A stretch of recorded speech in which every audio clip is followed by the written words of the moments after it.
If this doesn't make you want to throw up, we're failures. The most annoying thing on two legs. What a bore fest. Who cares about the funny? Just bring me the porn. Aren't we dumb? Hee. Opie. Oh, do you want to play?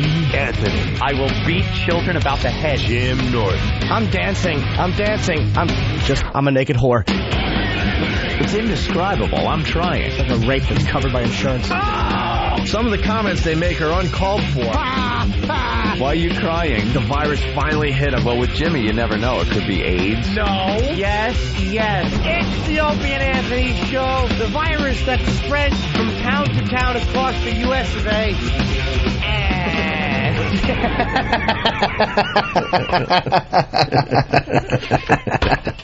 I hate you. But enough of this palaver.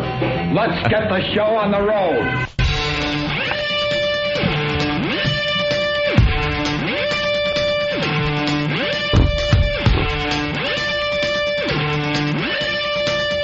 It's Whip 'em Out Wednesday on the Opie and Anthony Show. Hi. Damn you. I gotta change my buttons. What's the matter? I'm not really... Whoa. Is that better? No, I can't hear me. How about that? That's good. What's different today? No, it's not a replay. We're here live. It's just the way... Well, there's different settings on the board, and some of the other shows here in New York like the Stern setting. Is that it? Yeah, we hate the Stern setting. We have our own setting, but it's not labeled. How about... No, that's not going to work. That was an echo. Where's Tim? Help me, Tim. All right. What do you feel is wrong? It's too tinny? Yeah, it's too tinny and bassy at the same time, if that makes sense. That's impossible. It's just a lot of stuff coming at you. I hear distortion. Tim, which one is me? Program? It is that one, right? It is? Now I got to crank because I don't hear me. How's that? Wow, now I'm thinking that the other possible. setting is good. All right, whatever. It's Whip 'em Out Wednesday on the Opie and Anthony Show. Jesus. I know. This old gag, I don't know, we're not going to spend a lot of time on Whip 'em Out Wednesday because most of the cities we're broadcasting to, well, it's a little cold for women to be flashing you as you drive to work. They're frozen over. But you know what? It's something that continues to happen all year long. And, of course, I acknowledge that West Palm Beach is nice and warm today. I acknowledge that Las Vegas is nice and warm today. And Dallas, you never know with Dallas. It could be frozen or warm. You just don't know at times with Dallas. But Whip 'em Out Wednesday is a fine Opie and Anthony promotion. You got to get your WOW stickers. You got to get your homemade WOW signs. You got to write WOW on the back of your truck or the back of your car in the dirt. And basically that alerts the women. Yeah. It alerts the sleazy women.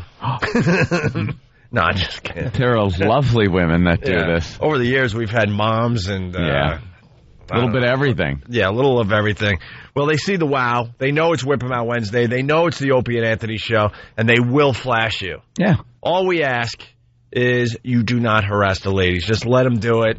Let them give you a little freedom. Let freedom ring. Right. You get the little peek. And everyone goes on their way. That's it. And then you move on. Right. Simple as that. So most of the stations that we're on, they're motivated, and they got a way of getting you the WOW stickers. Other stations that we're broadcasting to, they just expect us to do everything and do all the heavy lifting. Yeah. So I don't know what station you're listening to us on, but hopefully it's one that is motivated enough to try to get WOW stickers to you. Yeah, get some stickers out there.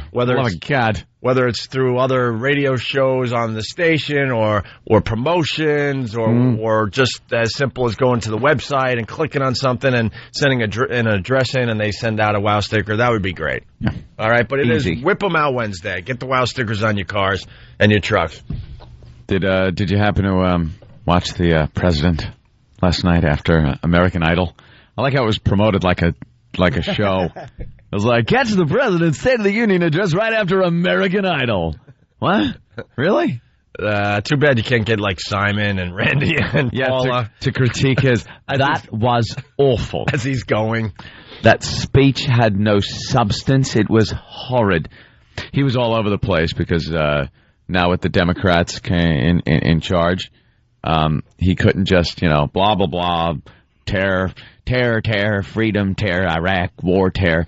He had to throw in other stuff, which he hasn't, like, touched on in years. Remember every other president, I brought this up before, every other president, there was clip after clip on the news through their entire administration of them seated with an open, like, leather book and the pens. And they would sign things. Yeah. And they would hand the pens out and get another pen and sign something. And by the way, you know how much that's of the president working. But you know how much of a pain in the ass that has to be? Oh, I know. To sign your name, but you got to use 10 or 15 different pens. Try it at home. Stop your signature and pick up another pen and continue. Do they teach the presidents how to do this? Yeah, there are times that where you would just sign a little bit of your name, another pen, sign a little bit more, another pen. That way they could give out the pens as this was the pen used to sign such and such a bill. But they don't tell you there was 100 pens. Yeah, 100 pens. He's just like, that one dotted an I. This one crossed a T. Yeah. So, but you remember, like Bill Clinton, you would see him doing that all the time. I don't know what the hell he was doing, but that's the president's job. Sit there and sign stuff. You never see Bush do that. All you see is him on TV talking about the war. That's like his whole gig. So this State of the Union, the first one with the Democrats in charge there, and Madam Speaker behind him. Nancy Pelosi. Oh, she just sitting there smiling, rubbing, like gnawing the lipstick off her lips. I couldn't take my eyes off of her. She was just like someone's mom got in and sat behind the president. And she's just sitting there, like, biting her lip and like, scraping the lipstick off her lips. Yeah. And another limp-wristed little ding, ding, ding, ding. I was with the President of the United States. There she is. Like, look at her. Just gushing, smiling. He said something, Bush said something acknowledging her, the first woman speaker, and she got all misty-eyed. Oh. I was getting misty-eyed as well because I'm sitting there getting chills thinking she's second. She's like... Well, she's three. I mean, and look at number two. Number two is Dick Cheney, but I mean, yeah, besides the president, yeah. Here's what I saw number two do last night. I don't know how many people caught this. Did you see him coughing? And then very discreetly, he put his head down, he grabbed something, popped it in his mouth, and looked back up. I think he was putting nitroglycerin under his tongue. Oh, boy. Boy. Well, who isn't amazed that he's lasted this long? I know, he's the bionic man. Who isn't amazed? They just chase him around with medical personnel and freaking defibrillators are with him, and he doesn't carry luggage. It's like medical equipment. Yeah. And so she's behind him, and Bush comes out, acknowledges her, and then starts talking about like things that he hasn't talked about in years. He threw everything in there. He was talking about the war, obviously, and but then he started talking. Now, Opie, what are you going to do? Jimmy, what are you going to do to cut our fuel consumption by 20% over the next 10 years? That's what he wants now? I think it was 10 years. Wasn't it 10 years? 20%. There's no way you're cutting fuel consumption. By 20%? By 20%. That's a bold statement. Ain't gonna happen. That is called a distraction. It's exactly. He's talking about things. We gotta get the plug-in cars, electric cars, the fuel based on methane, corn on the cob, cars that run off corn on the cob, and you're just like, shut up. You're a lame duck. First of all, you're out. It doesn't matter. Then I like how he goes, I have a plan I'm going to enact that is going to balance the budget in 5 years. It's like, well, you are out before that.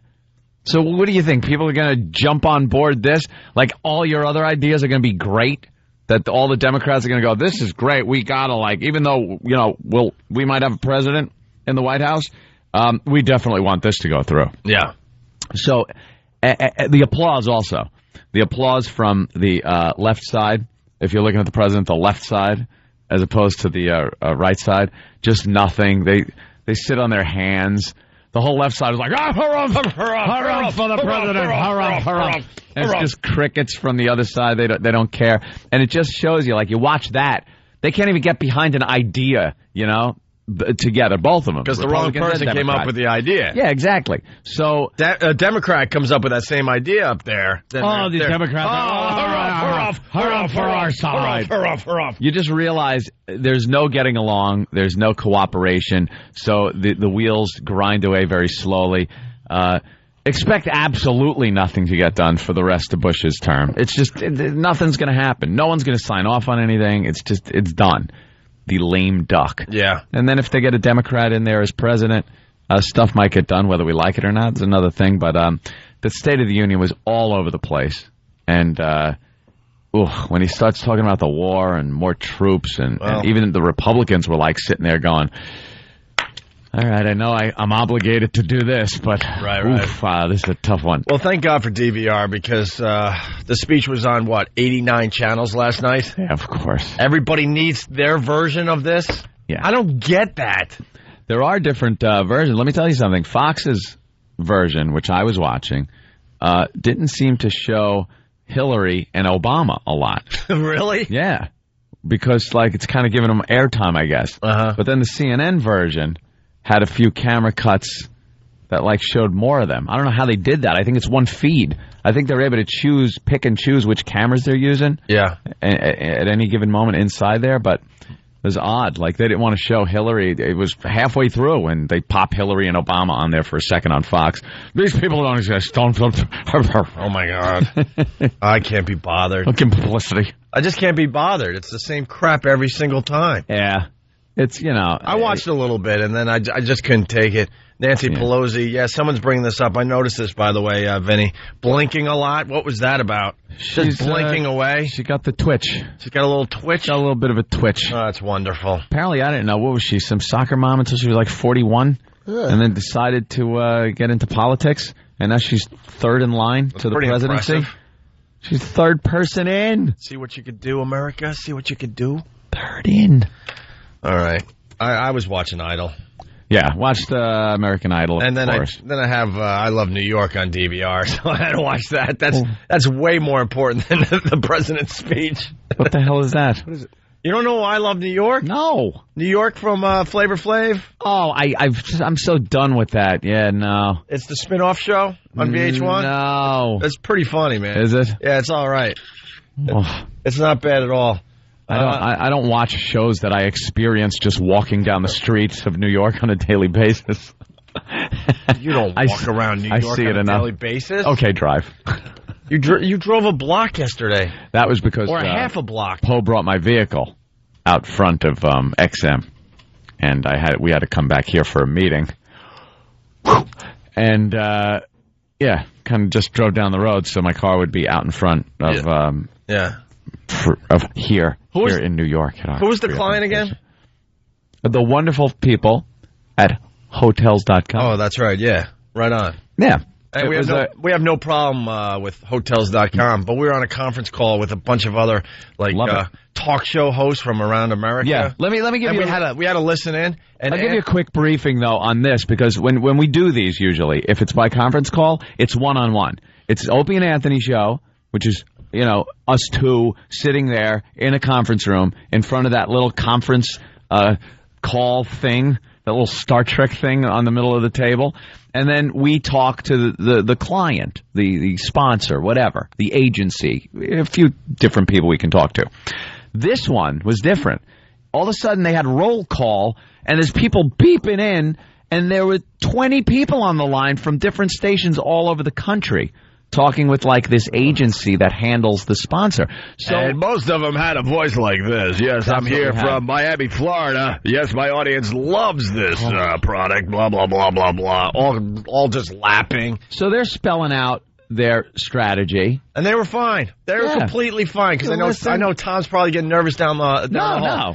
They were fine. They were doing what they had to do. We had to listen to make sure we're all on the same page. They spell out what they want, and we listen. And you know what? We have very busy days. We want the meeting over with. We want to go right home. Just get to the facts of the matter, and we will absorb it. We'll do our job. Right. Everything will be dandy. And then there's just do-gooders that have to be heard. Speaking of that, I got a question that's going to take 10 minutes to explain. People with questions. Oh, shut up. And one guy chimed in And I swear to you, he goes... I got to call him out. I believe it was Jay Severin. Really? In Boston, yeah. If it was, I don't know who it was, but he is the biggest. Maybe someone listening to us on WBCN could help us out. Is Jay Severin the guy that does a lot of hiking? This guy came across so pompous he comes during on, this phone call. There was no reason for him to chime in at all. We're talking with the people from Hotels.com, and it's all about Hotels.com. And if you have a question about that and how they want it presented and stuff, that's fine. But he chimes in and goes, I got to tell you something. I'm a big, with his voice, I'm a big hiker. I do a lot of hiking. And my audience knows that I'm going to be gone 6 weeks out of the year, and that means I'm climbing a mountain somewhere, whether it's in Switzerland or Colorado. They just know I love my hiking. He's like, I do a lot of hiking, and let me tell you something. I fly first class. I stay at the Four Seasons. Dude, what a pompous ass. Yeah, he goes, I only fly first class, and I only stay at the Four Seasons. But let me tell you about Hotels.com. I went online, and I checked it out, and I was amazed by what I could do with the Four Seasons Hotel. Not only that, here's how it was presented. Oof. I'm a big climber. I do a lot of climbing. I only fly first class, and I stay at the Four Seasons. I was in, I grew up in Aspen. Oh, that's right, yeah. And let me tell you something. I went on the website and found magnificent hotels in the Aspen area. And let me tell you, you had me at Aspen. Because I forgot about that. And we're sitting there drop-jawed. I was sitting there staring at the contraption on the conference table, wanting to punch it because of what this idiot, it all of a sudden became nothing. It wasn't a question. He didn't have a question. He wanted everyone on the conference call, because there had to be 30 friggin' people on the line. Easily. Wanted everyone to know that he hikes, that he can afford first class, and the Four Seasons Hotel. He hikes. He's been to Aspen. He grew up there, so he's so familiar with it. I know all the hotels in Aspen, and when I punched it into Hotels.com, the quality of hotels that came up just stunned me. You had me. He actually said it. You had me at Aspen. And we're just thinking, you had me at ass, because that's what you are. And Jimmy, I can't tell you how many times Anthony was diving for the mute button.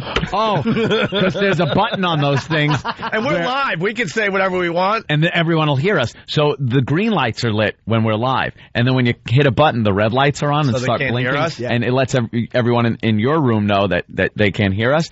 So, our sales rep that was sitting there with us. Brian's a good guy, man. He clicked it off, so the red lights are on, so we could listen but discuss a few things. And then we click it back on to acknowledge certain aspects of the meeting. And then I go, you better just click that back off, because I'm looking at Opie just gearing up to go or say something. He started laughing at everything everyone was saying. Well, because they were all so hacky, so I started I was just like this in the background. Yeah. It was the subtle version of the obnoxious laugh I do on the show. Shut this off. Shut it off now. Yeah, but then they did roll call, and Opie and Anthony, are you excited? And Anthony gets on there and goes, yes, I'm very excited. Well, do your part. Oh, I had to give it right back to this guy. It was right after his whole thing on climbing and stuff. I go, yeah, I got to tell you, I'm a pilot. I'm a pilot. I have my own plane. I was born and raised in Hawaii. I'm also an astronaut, and I've been to the moon. And let me tell you something. I went to Venus, and I was checking out Hotels.com, and I got to tell you something. You had me at the upper stratosphere.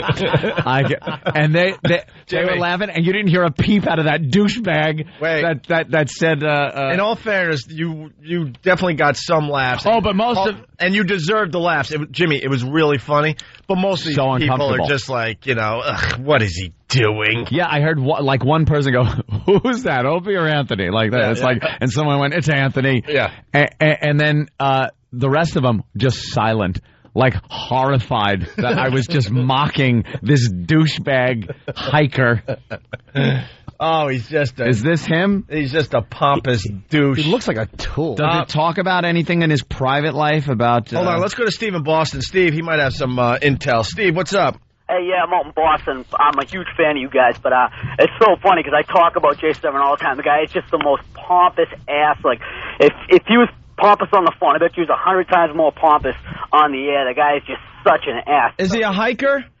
Yeah, I guess he's a hiker. So I don't listen to him much, but I heard Okay. I heard something about his personal life too, like that like something to do with him being gay or something like that. That says, although his on-air persona heavily suggests he's a bachelor, Severin has been married since 1997.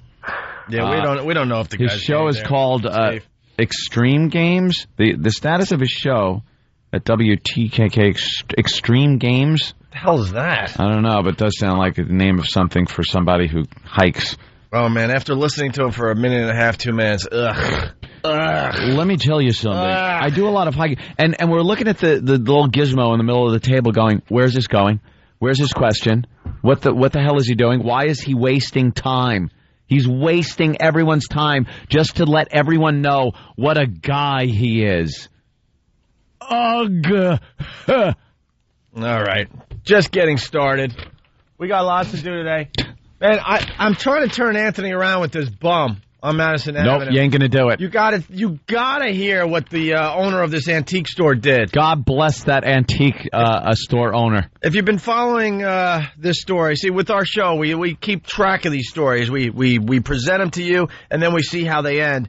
And if you remember, there was a bum sleeping outside in the cold over a grate that was keeping him warm. The antique dealer on Madison Avenue said no way and decided to sue the bum for $1 million because he doesn't want him anywhere near his antique store. Good for him. Well, run the business. The story gets pretty good today, and I can't turn Anthony around. I want to see where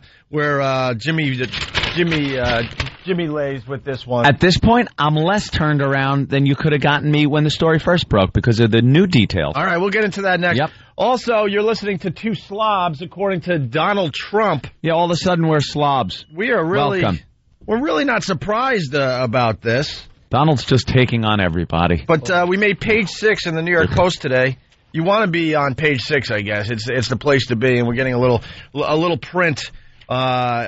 In little page link. 6 today. Little link. And Donald Trump is kind of saying that he'll never call our show again. Yeah, because we're two slobs. And he's calling us two slobs. Like I said, no surprise here. We'll get into that in just a few minutes as well, okay? Yeah. You're listening to the Opie and Anthony Show on this fine Whip 'em Out Wednesday. It's Whip 'em Out Wednesday. Get a WOW sticker, get flashed, get happy. Details on opieandanthony.com. Hear what everyone else is talking about. O&A Uncut and Live, continuing the show on XM Satellite Radio starting at 9 a.m. Eastern. Visit xmradio.com to subscribe. It's the Opie and Anthony Show. The Opie and Anthony virus.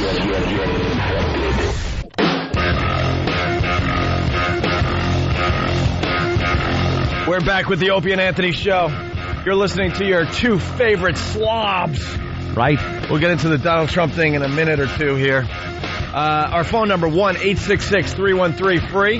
That's 1-866-313-FREE. Let's go to the phones and say hi to Paul in New York. Paul, what's going on today? Good morning, fellas. Good morning, Paul. Hey. Listen, when I beat cancer, the doctors asked me how'd you do it. I said Opie and Anthony and then radiation, which is, Oh, well. How about that? Yeah. Congrats. Thank you. Listen. Whoa. What kind of cancer? Ball cancer. Ow. What? I had the nut cancer. Oh, wow. Yeah. How about that? How about that? They took the right one. Well, No. good thing. Yeah, They took the wrong one. Then you'd be left with none. Wah, wah, wah, wah, wah. Here's what I wanted to tell you. Did you guys see the New York Negro on the speech by Bush last night? Yeah, the subway hero. He called that Azu Pep out. He stepped up, and he was pointing to everybody like he was accepting a Grammy for best rap performance. Yeah. It was hilarious. The subway kook, we like to call him on our show. He's the, you might remember him a couple of weeks back, the subway hero. Yeah, some kid had a convulsion, fell on the train tracks, the subway tracks. He dove onto the tracks, covered him with his body as the train rolled over both of them, and they both emerged unscathed. Right. This guy was invited to the State of the Union address last night. I think There we go. We're seeing a clip right now on the news, actually. Everything we talk about ends up right on the news. They point out a lot of people during the State of the Union. A few people, military people, family, special interest, or what do they call that? Human interest story people. And they all get their applause, and then they sit down. You're done. It's not about you. It's the president's State of the Union address. What's key, they keep applauding until you sit. Yeah, until you sit down. Right. And then that's it. That's just how they do it down there, right? This jackass would not sit down. He is standing there with his arms in the air, just doing the Rocky up the stairs move. and everybody's, they keep clapping. He's pointing to people like he knows them. Yeah, he's like Frankus. He's kissing his fingers, like his fingertips, and then pointing at people like, you. Yeah, like he's picking up a Source Award. I was going to say, it looks like he just won a gold medal at the 1972 Olympics. Fellas, thanks for taking the call. You have a great day, and Jimmy, taking in the rear. See you. All right. Oh, hey there. Take care of yourself there, fella. It's like being in a 767 when you're in his situation. Yeah. It's two engines, One can go out and you can still land perfectly, but you really want to keep tabs on that one that's running. Yeah, you sure do. You're running one nut, my friend. Be careful. Well, here's the headline: Plot to bum out hobos. So we've been following this story. This guy, he's a homeless gentleman, an older homeless gentleman. Out of nowhere, he decides to leave his entire family. I think they were living in Denver, and he shows up on this grate outside this antique store. Where the heat comes out of. About a week and a half ago. That's what the bums do around here in New York City. They sit on grates. They do it in every city. Heat pops out. Yeah, in the cold cities where heat pops out, and they stake their claim. And it doesn't matter if it's in front of your apartment building, front door, a store, anywhere. And let me tell you something. They aren't walking around searching for restrooms in the middle of the night either. So this guy's got heat, and he's got a restroom, which is this antique dealer's front door. That's what they do. They go into the doorways and stink it up with their bodily fluids. Oh, just leave the homeless guy alone. Get him out of there. Leave him alone. So Carl Kemp. Ugh. I hate Carl Kemp. Carl Kemp. So look, obviously he had a problem outside his antique store. Of course he did. I understand that much, okay? Well, but what turned me was when he decided to sue the homeless guy for $1 million. He figured he needed a strategy. Telling this guy to move wasn't helping. Calling the police wasn't helping because they can only do so much. Their hands are tied when it comes to the homeless. So he thought, let me sue this guy for $1 million. And at least when he has to end up in court and he doesn't go to court when he gets a summons, then they could put him in jail because he's not answering a summons. Yeah. So he started the ball rolling to get this guy away from the front of his place of business. I commend him. How funny would it be if he sued the guy and the guy showed up with a check and had it, and then just paid the $1 million and camped out? Here you go. I'm still going to sit here. It goes, now what? Now He's what? One of those kooks with a bunch of cash. Now what, tough guy? So this has been playing out in the papers for the last week or so. Here is the latest. Plot to bum out hobos. Hobos? Isn't that a derogatory term for the homeless? What paper said that? Well, it's the Daily News, yeah. That's like the homeless version of the N-word. Yeah, you can't say that. You can't say hobo. The temperature above a Madison Avenue sidewalk grate has plunged 70 degrees in the past week. But for once, the recent cold snap wasn't to blame. Listen to what Carl Kemp, genius, I am calling Carl Kemp asked. Carl Kemp, super genius. I like the way that sounds. My reference, I should have went with the 1968 Olympics. I got a sports writer calling me out on that. Oh. Very, very good there, Mo from Brooklyn. All right, antique dealer Carl Kemp, who made headlines after slapping 64-year-old vagrant Roger Greenlee with a $1 million lawsuit last week, cut off the hot air to a steam grate yesterday in a bid to drive away the homeless from the front of his store. Is that great? Contractors hauled away large metal heating ducts yesterday morning after rerouting the 109.9 degree air from the basement boiler to a locked alley behind the store in Madison and 69th Street. The guy's brilliant. How brilliant is that? All right, you like the heat that's pouring out in front? I'm going to take it away and pipe it out back to a locked friggin' alleyway. Can't you at least admit that Carl Kemp is a douche? Carl Kemp is a genius. He's a douche. I'm digging this guy. He's a go-getter. He knows how to make things happen, like make homeless disappear. I'm going to take it one step further. He should have had carbon monoxide coming out. Pumped out. And then invited them all. And they just had like a homeless treat stand. I can't bring you on my side there, Jimmy. No, I'll tell you why. Because I think it's just a smart thing to do. It's like, if that's the problem. Like, if they're standing there, it is right in front of us. Like, when you look at that little teeny grate, it's like, it looks like he's selling an old man. It's the smart move. Carl Kemp was always smarter. I mean, literally, this guy is, it's not like it's a big store. It's a little storefront. And it's a little storefront. That's just like the common sense way to do it. It's like, he'll find another guy. But you know the guy's just an ass, Carl. You just know Carl Kemp is not a nice guy. No, I'm digging Carl Kemp. He's just not a nice guy. And the other twist to this is the fact that this homeless guy has a family. The family's been found. Yeah. Take care of your friggin' nut job homeless dad then. He doesn't want to be taken care of. Because he's crazy. This isn't a movie about a homeless guy, the lovable curmudgeon. This is a smelly, crazy homeless man that needs the family to help him. I like to think that Robin Williams is under that big coat. That big winter coat. You'd like to. I like to think. Nick Nolte is under there. Or actually, the guy looks like the cover from that Jethro Tull album. Yeah, he's Aqualung. He is Aqualung.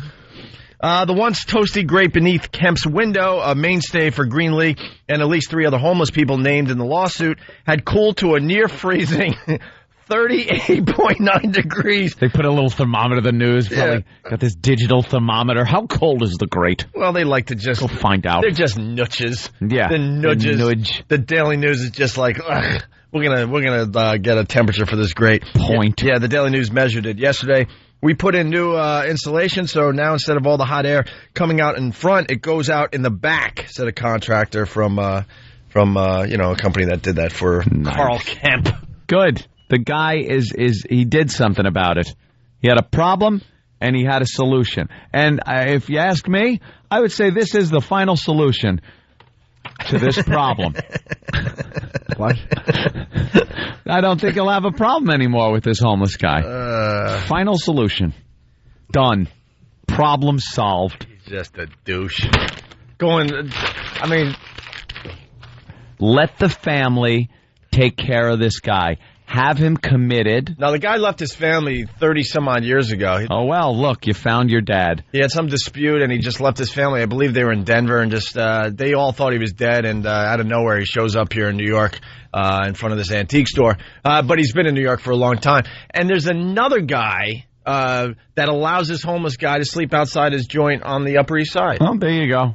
And so what does he need to? He gives him a sandwich every once in a while. There you go. But he allows the guys, like, you know what, he's harmless in the end, and he allows him to sleep outside his East Side residence. Give a man a sandwich he eats for one day. Teach a man to fish for sandwich, and he'll starve because that's impossible.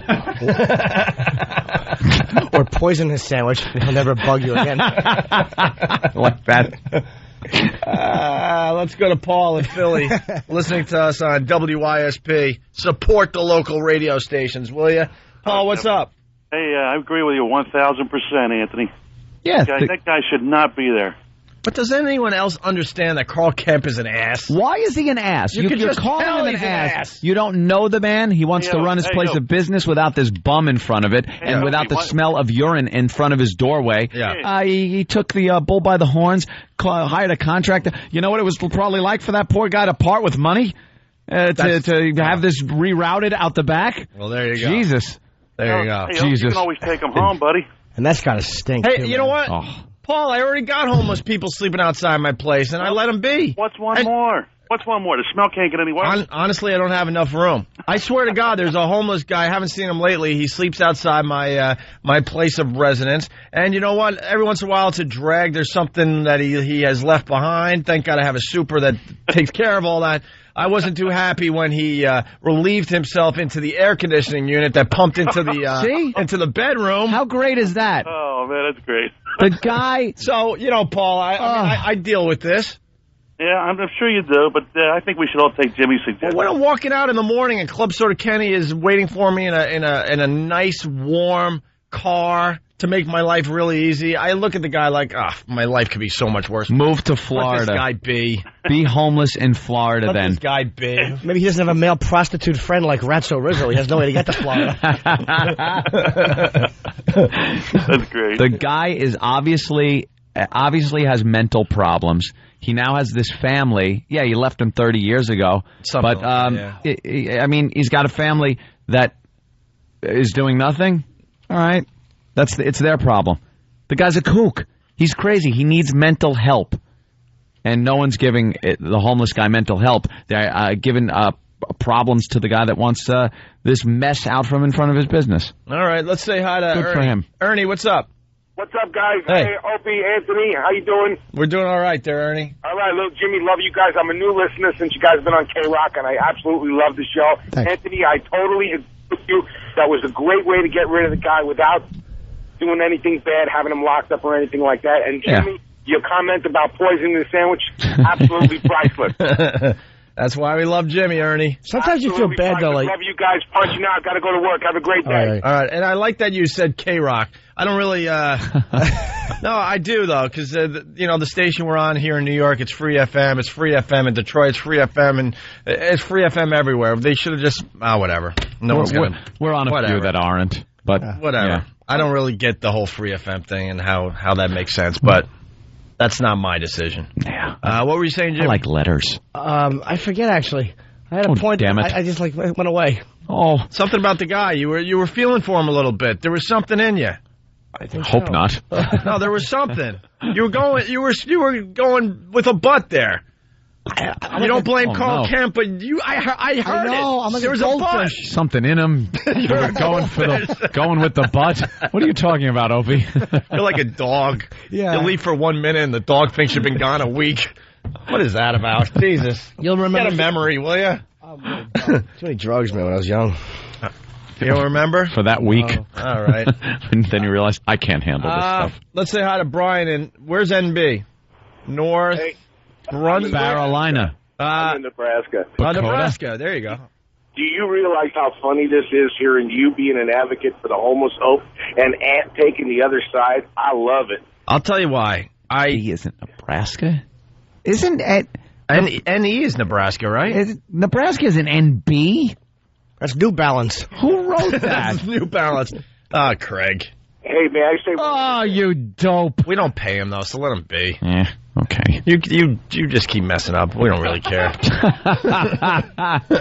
We'll just get someone else. It's no big deal. NB. It is NE, right? All right. Well, Brian, what were you saying? I said it's just so funny to hear you taking the advocacy side and Ant taking the bad side. And one other thing, please. Are your balls huge that you're willing to mess with Donald Trump, that you're still trying to find a place to live in Manhattan?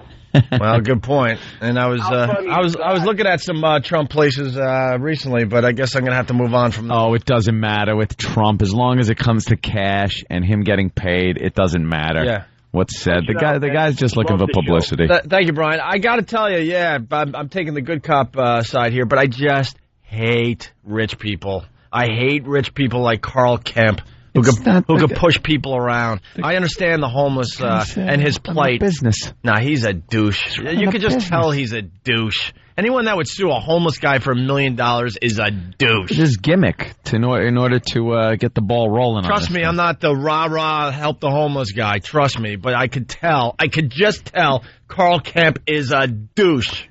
If it was a family or a homeless guy where his family was in the shelter and he's looking for work, you know those fictional homeless people that advocacy groups talk about all the time? Mm-hmm. You know those fictional groups of people like homeless families and stuff?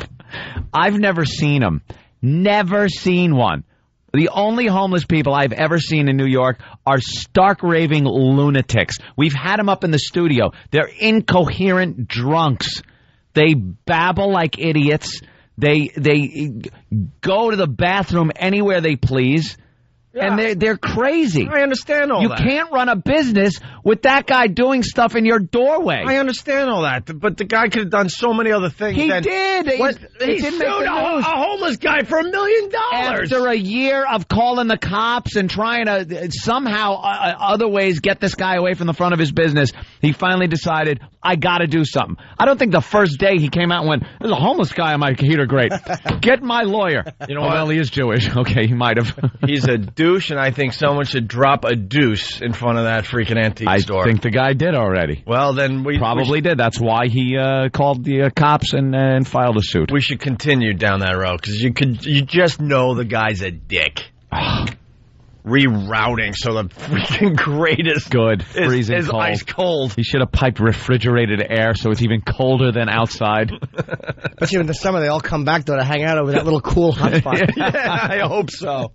God, do I hope so. People are a little confused. Homeless in general, whatever. I'm not going to go out of my way to help a homeless guy. Obviously, go out of a way to step on his cake. Yeah, of course. But rich douches like this guy, ugh. I caddy for 1 million of these guys at the Huntington Crescent Club, so I sort of know what I'm talking about. I don't know. Guys that just because they have money, they think they're better than everybody else. This guy could just be a guy just struggling with a business. Nah. How is he rich all of a sudden? Struggling. He runs an antique store on Madison Avenue in New York City. The guy's real not estate struggling. costs a lot of money over there. The guy's not struggling. Probably cost him a lot to rent that place. He's not struggling. You're spending the tens of thousands of dollars to rent the place every month or whatever. Probably hundreds of thousands, and there's some bum stinking up your doorway. Bye. He's got to go. The bum has got to go. I want to talk to the bum on the show. Let's go find the bum. Get the bum. Maybe one of our listeners could help us. Where does he preach? He preaches every morning. He preaches on Fifth Avenue, I think. What kind of What are you going to listen to a guy preaching that is just in his own waste? I've read a lot on this guy. I guess he holds up a Bible and he's just screaming and preaching to the cars as they're going by. Those. Oh, I hate this guy. Let me. Can I get one pro call for me? All right. Pretty much everyone's beating me up, but let's go to Brian in Connecticut. Brian, what's up? Roger on the grate. You're on the... Hey. Yeah, I'm with you on this one. I mean, these guys got to have somewhere to sleep. You know? Do they? How about a shelter? How about a house? Or an apartment after you get a job and work. Or how about a mental hospital because you're a kook? We closed down there are plenty of places. We closed most of them down. That's why you got more homeless people and crazies on the streets of New York and every other city in America. That's right. I mean, when we closed down the mental hospital in Connecticut here, yeah, all the people from all those nuts went into like Norwich, and it's ridiculous. Yeah, really made the area nice, I bet, right? Oh, yeah, it's awful. All right. Thank you, sir. Thanks for the support. Not much coming in today. Let's say hi to John. John, you're on the Opie and Anthony show. What's up? Hey, what's up, guys? Hey. How you doing? Good. I work across the street from where this guy got picked up, and I'll tell you, the only reason why this was such a big deal is because of exactly what you said. He's on Madison Avenue. Yeah, that's the only reason. That's the only reason, because if he was over on Lexington where the same thing is going on, yeah, it wouldn't be a news story. And here's the irony for you. The guy that picked up all these people up the street years ago, Giuliani, lives 2 blocks away, so he had to pass this guy every day, too. All right. Thank you, sir. All right, later. All right, cool. Yeah, we could go all day on this. Dowie or Dougie, what's up? Hey, Opie, what's wrong with you, man? Are you brain dead or something? I mean, Opie's got this whole thing down pat. The guy's trying to prove a point. He's got to conduct his business. You know, he's not trying to be a douche to the guy. He just wants to get him off his damn property, and the guy refuses to listen. It's like anything else interfering with your business. Well, you gotta remedy the problem. No one sees the problem with suing a homeless guy for $1 million. That was like his last recourse. It was a creative way. Dude, the guy's life already sucks, and you're just like kicking him in the teeth as hard as you can. It's a creative way to start the ball rolling to get him out of the way of your business. That's all. All right. Well, that's how I see it. Well, this story is definitely It's got some. Let's agree to disagree. I don't give a crap. I just don't like the rich people. That's the problem. You don't like either. I truly hate wealthy people. This is one of my things I want to get across today. I hate rich people that think they're better than everybody else because they have money. And this smells of that. I don't know. It goes back when I was just a lousy little caddy at the Huntington Crescent Club. And these guys would treat you like slaves and like crap because they were rich. If this was like the opening sequence of Trading Places, I would agree with you. But this guy's running a business. But in all fairness, they're also, from my experience, I caddy for a lot of guys that had a lot of money, but they were just regular guys that just happen to, have more money than you.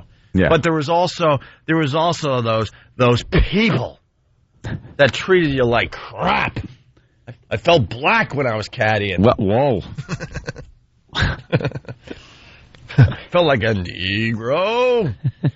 All right. Send somebody over to the store later today or whatever just to get a vibe for the whole story. Yeah, talk to him. See how reasonable that bum is. Oh, I bet he's just a joy to talk to. Whoa. We'll get him on the show. Yeah, please. We'll try to get him on today. All right. It's Whip 'em Out Wednesday. It's the Opie and Anthony show. We got to get into the Donald Trump. He's calling us two slobs. In page 6 today in the New York Post. Thank you. We'll get into that next. It's Whip 'em Out Wednesday. Opie and Anthony just got me wild. I just got wild! To get your official Opie and Anthony Wow sticker, go to opieandanthony.com. It's the Opie and Anthony show. The virus is spreading. Get infected. Opie and Anthony! You're checking out the Opie and Anthony show. It's Whip 'em Out Wednesday. Make sure you get those WOW stickers or the homemade WOW signs on the back of your cars and trucks. There are women out there. They see the WOW. WOW stands for Whip 'em Out Wednesday. They will flash you. This has been happening for, I don't know, about 10 years now, maybe more.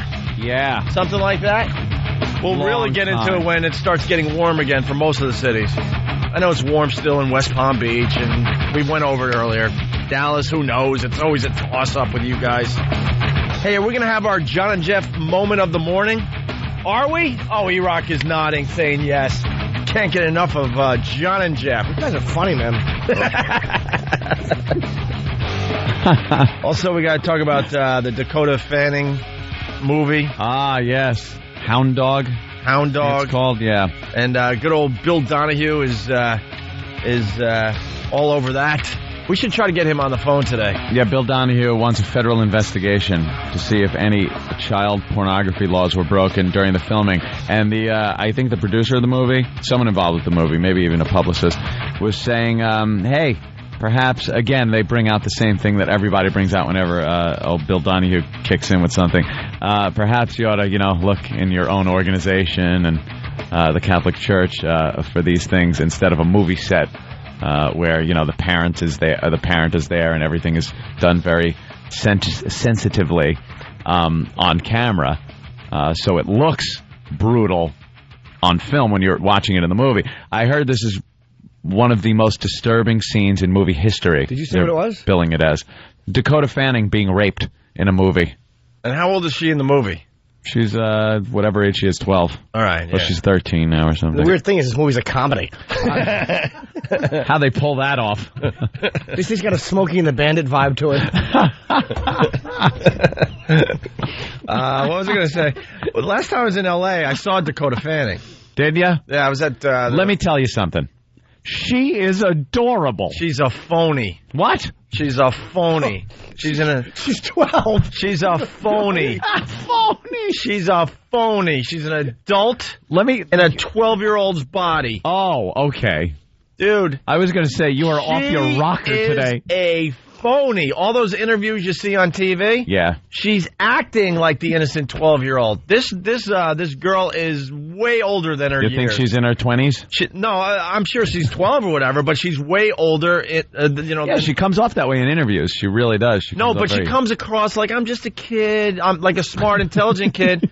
No, hear me out. And she's playing the part like I still get an allowance. I still have to do chores around, my house, and my parents don't treat me any different than the other kids in the family. That is all BS, man, because it helps her movie career. We saw her at Fred Siegel. She walks up. First of all, she's dressing like she's 18 or 19 when she's not on these morning shows, okay? She's got like the Paris Hilton sunglasses on, the big, over-the-top sunglasses. She's got a cell phone and a blackjack and a sidekick and all this crap. She's big. She's Hollywood royalty. She's big. But soon as she has to do an interview, this is the point I'm trying to make, on these TV shows, she dresses down in little dresses and stuff. But when she's out there in Hollywood, she's whoring it up, you're saying. She's whoring it up. Absolutely. Absolutely. Oh, we saw this all going down. She was with her handlers, and she had like a long, tight, like black dress on that you would expect maybe someone like Paris Hilton to wear, or anyone else out there in Hollywood. She's on her cell phone making a call with her big sunglasses on. Like, I got everyone fooled. She's a phony. She's a phony. Absolutely. Did you eat today? Yeah. You did? That cute Your blood sugar's okay? Oh, man, we're going to rock today. Trust me. You're a madman. She's a phony, I'm telling you. Her handlers are telling her how to act on TV as the cute little innocent kid that is a bit smart.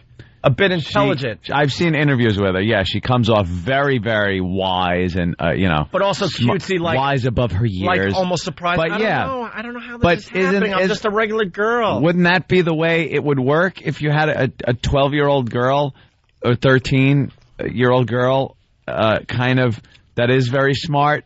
That sometimes she would revert back into that kid. It's like she's riding that. Fence of I'm very smart. I've been around. I know how the business end of this works, and I'm also a kid. So sometimes I kind of slip into that kind of thing. Well, we saw in L.A. I just forget it. I'm done. I'm not buying into it anymore. She's ordering like a cappuccino and sitting out there, and she is adorable. Well, what about a banana split or something for the kid? She's got to watch her figure. When she's not on TV, she is walking around like she's 18 already. I'm telling you. I saw it with my own eyes. She's a phony. Let's wait till she's 18, though, and see what she's in. Very few of them make the transition. Jodie Foster did it. Very few of them can become... Yeah, she's a great little actress, though. She's really good. And Dana Plateau wasn't? Well...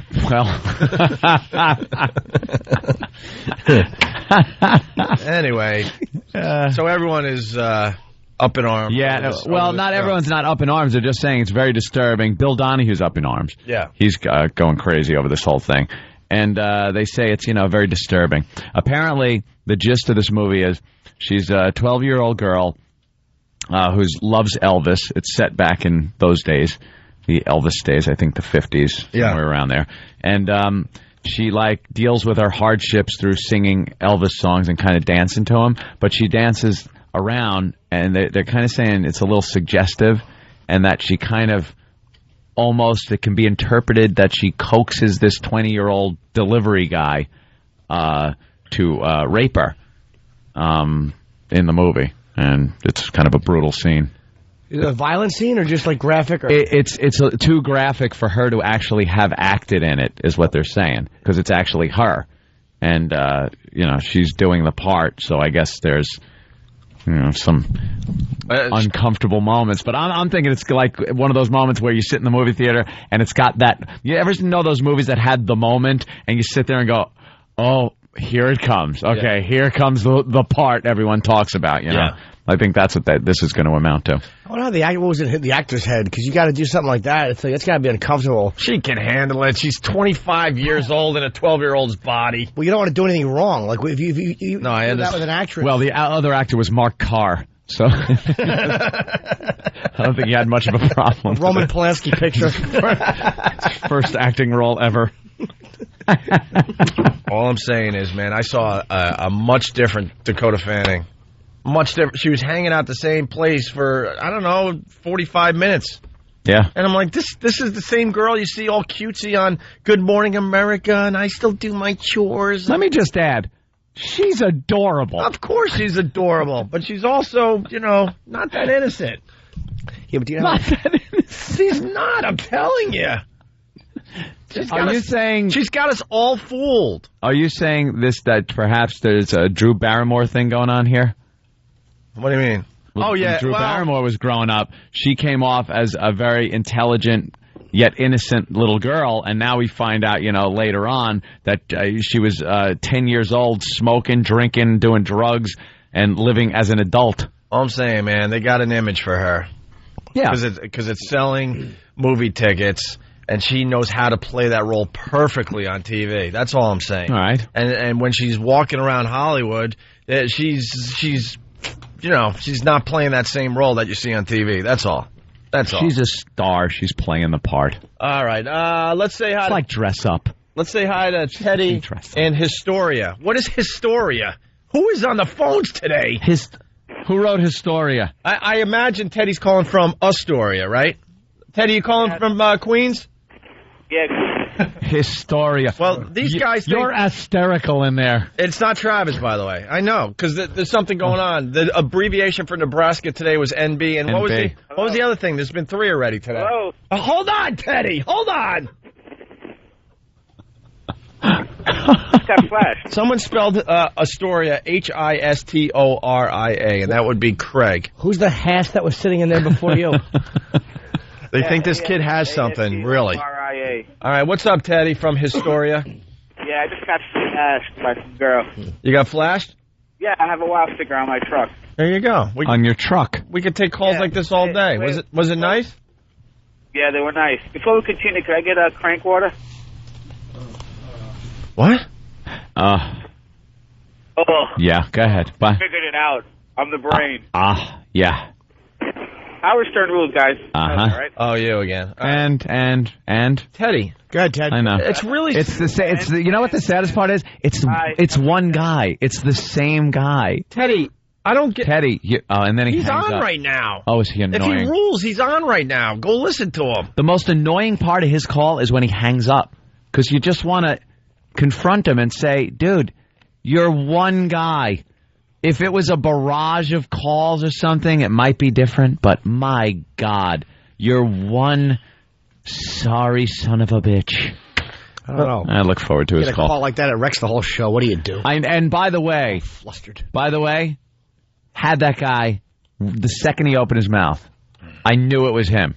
Right. Knew it was him, knew he was phony. A phony, you spot him. Curtis from Atlanta. Opie said she, Dakota Fanning, had a blackjack instead of a BlackBerry. You do know there are blackjacks out there, right, no. Curtis? Oh, no. You do know that, right? Oh, I thought it was her boyfriend, Jack. I was getting upset. Maybe I thought she was in Vegas card playing. She made a little money. Someone is saying I'm threatened by a 12-year-old girl. I don't get that, David, from the Bronx. Threatened? What are you talking Because about? you play a hating, dude. What? You play a hating. I'm just making an observation. That's all. Don't be a player hater. Be a player participator. I don't know how the Negroes say it. I think it's like that. All right, let's go to Mike in Jersey. Mike, what's up? Hey, guys, don't tell me you guys are going to wuss out from good old Donald Trump. Oh, my God, don't talk about it. We don't want to get in trouble. He's calling us two slobs in the paper today. Of course, we're going to talk about it. It's not like she's, it's not like it's Whoopi Goldberg or anything walking into your studio there, guys. Come on. We'll have some fun with Donald Trump. We just need a little more time than 2 minutes. We got like 2 or 3 minutes left before we got to, play a few spots there. So just hang in there. Hang in there. Bring it over to XM later, all right? I want to hear it. All right. Okay. Thanks, guys. Hey, let's say hi to Steven. Steve brings up a great point. Whoa, what? The call you were going to. Oh, okay. Brings up a great point. Let's go to Steve in New Hampshire. Steve. Hey, what's going on? Hey. What's up, man?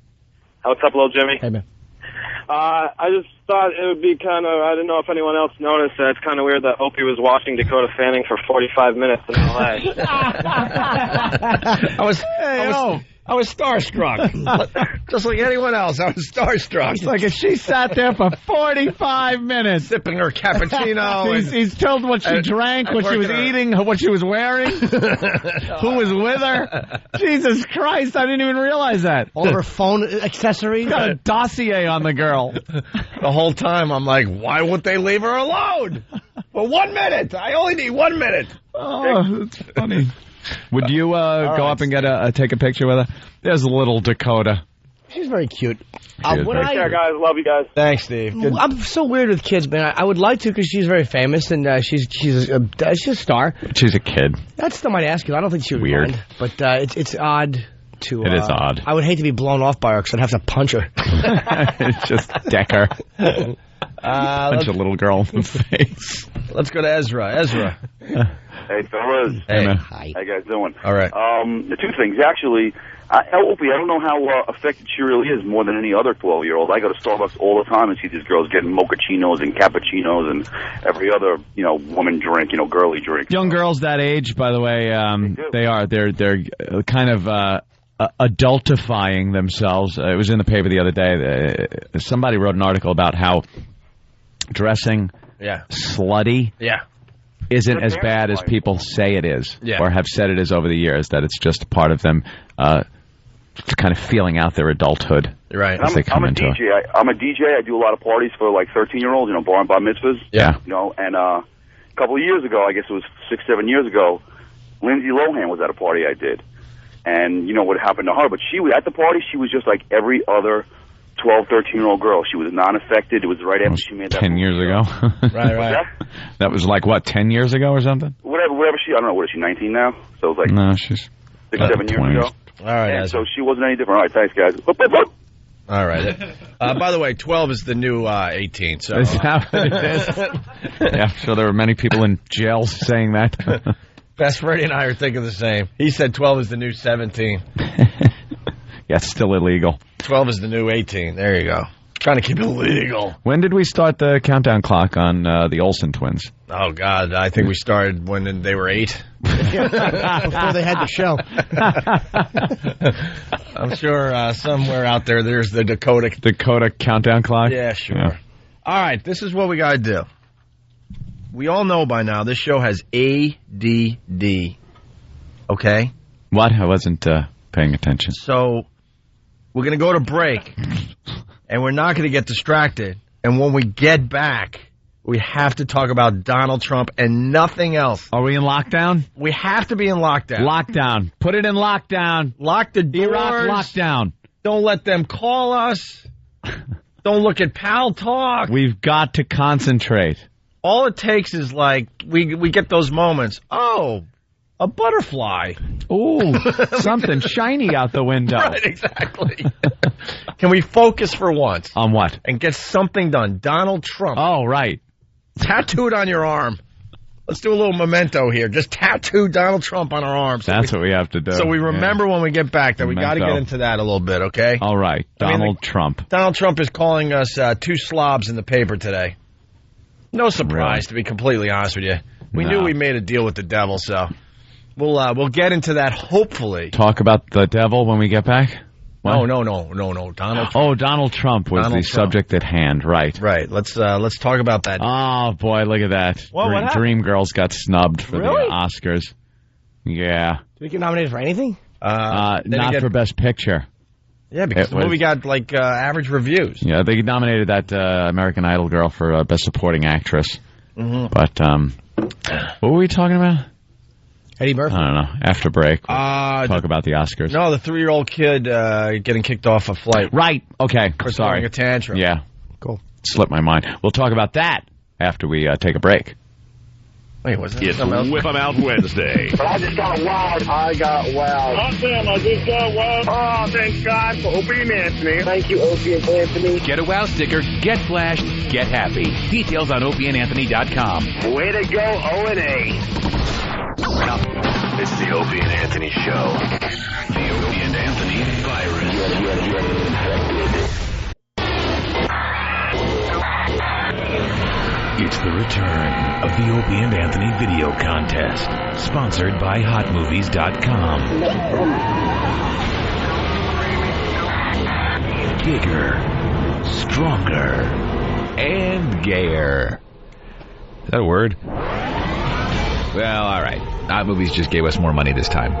Apparently, there are some talented bastards out there who actually know how to get creative. So, the Opie and Anthony Show and HotMovies.com are bringing back the video contest. Send in your film, video, or animation, no more than 3 minutes in length, based around the cast and or crew of the Opie and Anthony Show. First prize gets $1,000. Second prize gets $500. Third prize gets $250. Details on OpieandAnthony.com and FoundryMusic.com. That's the Opie and Anthony video contest. We're back with the Opie and Anthony Show. Jim wants to remind us here from Brooklyn. What's up, Jim? What's up, guys? I just want to remind you want to talk about Dreamgirls. I know you have the ADD, so we want to talk about Dreamgirls. That was it. All right, cool. After the break. Thank you, Right. Jim. I greatly appreciate that. Ass. Oh, they'll kill us. It took us a week to get to My Baby is Black. Yeah, Donald Trump's in the New York Post today, page 6. No surprise, to be honest with you. Yeah. He's, I guess, trying to eke out a little publicity for his TV show. He's trying to keep his name in the papers because... Yeah, it kind of trailed off with the whole Rosie thing. That's done, right? Yeah. Yeah, that's a dead issue. And, he's still got his TV show there, so he wants to get a little more press for that. So I guess we were the latest people to be bashed by him. Yeah. How's this guy calling everybody out? And then he'll move on to somebody else. Yeah, then he'll move on to someone else. The fact is, The Apprentice, it's doing all right in the ratings, but it needs a little help. It needs a little help. I heard it was disastrous. It's doing all right. They're not happy. They thought, the ratings would be a little higher. It doesn't have that buzz that it had, that's for sure. No, I'm not. First season? I'm not really watching this year. No. Actually, I shouldn't say really. I haven't watched one episode yet. Ooh. And we made a deal with Donald Trump and The Apprentice that we'd have some of the guys that are getting kicked off on our XM show. Mm-hmm. And, whatever. Here's the deal with Donald Trump. Are we slobs just here, or are we slobs at XM too? Well, he's calling us two slobs. I got it. Whoa. It's the interview. Huh? Yeah. The interview with the guy that got booted off his show. Oh, you think? Yep, that's part of it. I bet you that's part of it. You think? Yep. Trying to think what we said. Was it something stupid? Well, from the beginning to end. Oh, right. The black gay gentleman. Yeah. We had a lot of fun with him over on our XM show. What are you going to do? Got a little crazy. Got a little saucy. I don't know. But, this is what I could tell you about Donald Trump. And we knew this going into it. Donald Trump's a Howard Stern guy. We all know that, okay? Yeah. But he's also not stupid. Like, Howard's not reaching the audience he used to reach. This isn't a bash or a slam. It's just the way it is, so don't bother. This is the reality of the situation. Yeah. So Donald Trump knows that, we're reaching more people than Howard. So, he's on our show. Yeah. That's how it works, because they're not that close. They were close because Howard had a huge audience that Donald Trump wanted to reach. Yeah, that's what happens with a lot of the celebrities. They want to come on the show because they want to reach a big audience and sell their wares. We have a lot of people that used to be big on Howard's show calling us, and they want to be on our show. And we're picking and choosing. Some were like, yeah, this would make sense for us. And others were like, nah, sorry, we can't really use you. Yeah. So we knew going into it that we were kind of making the deal with the devil. We really did. So the New York Post, page 6 today, Who Calls Whom is the headline. And it says, Donald Trump will never be a guest on Opie and Anthony again. I somehow doubt that. I'm sure he'll call up if he needs something. The XM satellite radio duo begged him to come on recently to discuss his feud with Rosie O'Donnell. That is completely false, Richard Johnson. That is completely false. By the way, Donald Trump's been calling us off and on since we came back to regular radio. Yeah. And with The Apprentice, we were one of many people he was calling to drum up some publicity for The Apprentice. We didn't beg him to come on our show to talk about Rosie O'Donnell. Dick Johnson from the Post also just can't stand us. Richard Johnson from the Post, page 6, is another Howard Stern guy. I like using the short version of Richard, though. Dick Johnson, yeah. He's Dick Johnson to me. He's saying we begged Donald Trump to come on recently to discuss his feud with Rosie O'Donnell. That's not really true. Mm. And, if anything, we would have loved to talk to Donald Trump about the Rosie thing when it was really hot. Yeah. It was pretty much almost ice cold by the time he got on our show to talk about it. Yeah, the guy wanted to keep the thing going. He wanted to keep that spark lit. Right. So he could get some publicity. Trump agreed with what Richard Johnson just wrote here. It says Trump agreed.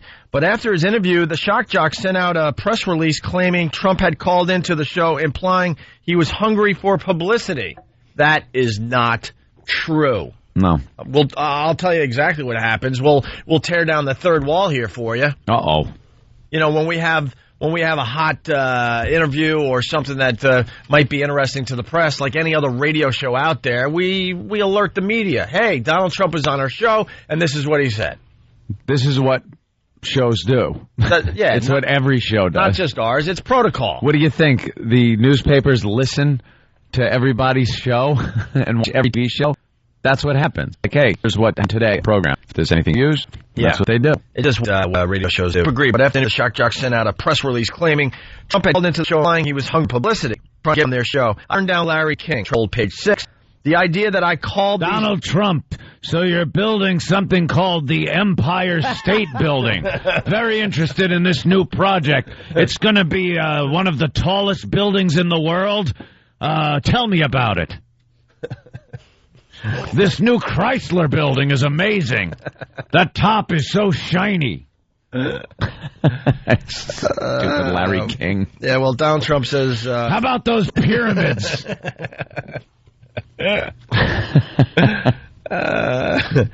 Everybody in the world was trying to get me on their show. I turned down Larry King. Trump told Page 6, the idea that I called these two slobs is laughable. Use the slob line for Rosie. He's running out of insults. Yeah. Rosie's a slob. We can be a lot of things, but we're not slobs. We're ass, H's. We're that. We can be idiots. We can be jackasses, jerk-offs. Silly geese. We could be stupid sometimes. We can be annoying, arrogant. But we're not slobs. We're not slobs. I take pride in cleanliness and wearing nice clothing. Same here. I don't want to be a slob. I shower every morning. He's calling us slobs. Slobs. And we're not overweight. No. We're not fat guys like Rosie called a slob because she's fat. So it's inaccurate. Thank you. I blame Richard Johnson, to be honest with you. He's just stirring up some crap. When I'm talking about Trump, I always call him the Donald. Well, this is what's really... Donald. This is what's really interesting as we fight back a little bit here. This is Donald Trump when he did call our show. Mm-hmm. The actual phone call they're referring to here in Page 6. He doesn't seem like he thinks we're slobs during the interview. No. Hey, we got to break into this and say hi to a big star, Donald Trump. There he is. Good morning, fellas. Donald Trump. How are you? Very good. What's new, sir? Yeah. Very little. Haven't seen you in the news lately. You really gotta do something to get your name back out there. It's a very, very low-key week.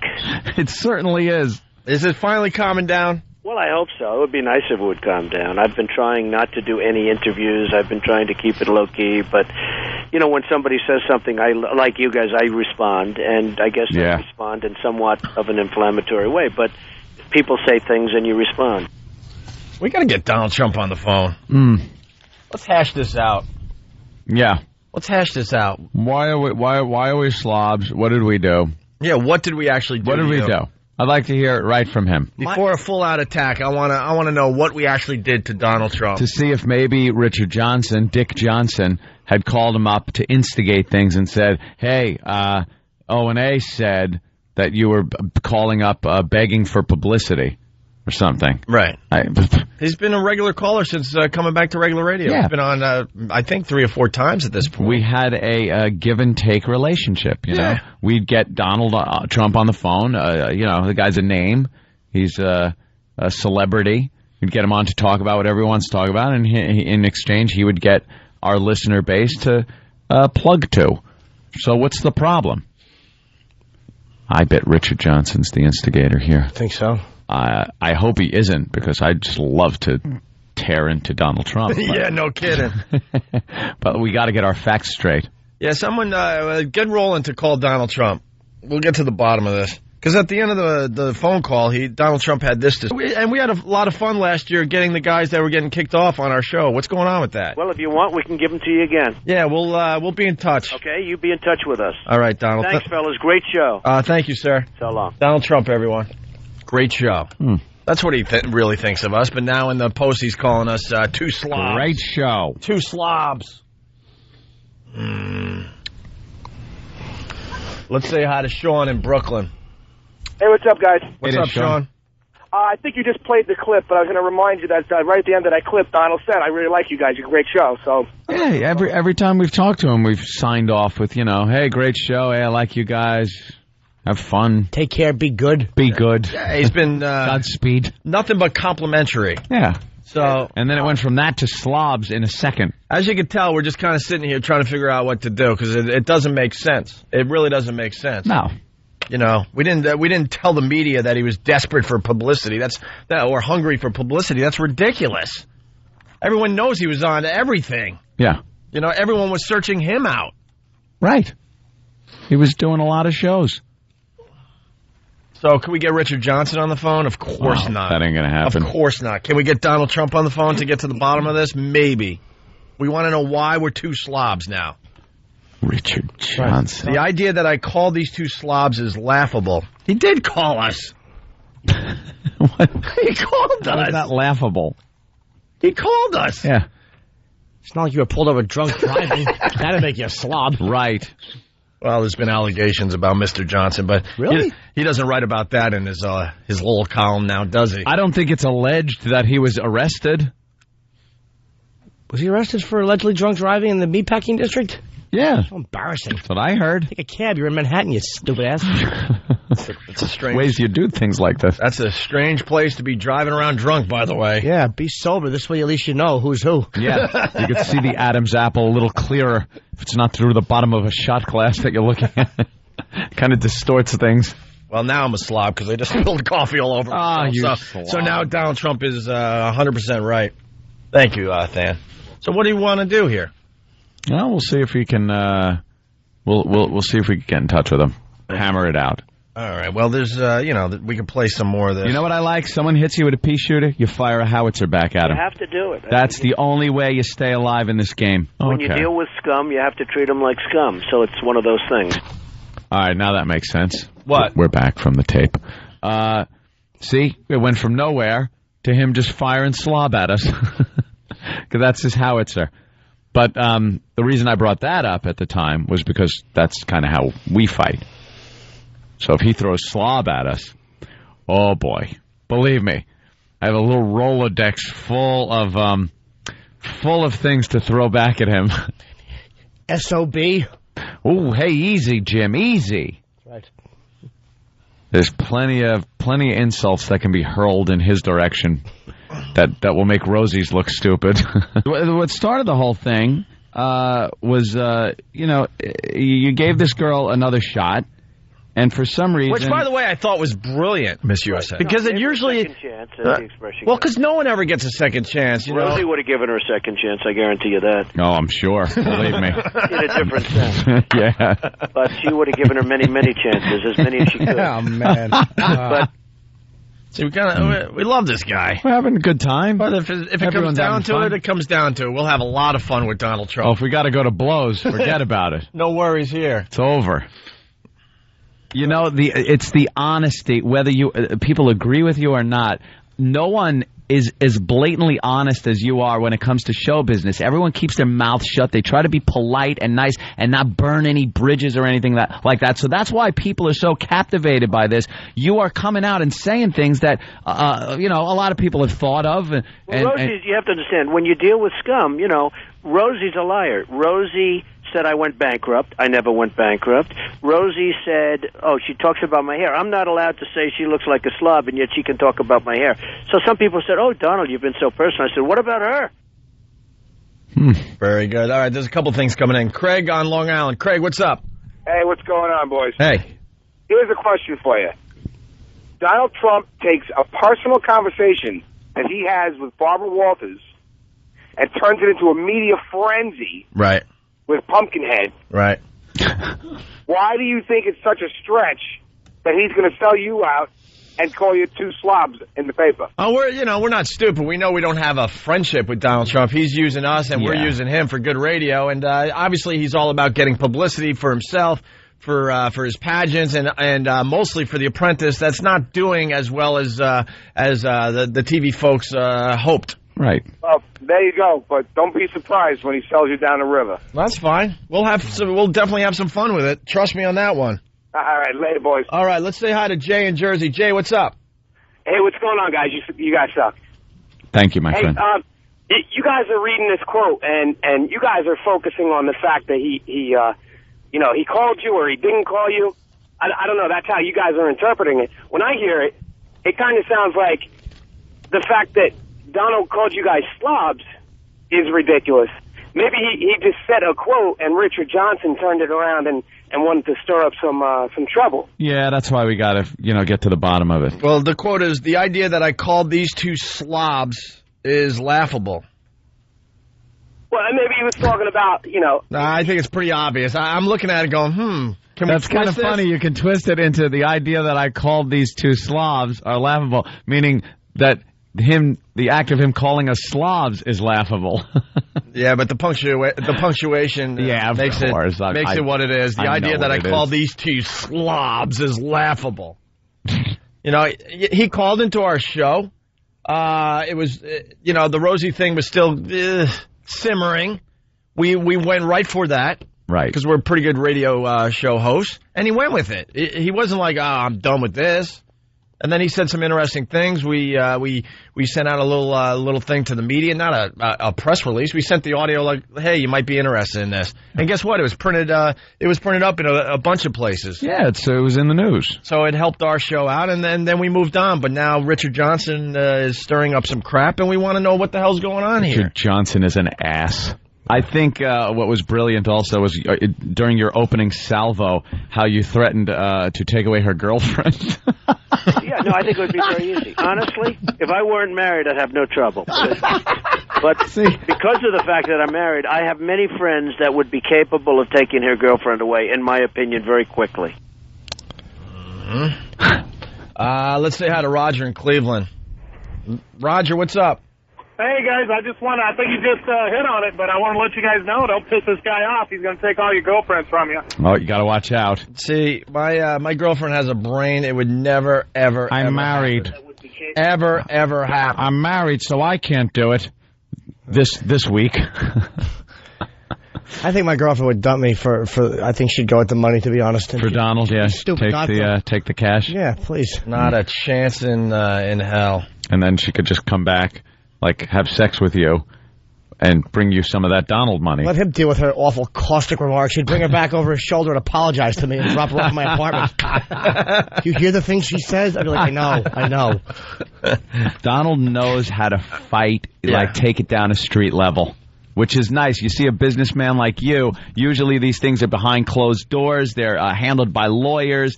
To see you, a very successful businessman over the years, just take the gloves off, it was refreshing, and I think that's why it's getting so much coverage. Well, I think it's right, because everyone wants to be politically correct. You watch these politicians, and, they if they see a girl who's 21 years old, they call her a woman, and because they would hate like hell to call her a girl, because that would be terrible, and they'll be criticized. I mean, give me a break.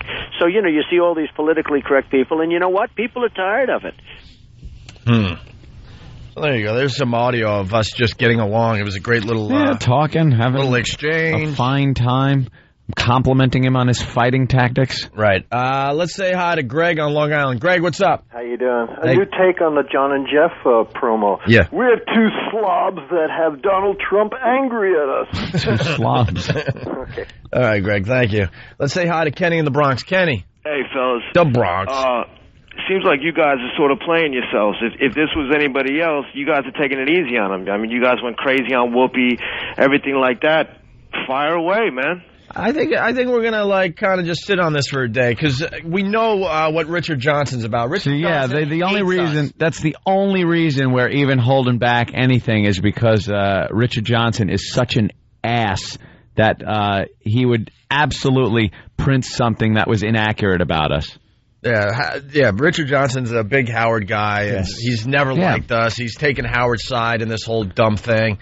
And now that he has nothing to write about as far as that show's concerned. I think Donald Trump just reacted to, hey, Richard calls him up and goes, hey, you hearing what's going on here? They sent out a huge, press release saying you were hungry for publicity when you called their show. Yeah. And then Donald reacted because that's what he does. He doesn't do any research. Richard Johnson is a gossip columnist, which to me makes him he's a washwoman. An old washwoman. Every conversation he has, and I've said this before and I mean it, should be held over laundry in a yard. Yeah. You're a broad. Over the picket fence with your neighbor that's doing the same thing, hanging her laundry. While your husband is out working, you should be kvetching with another washwoman. With a little kid and a little papoose in front of you. Stupid woman's job you have. Well, even though Donald said he would never be on our show again, I encouraged Donald Trump to call so we could see what this is all about. Yeah. Why is he calling us two slobs today? Yeah. In the New York Post on page 6. Why? We'll just have this sitting here. Right here. There it is. This isn't going anywhere. Keep it right there. This ain't going anywhere. It's in the in bin still. It's in the in bin. Yep. Just like the sound of it crinkling. Oh, yeah. It's right here. Look. Not going to lie to you. We don't really know what to do with this one yet. It's there. Right here. All right? Get all your Trump stuff together. We're not hiding. Call our show and let's talk this over. Get the ammunition. All right? If you've been a phony for the last 8 months and you really, really like Howard, but you had to kiss our ass to get on here to promote stuff, then so be it. Tell us to our face. Mm-hmm. Tell us to our face, okay? Or every phone call you say how we're great, like the show, blah blah blah. Is that true or is that crap too? Yeah. Because you just want to keep the relationship alive to get ratings up for The Apprentice and everything else you're doing. So it'll just sit here. We've never hid before. Look, Jimmy, it's sitting right here. It certainly is. That is loud. It is. Sitting right there. In a ball. Sometimes you got to let it sit on something for a day. That's all I'm saying. Yeah. Because people are expecting us to have an all-out war. But we know that Richard Johnson's the biggest dick as far as gossip columns go. Do you think she might have made that up? Huh? Do you think she might have made that up? Richard? Yeah. Maybe having a belt of scotch. Maybe playing pinochle with the ladies. Not belt of scotch. Be behind the wheel. Driving. Kvetching. Know how you work. How's that charge going? That thing go to court yet? They were able to kind of make that go away. How can it go away? They know how to make things go away. It was a drunk driving arrest, wasn't it? They know how to make things go away. Oh. Yeah. So. Has Richard Johnson ever been to Thailand? Ever? Anyone? No, don't know. It's time to pay a little more attention to Richard Johnson. All right, so that's that. That's what it is right now. We're just going to kind of keep it there. Gather our facts. Yeah, we're going to keep it there for a day. We got calls into Donald Trump. We got calls into Richard Johnson at page 6. I know Richard Johnson will blow us off because he hides behind his stupid computer, his stupid keyboard. He's one of those guys. He just hides. He's at the parties, but he's in the dark corner, like lurking. He's the oh my God, look what that guy's doing. And then they can't even write their real names in the paper. Guess which Hollywood hunk? You pussy! Why don't you just say the name? But he's in the corner with his little cocktail. Afraid of getting sued. Afraid to get sued, so he's just lurking and hiding in the shadows at the clubs and stuff, just trying to get info on people. Oh, look what they're doing. Look what they're doing. And then doesn't even have the balls to name names. Guess which sports star likes to hob the knob when he's on the road. I picture him, with a little tiny dirty pad and a pencil that's like 1.5 inches long, all chewed up, and he just scribbles things. Ooh, look at what he's doing. Are they canoodling in the corner? Ooh, I think that's canoodling. Yeah. Yeah, because canoodling is a safe word. Yeah. He's not even brave enough to say that they were just sucking face. Because they're not. Usually it's in a loud each club. Other's face off each other. Huh? Usually it's in a loud club and somebody goes up to whisper something in someone's ear or yell in someone's ear, and it looks like they're nuzzling. Right. So, who was canoodling All of a down sudden at it's this like, club? ooh, Canoodle. so-and-so was canoodling. Not canoodling. But when I write it in page 6, I'm going to have to say, guess which Richard rock Johnson star. He's always jotting. He's jotting. As the pen is just going back and forth. He probably has one of those stupid micro recorders so he doesn't forget. I got to remind myself that Jessica Simpson was canoodling with John Mayer, but I'm not brave enough to say that in the paper because I don't want to be sued. He licks the pencil point. It's called a blind item. They do blind items. And then you have to sit there and guess. Try to figure out who the celebrities real are. Brave, Richard. Real brave. You know who he is? He's the guy from Willy Wonka and the Chocolate Factory, just lurking, watching who had golden tickets. Looking around. Yeah. Creep in the corner in the shadows. That ghoul. And he is a ghoul. People are asking, was there a press release? There was no press release. No. It's we got emails of people in the know, and we send the audio out with a little note. Hey, you might find this interesting. Not a press release. And guess what? Most of the time, they don't find it interesting. Like, all right, well, we thought it might be interesting. That's it. That's how it works. Throw it out there. See what sticks. Richard Johnson. Someone says he was licking something, but it wasn't a pencil down at in the meatpacking district. Probably salt before he did a shot off his hand. We'll sit on this one. Put it aside. All right. Hey, we got Louis C.K. stopping in for the last hour here. Nice. And also, this call. Sweetie, what? Mike in Westchester. Mike. Yeah, Opie, cut it out already. You're going on and on about Johnson. We get it. Just move on already. What would you like us to talk about, Mike? It's now your radio show. I want the Mike show right now. What would Go you ahead. What would you like us to talk about? Seriously. You guys, I'm giving you a chance. What would you like us to talk about? It's just enough already. You're killing this thing. Enough. We're revving up, trust me. Because we've had a problem with Richard Johnson at page 6 for many, many, many, many, many years. All right, we do have to take a break. Louis C.K. is in, and we're going to talk to Bill Donahue next about the Dakota Fanning movie. I hope so. It's been in the news. This is what's going to happen. We're going to talk to Bill Donahue. It might get interesting. If it does, guess what? We're going to alert the media. Alert the media. Because that's what we do. Right. It's the Opie and Anthony Show. It's Whip 'em Out Wednesday. To get your official Opie and Anthony Wow sticker, go to opieandanthony.com.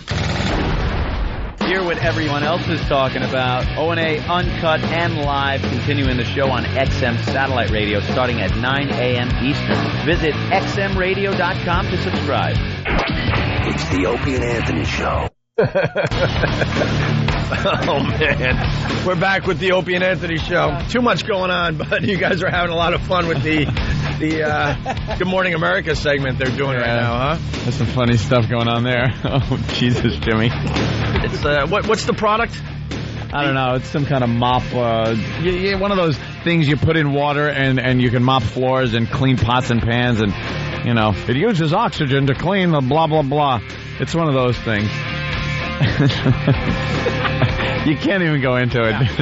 That was during commercials for the Pal Talk people only. Yeah, they enjoy that. Speaking of Pal Talk, Jesus.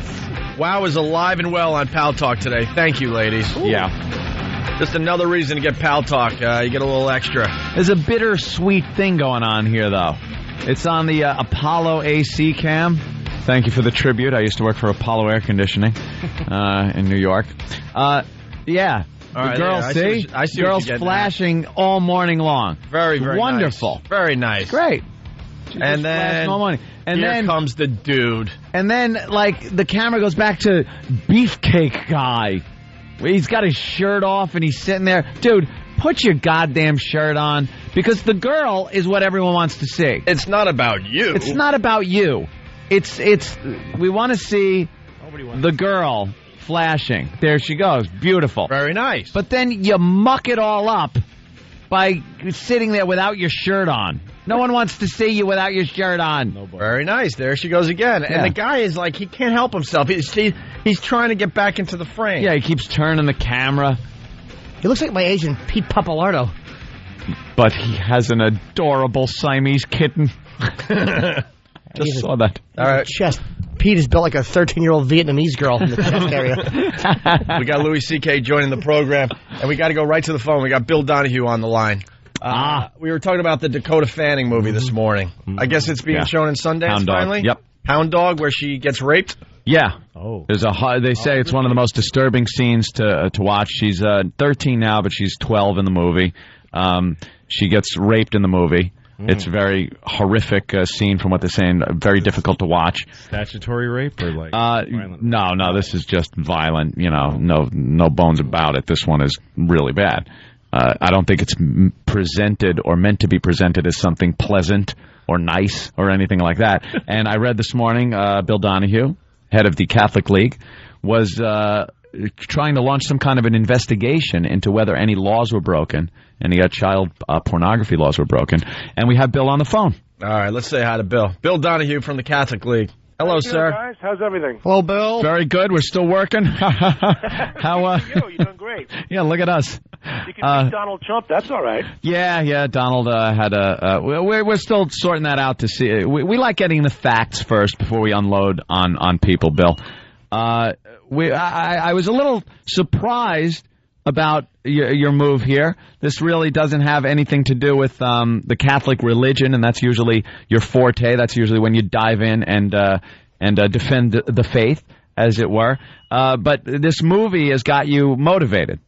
Well, it does, and also you're quite right about what you just said. It's not normally within our orbit, and also you're right, and most of the media today are wrong up on the Drudge Report and all over the world, saying that I've called for a boycott of the movie and asked for it to ban. I never asked for any of that stuff. I don't know where these reporters get this information. What I've called for is a federal investigation to see whether the child pornography laws have been broken. Now, why did I do it? I don't want to skirt your question. Mm-hmm. We know there's been a problem in the Catholic Church, all right? Right. And I'm so sick and tired. If we have a real interest in protecting kids and not just in getting priests, then it shouldn't matter whether it's coming out of Hollywood or a priest, an imam, a school teacher, a rabbi, whoever it is. And I don't like the double standard that we can celebrate, oh, this is cute. It's artfully done, I'm told. It's a carefully choreographed child rape scene. Look, if in fact child abuse is wrong, then simulated child sex rape, I think, is also wrong. Yeah. When you kind of enter that world of art, though, it's a very tricky situation. If done properly, if it's part of a story, no matter how horrific it is, and someone wants to depict it on film, why shouldn't that person have that right to depict that art on film? The right. That's why I object to what came out in the Guardian today in the UK, saying I call for the movie to be banned. I never asked for it to be banned. Now look, this is the way liberals think. Okay, they think this is cute. Okay, you can have this. I don't think anybody. Wait, Bill. I don't think anyone's saying this is cute. All I've ever read about this whole thing is that it's a horrific thing to watch. I don't think it's a comedy. Well, if you read Lou Lumenick this morning in the New York Post, he tries to say it's okay. If you listen to the chicks on the View yesterday, they tried to say it was okay. Yeah. You know what would bother these people, the Rosie O'Donnells of this world? Let's say the guy who was trying to rape the little 12-year-old was a black guy, and she would use the N-word while she's getting raped. That would upset liberals, but not the rape scene. That's the way they think. All right. Well, I do agree with that. He's kind of making that up, though. Yeah, that is kind of a long way around that whole thing. Yeah. Now, what is the investigation all about? Because I would assume, now I don't know, and neither do you, what was going on behind those cameras and how sensitive people were to this child's needs and protection on the set. Well, there's no question her mother was there, and of course we have the teacher/child social worker holding her hand. That's all very nice, but she's 12 years of age. What happens 30 years from now or 20 years from now? She's a middle-aged woman, and she has some problems with this. There have been other women who have been involved in these kind of situations. They've had problems too. But look, my real interest in this was to create a national discussion. I have no doubt that the people who are defending this would defend if a 12-year-old being penetrated 2 years from now. Hollywood's going to keep pushing the envelope. And quite frankly, when you're dealing with kids, it seems to me it should be hands off. I got to disagree, though. I don't think people would be defending real child sex. Depicting something in a movie, not because it's sexy art like Mapplethorpe tries to pull off, but because it's an event that occurs. It's like depicting a murder. I mean, no one thinks that a child murder is acceptable, but it is depicted in film. And I think that the term art, not to be confused with quote-unquote erotic art, which is made to titillate, but this is something that is an actual awful event that happened.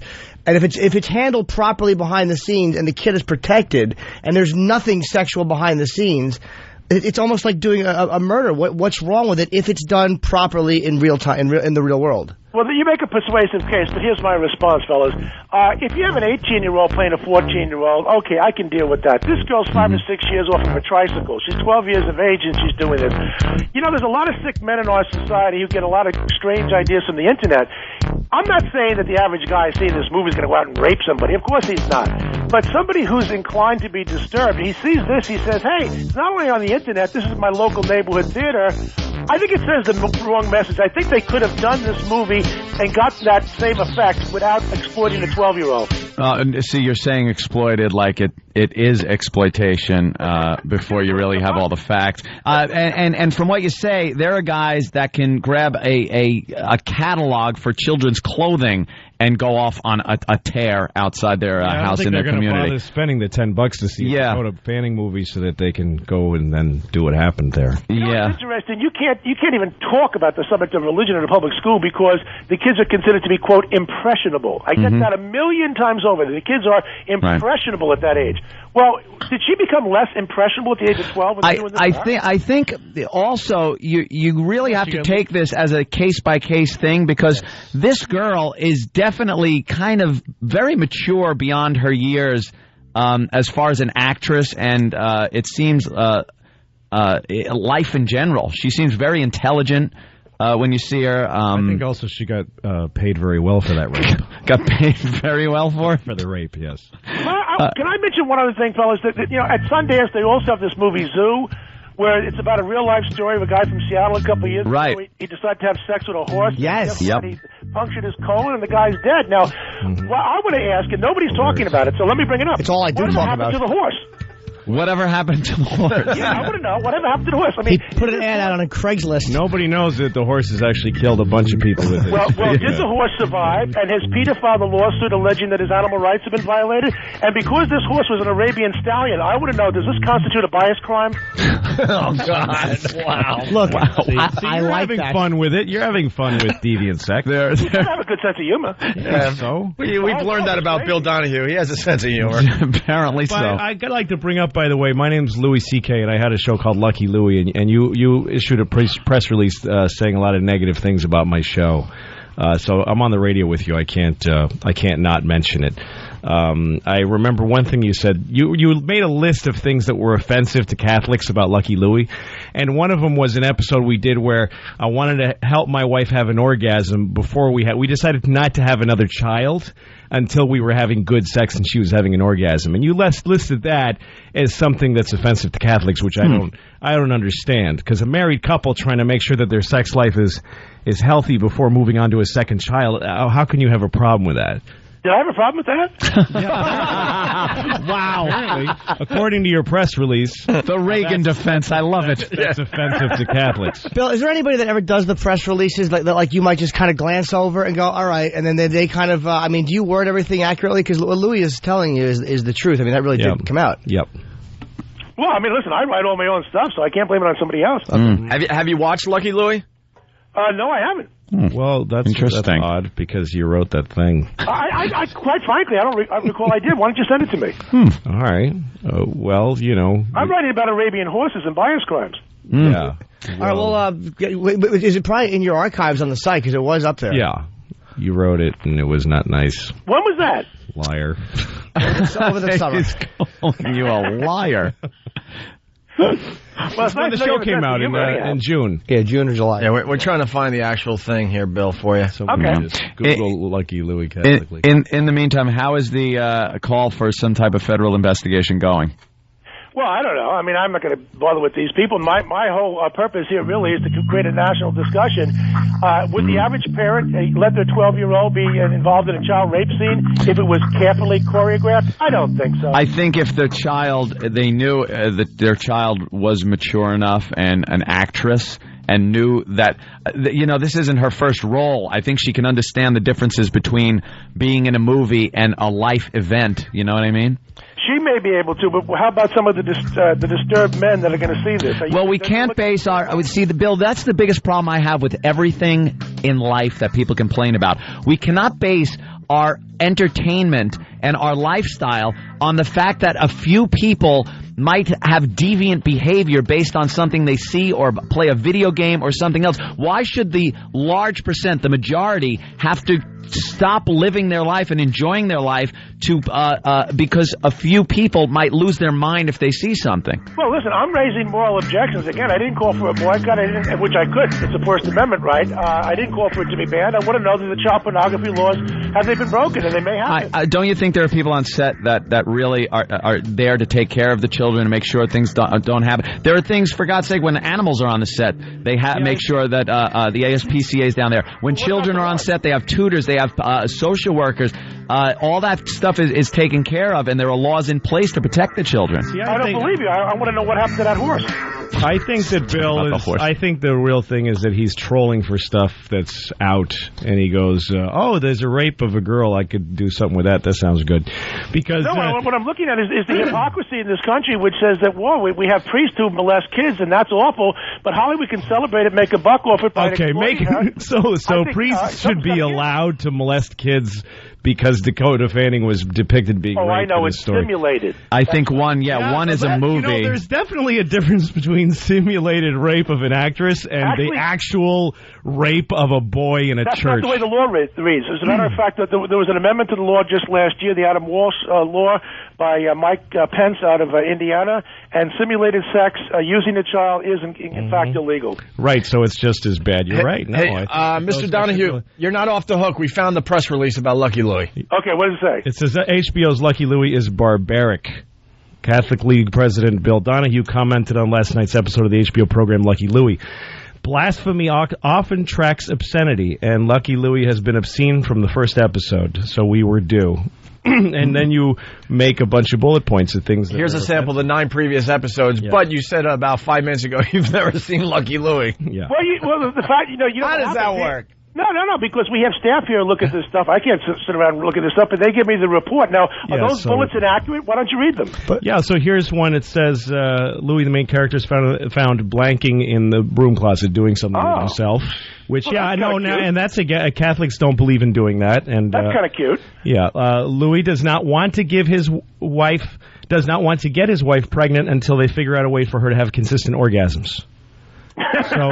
So what's wrong with that from a Catholic point of view? Well, we prefer them to be inconsistent. Now, look, you've got some of the bullets there that you probably don't even want to read on the air about some of the stuff. No, but address this one, because these are your words, and you're you're laughing, but I don't take anything you say about Dakota Fanning seriously, because you don't take this seriously. Because you couldn't even repeat on the air what I just said, what I just said there, in taking out one of the statements. Right? We'd like to, but there are FCC regulations in place that are way out of hand. This is one, it's your words. Louis does not want to get his wife pregnant until they figure out a way for her to have consistent orgasms. That's something you found objectable, made you call my show barbaric. So tell me what's barbaric about that. I'm bringing attention to something which is patently obscene, and if I have a snide remark and you can't get that kind of humor, I don't know what to do with it. Now, Bill, I don't understand that. He's trying to see. Louis wants your reason why that's something the Catholic League would be interested in, would object to. Why is a guy and a husband and wife having a healthy sex life before they decide to get pregnant? Why is that a problem? Yeah. Well, quite frankly, the media call me here all day long wanting to know, to give a moral traditionalist view on a particular subject. And so while my orbit is generally anti-Catholicism, yes, of course, we branch out into other areas when you deal with something that's patently obscene. Are you just zero answer? So you're pretty much just from the school of sex just for procreation? Well, obviously, I'm But the Catholic Church's teachings on that. Not just for pleasure. So that would be the problem. We don't defend adultery. Is that what you mean? We don't. No, inside of a marriage. It's inside a marriage. Inside of a marriage, two people having That's sex. the way it should be. Making a choice not to get pregnant until they're having a healthy sex. That's wrong. That would be in the best interest of everybody in society. All right, that's what the episode was about. That's what they were doing. Yes, they were married. I think you're leaving out a few things, a few ellipses here. No, Bill, actually, I need some of those other bullets. I have a question for you, too, Bill, because you just said that a lot of times your staff will make points, but then the context is lost. If you're going to quote something and say it's obscene, you should see it in context because right here, there's one you put. A 16-year-old girl offers to perform oral on Louis. Now, you're correct, that did happen, but in the episode, it was about a rebellious teenager running away, and Louis not only didn't accept it, he told his wife that he was disturbed by it, and the wife talked to the teenager and worked it out and tried to help the girl go back home. So the episode was not about being titillating or being dirty. It was about something uncomfortable that happened, and Louis, the character Louis, goes to his wife and tells her. And we help reform the kid and send her back her home. It's like a Facts of Life episode. Yeah, it was just like Facts of Life. But here's the thing is that you say, your guys watch this stuff. You don't even watch it.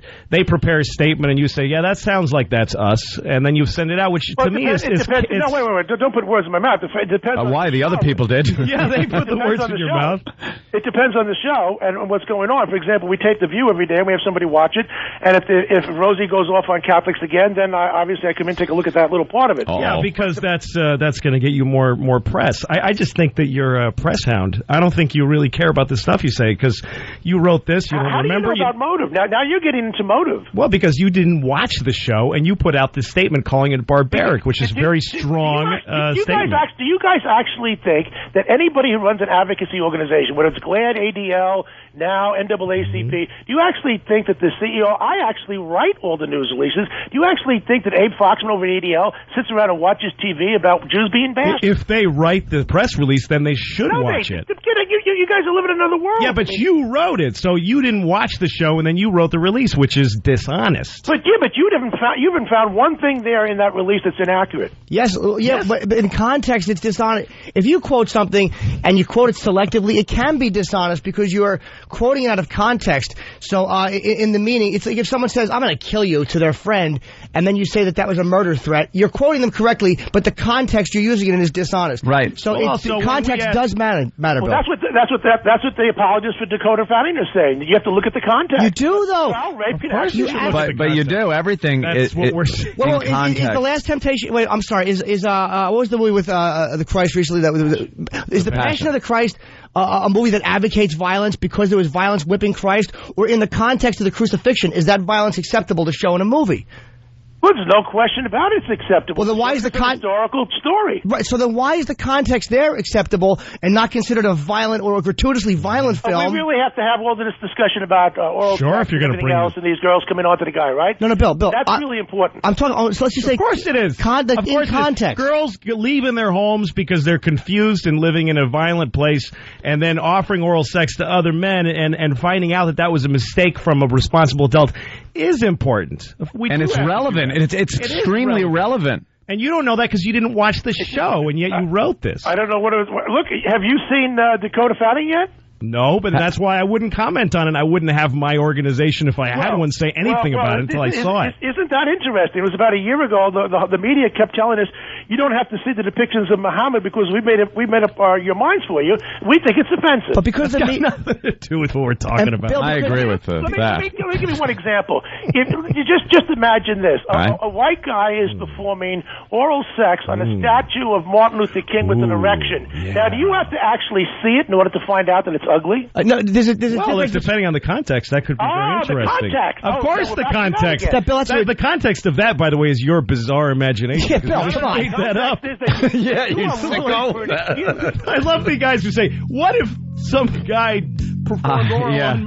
How would you like that? I don't know. What's your problem that you're even picturing that? Why don't you explain to African Americans what the context is? I'll give you a context. It never happened. I would absolutely give you a context of how that would go over. If it was on an episode of the Dave Chappelle show when that was on in some type of comedy sketch, sure, it would be completely accepted by the black community. Oh, I don't think so. I do. Well, I don't there would be certain people that would be outraged, but the majority would find it hysterical. Dave Chappelle put out a lot of material that was very would have been racist if it was the other way around. I think I beg to differ. I think you're totally wrong on that. Blacks would be outraged and rightfully so. But you made up the whole thing. You made it up, Bill. Happened. And there's making a case on something you made up. You keep dancing around this whole question of context. We're not. No, we're dancing. not. We're talking about things that actually have context, and you're dancing around them by creating false things that don't have context in reality. An analogy. What's that? I have to give you an analogy. But no, you don't have to. You can actually talk about the thing we're talking about. The first time we raised this just to get your reaction on your own words, your only reaction was, well, I don't know, because I didn't see it. Somebody else watched it and told me what was on it, and then but you just rinsed it with the bullets. It seems to me that was sufficient. Yeah, but HBO's Lucky Louie is barbaric. All they're saying is I think that they think you should at least watch the thing. All right, I don't want to take over your show with this, but I think this guy is full of baloney. Louis, he knocked your show, and you had every right to talk to him about it. I'm glad we watched what you liked, Louis, and you got a very interesting picture on life. I'll tell you that. But no, you can't. The context discussion does matter, Bill, because to bash something as barbaric when you took the complete opposite intention of the show, which was because you didn't watch it. That's what's wrong with being the president of an organization and saying a very strong and out of context a statement about it without having seen the show yourself. Well, it's irresponsible. That's kind of disturbing that you haven't seen the show. And then you write this that Lucky Louie likes the child rape movie. That's what I like. Oh, see, you're that's the next statement. Idiot. That's the next statement in the press release. Lucky Louie likes child rape. You're unable to discuss it. You can't defend your own words. You're full of it. Flick balk worse than bite. Yes, there's a rape scene, and it goes on about there's no nudity, just seeing her underwear and whatnot. So what? You didn't see it? Please. No, you didn't see it. You don't watch the stuff you comment about. What a stretch. You're totally uncredible. You're not interesting. You know, quite frankly, every movie that comes down the pike that slams the Catholic Church, you like. There's no question about it. No, that's not true. No, that's not true. And you also like... You don't know what I like. Well, I certainly do. I know you like this movie. He likes men, you don't. Bill. I didn't see the movie, you blockhead. You haven't seen it. I didn't see it. I'm not even interested in it. I'm not even talking about it. I'm talking about my show that you slammed and are unwilling to stand behind your slams because they came from not even watching the show. They came from being president of the Catholic League and wanting it. Attention. You just want attention. Well, I'll tell you certainly gave it to me, didn't you? Yeah, I did, because you pooed on my show, you dink. All right, Bill. Also, by the way, Catholics are wrong about God. Let me just throw that in. Hey, it's the only true religion, my friend. You burn in hell. I'm not. I'm going to have a ball there.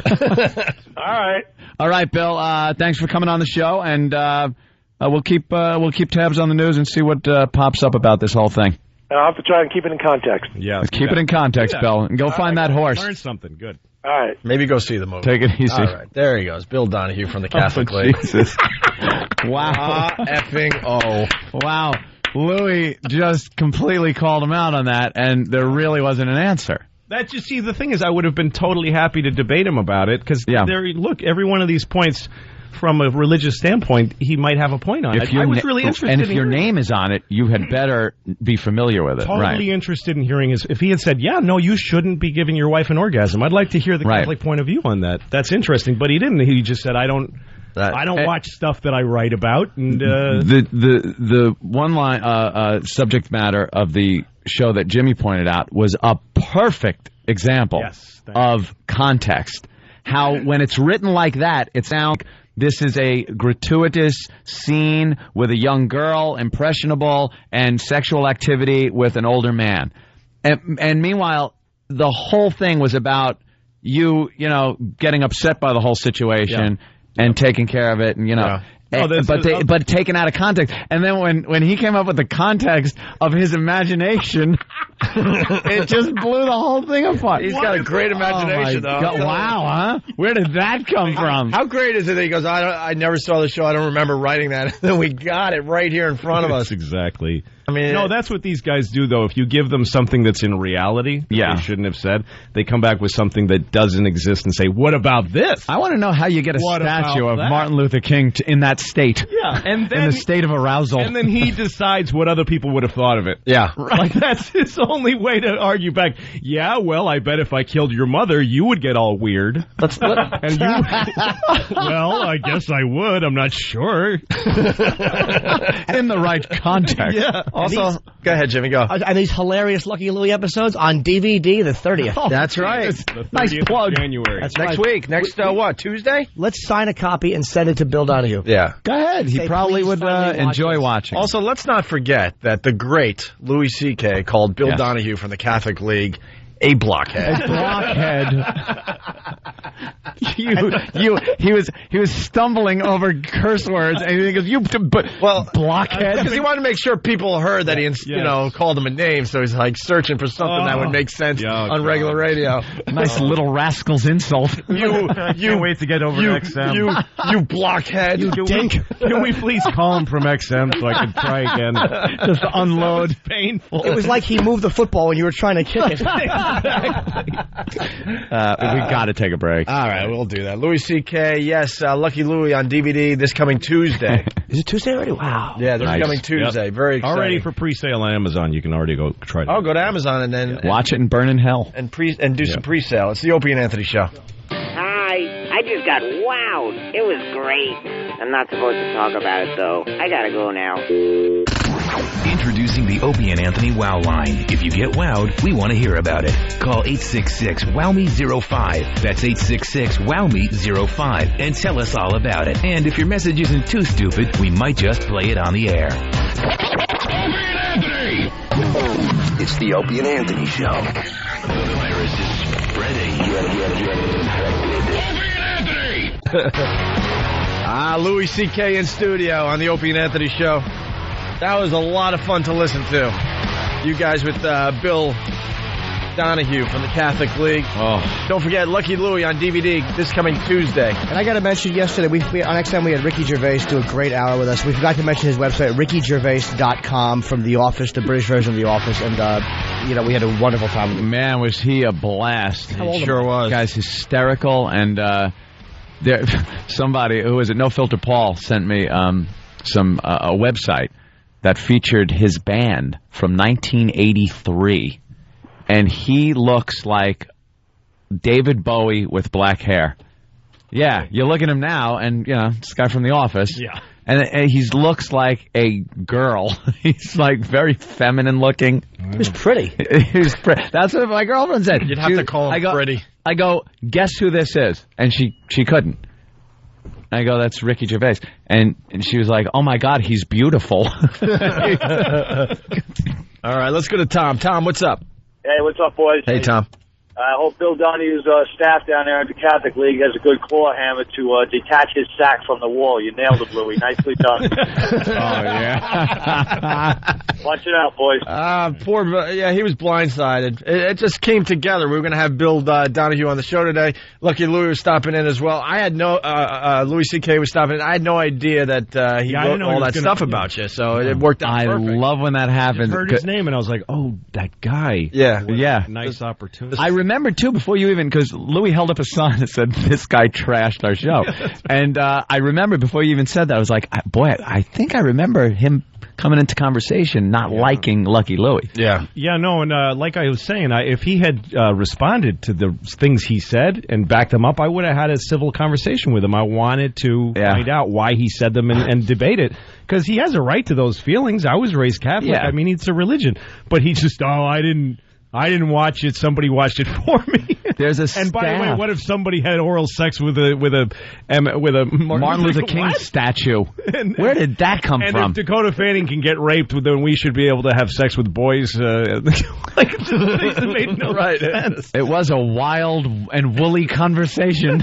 He must have had a hell of a youth with that imagination. You know, alone at night in his bed. Here's what the problem is. He's got some great scenarios. He has a sense of humor. You can tell to some point.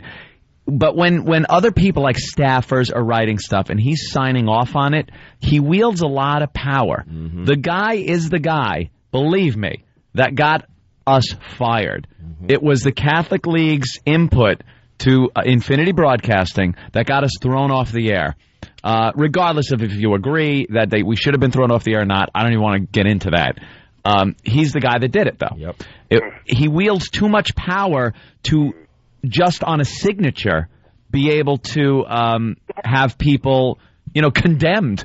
Well, and the thing about the Catholics is that my grandmother's Catholic, and anything that she's told to believe that has Catholic written on it, she goes, "Oh, okay." There you because go. they're very devout people, and they're very loyal to their faith. They don't question anything.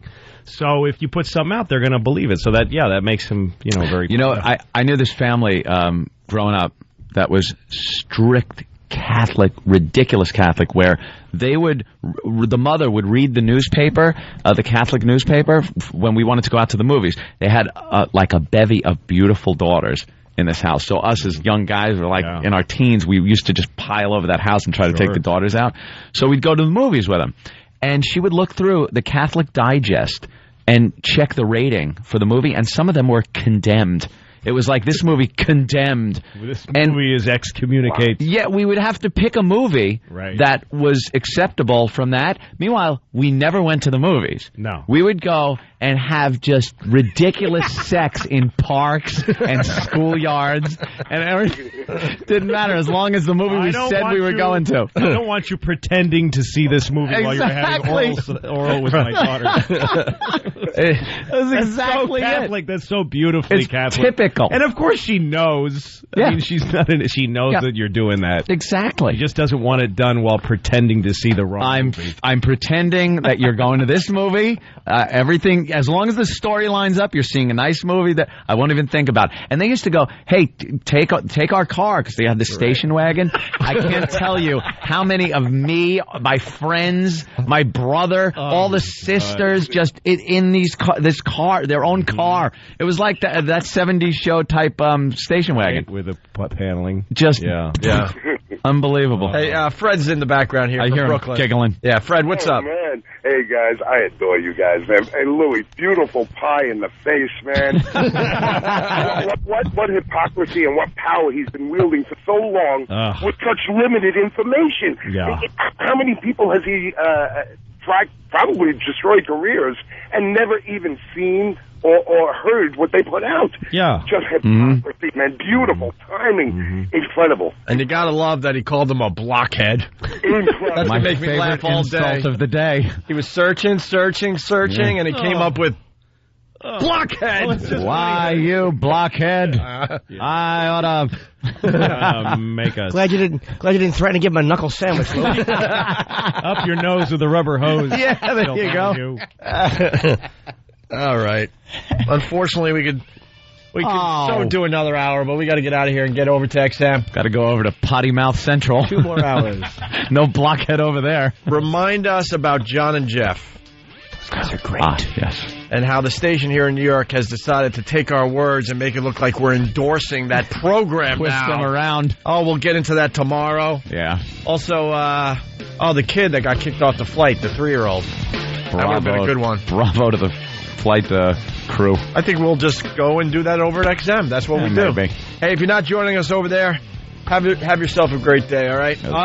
Louis C.K., Lucky Louie on DVD this coming January Tuesday. 30th. You can buy it now on Amazon. Yeah, for pre-order it, man. Yeah, very cool. Thanks, guys. Yeah, bye.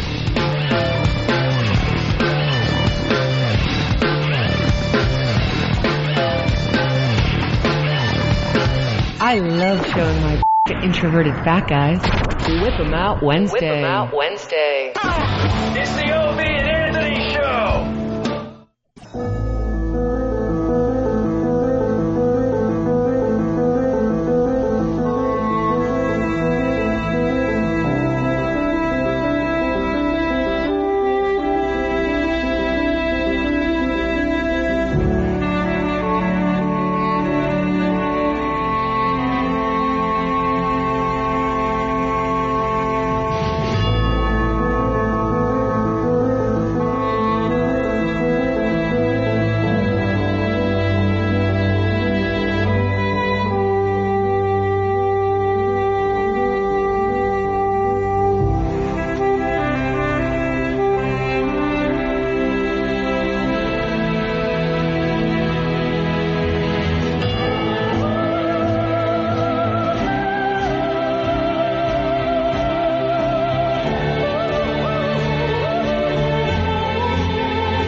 They are the most vile, despicable human beings in the country. Creeps, ankle-biter. Obviously, the strength is their ability to turn mistruth into something people would believe.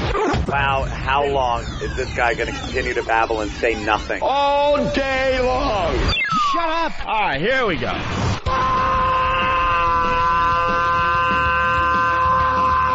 Welcome to the Opie and Anthony Show. It's worse than I imagined. That's terrible. I'm sorry. We are a bunch of dopes. I think we're lewd. And we're probably pushing 20 arrests because of this radio show. Out of touch cornballs. 3 retards. We have the effect of Tylenol PM.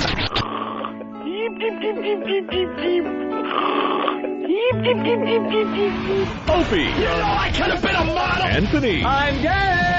James Norton. I like yogurt. Robert Reed.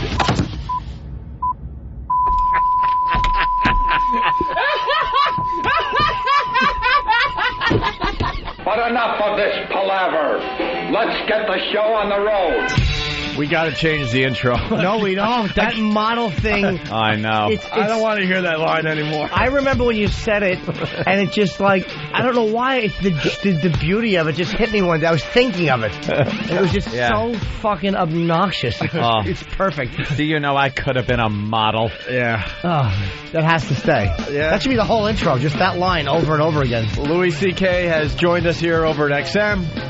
Lucky Louie on DVD this coming Tuesday. That's right. In the intro to this version of the show, it's Opie, Anthony, Jim, and then there's a little snippet from the show. And someone was getting under my skin so bad one day, the best I could come up with was to scream as loud as I can with passion, do you know I could have been a model? Yeah. Did you mean it? Was it a real feeling? It couldn't have been anything but. It's despicable. And now we're finally breaking it down. It's been part of the intro for a long time. It's like, I'm such a douche. Like, I'm basically telling everyone how lucky they are to have me. That's awesome. The modeling world was calling, and I decided, no, I need to be a shock jock. You're lucky bastards. I might not be here to entertain you. Right. It just struck me as funny one day. I'm like, oh, it's awful. It was just such a moment of like, just something that had to be said, finally being said. Sure. Yeah, well. Hey, the dump report is very, very funny today. Yeah, let's get a little look-see at that. Looks like old Bill Donahue's a potty mouth. Potty mouth. He got some dumps. It's fun when you could read the dumps of the president of the Catholic League. 8:17 a.m., a child being penetrated. Yeah. Bill Donahue from the Catholic League. Had to talk about that one with Tom on the way down. And I was saying that would have been great to leave that, because could you imagine if we got an FCC complaint based on that? Right. Yeah, and it would have been him. The press, we would have had to say, we got a complaint. The FCC wants to fine us $320,000 because of something that the Catholic League president said on our show. How great would that be? And he was talking about penetrating a child. You should have, because then you would have gotten to put out a press release that says we ourselves were shocked by the language. Disgusting man. We'll never have him on again. Yeah. As we were adhering to FCC regulations, the Catholic League president blurted out, "We do not condone the words of this disgusting individual." Our fault was... I think he should step down immediately. Our fault was assuming that he'd behave. Yeah. We thought we'd give the dump guy a break. Like, that's what could possibly you leave happen in with the president of the Catholic League. The Catholic League. Oh, yeah. Who's going to complain? 8:13 a.m., a guy performs oral sex on a Martin Luther King statue with an erection. Holy shit. Bill Donahue again. Nowhere. What the fuck was he thinking about? And by the way, brilliant example by Anthony, because I was trying to think where would that be acceptable. And Donahue was wrong in that on Chappelle's show, under what context? Say Chappelle was doing a sketch about how white people always want to know what they can do to make black people happy. Right. For the way they treated us. Here's a start. Black people would not be enraged about that. A few might be, but the majority would be. Yeah. Like what movie was that? Barbershop. Some people got upset at Rosa Parks. They were talking about Rosa Parks trashing her in the barbershop.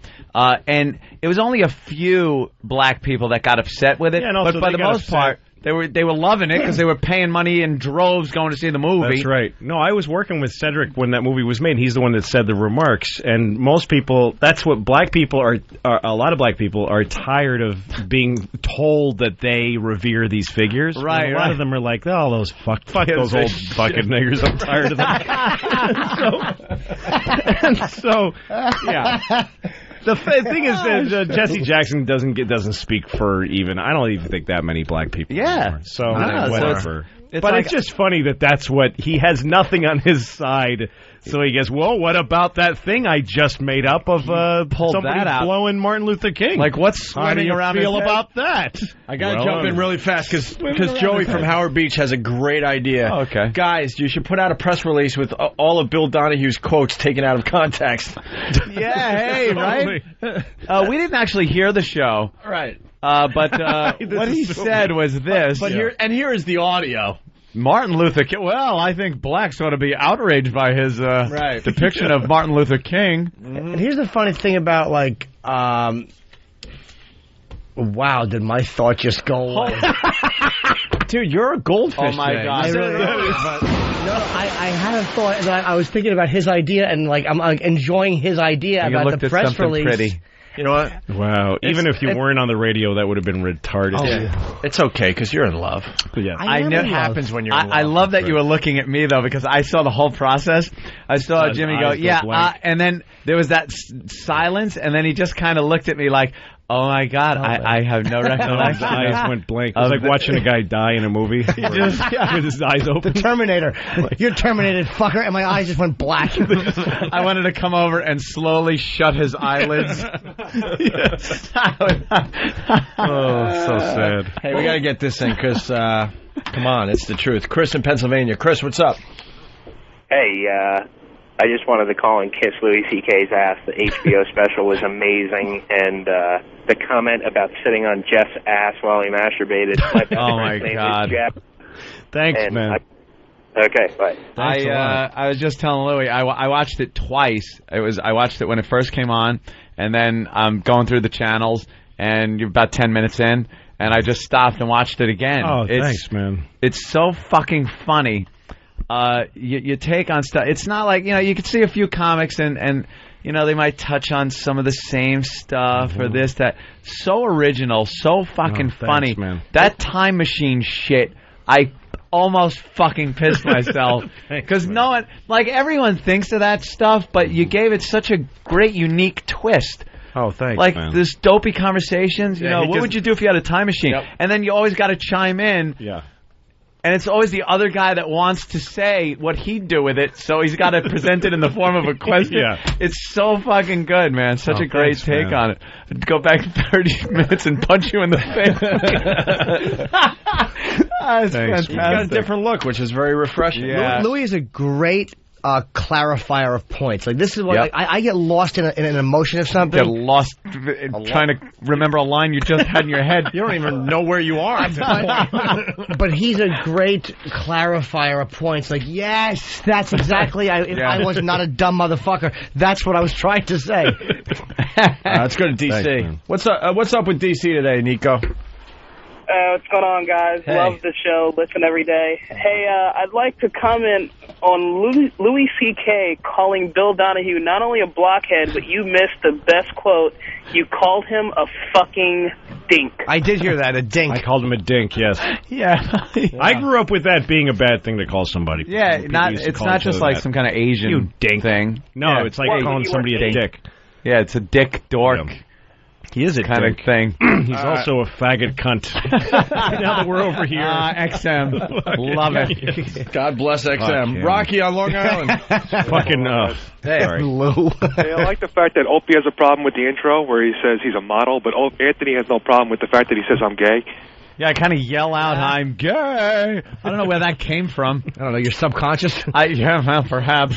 Well, someone reminded me why I said, I could have been a model. There's some just twat, saying how ugly we are and how she's seen our pictures and this and that. Oh. And then you blurted out, I could have been a model. Yeah. Well, You don't know how wrong you are, Missy. Listen, lady.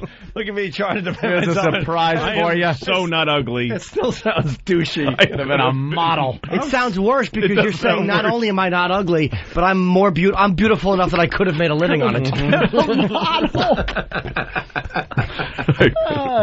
Look, man, I know it. I'm insane. That's awesome. I know it. We do blurt out things, or things, again, the context, taken out of context. They have clips of us saying stuff, horrific. Oh, and then that cock in my mouth. Yeah. Now they have that. That's right. See? But out of context, I think if God met Bill Donahue, he'd shit right in his mouth. In or out of context. Yeah. Fucking piece of shit. It just makes me mad because of my stupid Mexican and Catholic grandmother who listens to dorks like that. Yeah. Yeah. Yeah, too much power, man. Yeah. Too much power. We were laughing on the walkover because Jimmy was talking about kind of, you weren't defending Bill Donahue. No. But you were kind of saying that it's, I don't know, you didn't give him enough credit for having as much power as he has. Well, he was saying That's he's a funny problem. guy, and he's a guy who will reverse himself. I think Right, he'll reverse himself. That's what you said. Yes. He'll reverse himself. And I said that's all well and fine, but he wields too much power. He destroys lives and livelihoods. And I brought up the point that Hitler would probably have been a pisser in a bar as the painter. You get a few drinks in this guy, and he'll go off on the Jews. That's what you were saying, because that's what Hitler was. He was a beer hall nut. And people would get him drunk, and he'd stand up there and say, "The Jews!" And they would all bang their mugs. This guy's fucking great. Listen to him. And then some guy that used to watch him at beer halls reads the paper. What the fuck? He's chancellor? What are you, nuts? He was funny. It was funny. He said, "Kill the Jews." It was awesome. We'd laugh our asses off, finish our beers, go home. Now this guy's running the show? What are you, crazy? Yeah, and that's kind of the Bill Donahue thing is like, it's fine when he's making jokes about horses fucking guys up the ass and killing them, but then when he's putting out press releases cross on it. getting people, No. The Davy and Goliath fucking logo at the end of the show on there. Yeah. No, I agree with you. You're right. But I'm saying, like, if you look at whether it's Muslims or Jew, any religious guy like that is awful and pious. Yeah. At least with him. Anyone else running the Catholic League, you're going to get a guy who is religious and self-right. You can't avoid that. Stuffed shirt. But at least with him, you do have the other angle where he will come back and go, all right, look, I didn't see it. Like, you know what, there is though? at least that with him. If he had argued about the points, I would have had no... As a matter of fact, I prefer a guy who has those beliefs and puts out a statement and says, this is what our religion's position is on this, to a guy... I mean, imagine a Muslim guy like the guy who said, somebody makes a fatwa on the Danish cartoonist, and you call him up and he goes, oh, I didn't see the cartoon, I just... I don't really look at these things, I just signed off on his death warrant. Yes, that's all. It just was I don't think Bill Donahue looks at his things. By the way, what if someone sucked off George Bush in in an Easter parade? How would you like that? You would have his head cut off. Yeah, I bet you guys would, you hypocrites. God damn, that is fucking funny. And Martin Luther King had an erection too. Yeah, just an amazing imagination from that guy. It came out of his head. He didn't even have to think about that one. He didn't have to go, okay, let me come up with a horrific little scenario for you. Give me a minute. I got to think. It was just, let's say Martin Luther King's being sucked off by a white guy on the... What the fuck? Jesus. Yeah. You sure can't come up with him, Bill. What a show today. Brian. Hello, Bill. We haven't asked this question in a while. Brian's... Hello, Bill. Hello, Bill. Brian's a trucker. Brian, what are you hauling today? Hauling insulation. Insulation. All right. Gotta watch that shit. Makes you itch. Yeah, I don't have to unload it. I don't give a shit. Good. But I want to tell Louie I love this comedy special, and yesterday me and my wife were having an argument, and it completely changed when she told me to suck a bag of dick. We both just started laughing, and that was the end of it. Oh, I'm glad I was able to help there. You're going to get the DVD on Tuesday. What's that? You're going to get the DVD on Tuesday. I certainly am. It's already on pre-order. All right, run on, Thanks, Brian. man. That would have been a better story if he said, she told me to suck a bag of dicks and I knocked her teeth out. Probably did. He just left that out. Yeah. But then they still laughed. Yeah. I knocked her teeth out, then we laughed. Let's go to Florida. Chris, what's up? Hey, Opie. Hey. Hey, Anthony, you got that I'm gay from your friend out in California when you were describing him when you went back. And Gay. he's like, I'm gay. Gay Richard. Nah, it's not Richard. Trust me. No, I know. So I blurted that out. I know it's not Richard. Richard has been dead a few years. Tragic. Oh, yeah, that's right. Yeah. Jimmy. Go ahead, man. Jimmy. It's not going to work. Yes, buddy. Yuck. What? That's all I got to say. What? In love, little fool. I am in love. Oh, in love, little fool. You're just a fool in love. Why? I can't help it. I mean, we get along very well. And last night she was over. I did a lot of this. I'm glad you're my girlfriend.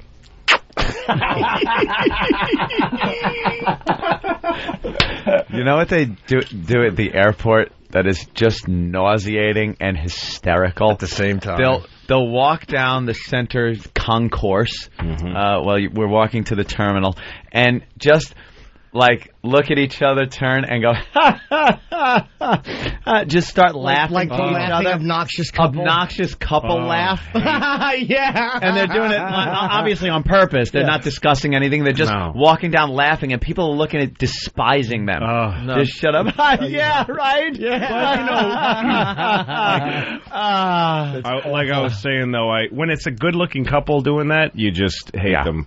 But they're half a good-looking couple because she's really cute and nice, and Jim is so lucky. It just makes me happy because you have friends. Look, Jim is I think he's a handsome guy, but most people don't. I mean, by America's standards, which I don't think are right, he's not doing so good. But he's got a great. He's the kind of friend you worry that he's going to die alone someday. You know, like when you have a friend, you're like, please, somebody, someone hook up with him, this girl, please. This guy, yeah, please. His looks are just taken out of context. They are. What about, you know what? Girls fucking just find him so endearing, and they love Jimmy. Yeah. They love Jimmy. What about he's despicable. It's not what he's fucking saying. No. I don't understand it. It annoys me. It's got a charm to him. What about the hats, though? You forgot about the matching hats they had coming back from West Palm Beach. Oh, God, the West Palm Beach hats. They went into the souvenir shop and got matching palm tree hats and then walk to the airport. And they walk back to the seats going, you can't even describe the colors of the hats. They were such bright neon. Awful. Pink and a light purple. Was it a pink? Yeah, they were awful. They were awful. You were a horridly obnoxious couple. Yeah, it's great. It's hysterical. Yeah, she really makes me laugh. Yeah. We have fun. Then I say little things like, good night, Angel. Amanda, Buffalo, what's up? Hey, Amanda. Hey, what's going on? Hey. I just want to tell you guys have the best show ever. You guys keep me company. Oh, really? During my long days of driving. Thank you. Is it cold in Buffalo today? It is 31 degrees. 31's not cold for Buffalo? It's actually, pretty warm, I guess. Yeah. But I'm actually not in Buffalo. I'm actually just outside of Rochester right now. What town? What's that? What town in Rochester area? We're on the 90 at a service station. Okay. Well, what do you like? Yeah. What do you like about the show, Amanda? You guys, you're like laugh. They never. Oh my God! You're batting 1,000. You're batting 1,000 with that, and it's been 2 years. Anyway, should we get into? It's quick, but should we do the American Idol? You watch American Idol, Louis, or you? I haven't seen it this year, but do you like the show? You seem like the type of guy you couldn't be bothered by this crap. I like watching the early rounds auditions when they're goofing on the retards. Yeah, once they're two different shows. Yeah. Once they're there, I really hate it. It's two different shows. It's the freak show, make fun of retarded people. Yeah, first half of the show, which is great. Yeah, and then there's the talent show, Star Search portion. Who cares? Where it's people. But when singing. it's early, I like it because I love watching somebody just off the street actually sweating a little from being outside. Yeah. Totally convinced that they're awesome. Yeah. And sucking. And all the people also, it shows you that part of American culture where people like, I got self-respect and I know I'm somebody. Yeah. If you're not anybody, you shouldn't think you are. You should say, I'm not anybody. Maybe I will be if I work hard. Yeah. If I really apply myself to something. But just people that automatically walk around with their shitty lives. They already think they're somebody. I'm somebody they're special. Stars. Well, not yet. You could be. Because they convince people within their little circle that they're somebody. Yeah. So So now, of course, America's going to follow suit. Every year there's the guy or the girl, too, that is just completely stinks, is thrown out. And on the way out, they're like, well, the show's going to suffer because I'm not on it. Like, you just lost so many viewers, American Idol, and it's your loss because if I was on the show, the ratings would be, and it's the biggest ratings ever. And then year after year, they just keep going up. Your loss, Taco Bell's gain. Yeah. You're lucky to have me. You haven't seen the last of me. Let me tell you, I'm going to go play.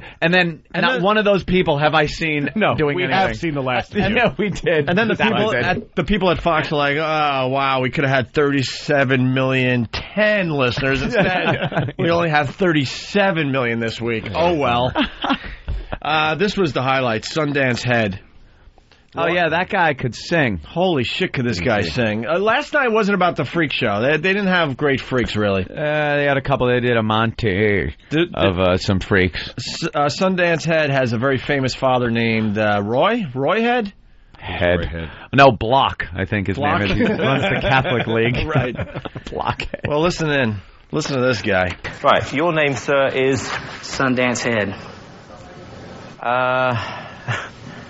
Nowhere to go after that, is there? Okay, Sundance, you're having a lucky year, it says here. Yes, sir. Why is that? I got married to my wife I've been with for 7 years. Unlucky. I'm having a baby that's due Christmas Day. Not great news. And I made it to American Idol. All right, 1 out of 3. What are you going to sing? Stormy Monday by Bobby Blue Bland. Okay. Oh. Ready? You know they call it Stormy Monday, babe. White guy. Lord, now Tuesday's just as bad. You know Wednesday's even worse. Oh, and Thursday's oh so sad. You know the eagle flies on Friday, yeah. Saturday goes out to play. Lord, when Sunday rolls around, Lord, I get down on my knees and I pray. Wow. Holy shit. Yeah. Right? It's unbelievable. That fucking guy is going to go far in this contest, man. With a nice And also after being shit on by Out of Bullet Simon. Yeah, I know. For no reason. Yeah. Right. Fuck you, also. Unlucky. Yeah, basically. I just got married. You suck. Yeah, you watch the cunt. I had a child. Fucking retard. Yeah, go ahead and sing now. Yeah, now sing. What you didn't hear in that clip, he talks about his father, Roy Head, who had a #1 hit with Treat Her Right. Yeah. And, wow. And his father absolutely hates the Beatles because he was knocked off the charts by a little song called Yesterday. A little song called Yesterday. Just fucked up Roy Head's career. And now this is his son. And this is what the judges had to say. You know what? Wait, but before you do that, I knew a guy. It fucked up Roy Head's career. No, it didn't. There was this guy we knew. He was in a doo-wop band. He used to frequent a bar. My mother tended at a bar out in Comac. And he would always talk about how the Beatles fucked him up, fucked his career up. He would have been huge. Sure. Like, do up, do up, do up, do up. Yeah, that was going to go forever. Never going to end. No one was going to change that. You know, the Beatles came along and like that music all of a sudden was your fucking parents' music, and the Beatles was the new shit that the kids listened to. Right. But if also, it wasn't for the Beatles, today, to this day, 2007, brand new song. Let's listen to it. Also the Rolling Stones and the Who. Yeah, they were all bands that just came out. The British Invasion, it was called an invasion, not just four guys. It was an invasion. We got the Roy Head song from back in the day. Treat Her Right. Head. A little rockin'. Yeah, my man. The white guy sounded black, yeah. All right. Oh, the white man just completely ripped off the black man and then sucked his dick. It's out of context, sorry. Oh, you're looking good, baby. Does he sing? Holy crap, let's go. While we're young. Yeah, it's the Beatles' fault. Yeah. Fucking non-singing I want to tell you a story. Oh, here he goes. There we go. Every man ought to know. If you want a little loving, It's all right. You ever hear this song before? Fine. No, I'm too busy listening to She's yesterday. gonna love you. If you just treat her right now. Oh, squeeze a real jump. Enough of Roy Head. But that's so different than what the Beatles were doing. It's like a 50s to the 60s, man. Yep. Yeah. That would have been dead anyway. That's funny. 30 years later, blah, blah, blah. You're gonna, Of course not. Music was never gonna die. Well, this is what the judges had to say about Sundance Head. Powerful voice, didn't expect it. We in Memphis, and you come and singing a blues song and blew it out. Man, you sounded great, dude. Amazing. Thank you. Probably one of the best voices we've heard on the audition tour this year. Thank you. I agree. In every way.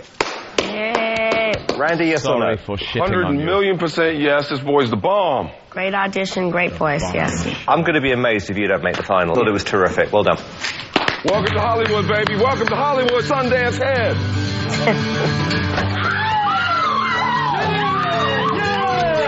Wow. That guy can sing. He just blew Taylor out the park. Dude, I'm saying a circle. Blew Taylor apart. Yeah, he Taylor basically Hicks said this guy is so much better than Taylor Hicks, who won last year's American Idol. Yeah, because it's like that genre trying to be like soulful and stuff, and that was Taylor Hicks' whole like MO when he went up on the stage, and this guy just got out there and just completely chewed him apart. He's a big guy, you know. He's fat.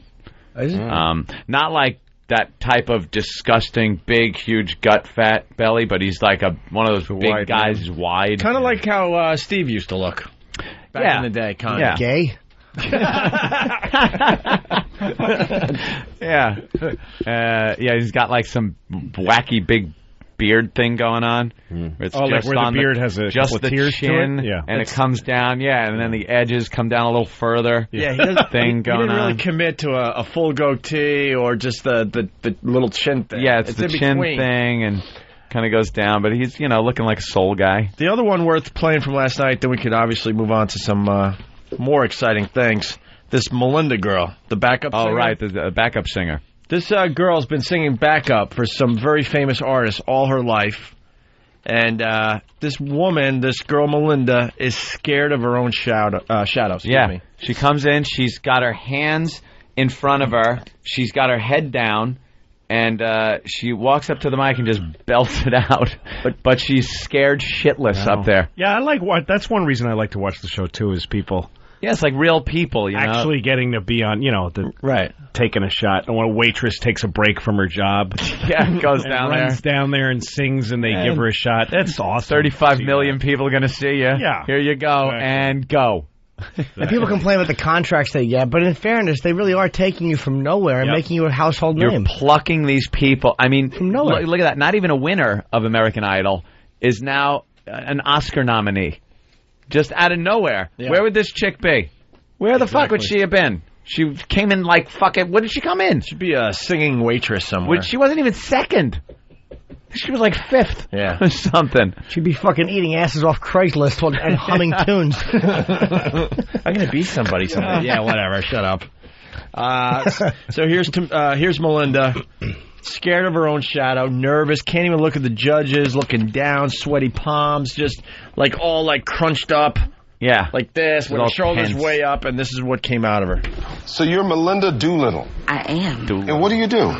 I sing background vocals for different artists, session work, and then I travel quite a bit. About Do you 9 months out of the hate year. every single person you're singing backing vocals for? I don't. No, You know what? truthfully. Okay, truthfully. Do you think, fall off the stage, break your leg, and I'll take your place? Because he hates everybody that For he me, works it's with. fun, and I've always kind of loved being in the background. It's my comfort zone, so that's been my fun little place, and I can be there, and they can do their thing. So and what's changed?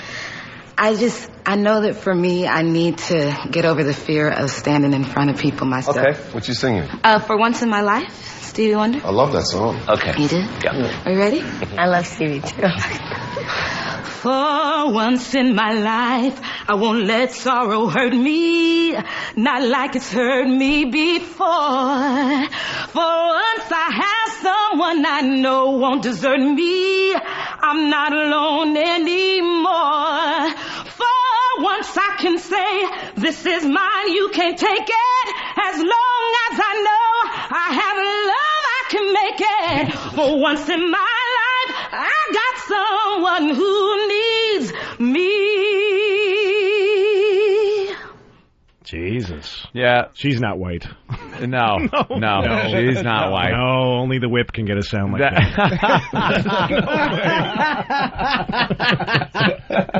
Years of whipping and a nasty boat ride, you sound like that.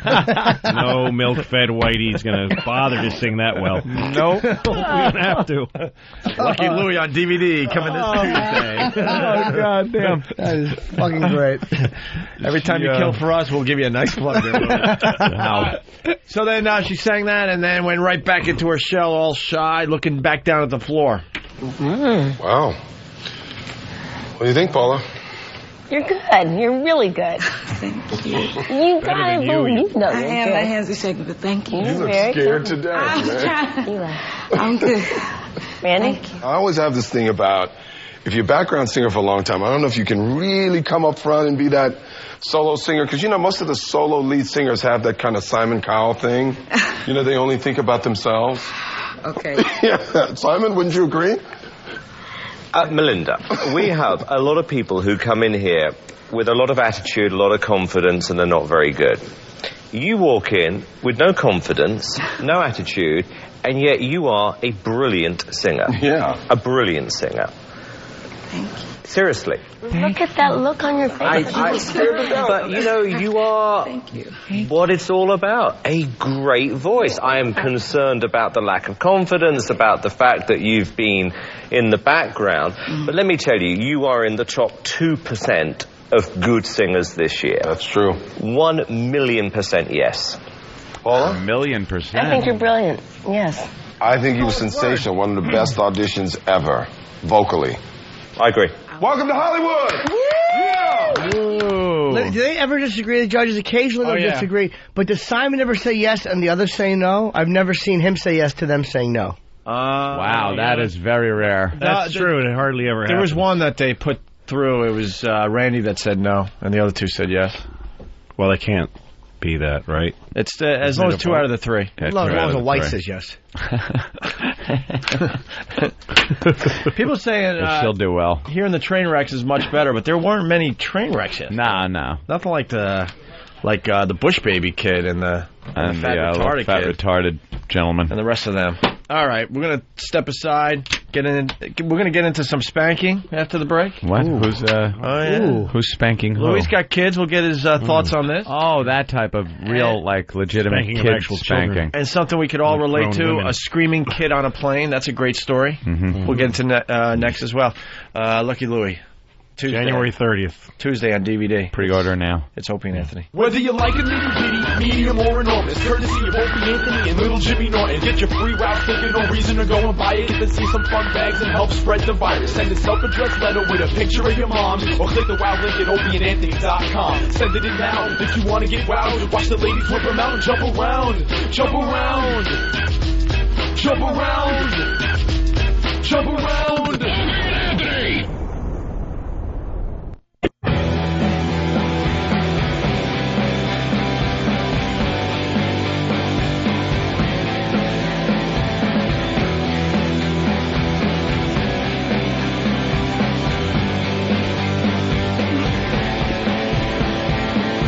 It's the Opie and Anthony Show. Louis C.K. in studio, killing once again today. Got to say hi to Jason in Arizona. Jason, what's up? Hey, how you doing? Hey. I've got a rip-off alert for you guys. A rip-off alert. Is it about that new show on Showtime, Lucky Larry? This morning hack show in Phoenix, Arizona, and it's called Holgrim's Morning Sickness. And they're wait, what is it called? Holgrim's Morning Sickness? Holgrim's Morning Sickness. I don't know the characters' names. Yeah, they are sick. But they're betting on the Super Bowl, and one of his posse, if he loses the bet, has to do the baby bird. Oh, really? And, what piqued my interest was Ralphie May is in concert down there this weekend. he phoned into the radio show and In he's all part concert. of this hack. It's like he's Pavarotti. He's going to be out there. Ralphie May in concert. What'd you say? I thought he was your guys' boy. He's in on the bet somehow. I only caught a little bit of it. Well, Ralphie, I'll only say this. He might not be, he wasn't around when Baby Bird happened, so maybe he hasn't been informed. That I see. You know, it's possible he just didn't know. Well, it being on YouTube and all the... But yeah, I'm not going to say he definitely saw it. I mean, who knows? Ralphie's a homosexual. You know what's worse than that, though, Jason? A fucking rat. Tattletale. A fucking rat. Snitches get stitches. I tried to phone in and call him on it, but I couldn't get through. I listen to you guys, and I just happened to be tooling around the FM. He didn't know he was the rat. I'd hit him with a sound effect, but I have no templates. Yeah, don't hit Let me just check hit it out. Let me just randomly. Was that supposed to be sexy? I'll just randomly press buttons because Where's your templates? I don't have. They weren't given to me because somebody slacked off. Whose job is that? I want to know whose job it is. Whose job is that? E-Rock. E-Rock No, again? not your job. No, whose job is it then? I've never been informed as to whose job it is because when it happens, I'm never told. Watch. Whose job is it supposed to be? Is it yours? I never get an I think it answer. needs to be assigned. Yeah. That's why I'll just assign it to somebody. Yeah, good. Very good. I'll assign it to somebody, and then if it's not done, that head rolls, and then whoever really was supposed to do it feels all guilty. That's how government works. Right. No, when you get an appointment in government, this is your job now, you're in trouble. Yeah. That means, we need someone to take a fall. Hey, we're going to promote you. Yeah. Is that it? Hey, Mike from Tampa, I love the commercial with Donald Trump that just aired on XM, you slobs. What was that? Was it a promo for the show with Donald Trump, or was it a commercial? What was it? Yeah, what was it? It might have been when they fired off the brakes, something was there. Nothing we played in between. So what was it? Was it a... Oh, boy. Oh, my God. You're kidding, right, Bill? It would have to be in... You didn't answer the question. Poor Bill. He can't press a button right or talk. Does anyone know the answer to the question? Steve, answer? No, I don't know. I love this place. Nobody kind of pays attention. This place is fan-fucking-tastic. It could have been an ad for Stern Show on Sirius, and nobody would know it. And no one know why, where it came we from. We have to wait for a listener to catch it. We don't hear the spots here. Uh-huh. Any of us. Way to humiliate us. Well, We're being funny. Oh, yeah, sure. Technically, I would hate the facts get in the way, Jim. My bad. So when it goes to dead air, like that's none of us, unless we were having that's when to go to a Washington receiver. is doing their thing. Exactly. And then they, all right. Well, fair enough. It's just funny that we have to learn this stuff from the listeners, though. Is it a commercial for one of his, real estate money-making seminars? I have no idea. I know he does that. That's the only thing I've heard. University or whatever. Yeah. He has the school. He's always hawking that convention thing that he does down at the Javits Center, where he goes down and I'll tell you how to be rich. Yeah.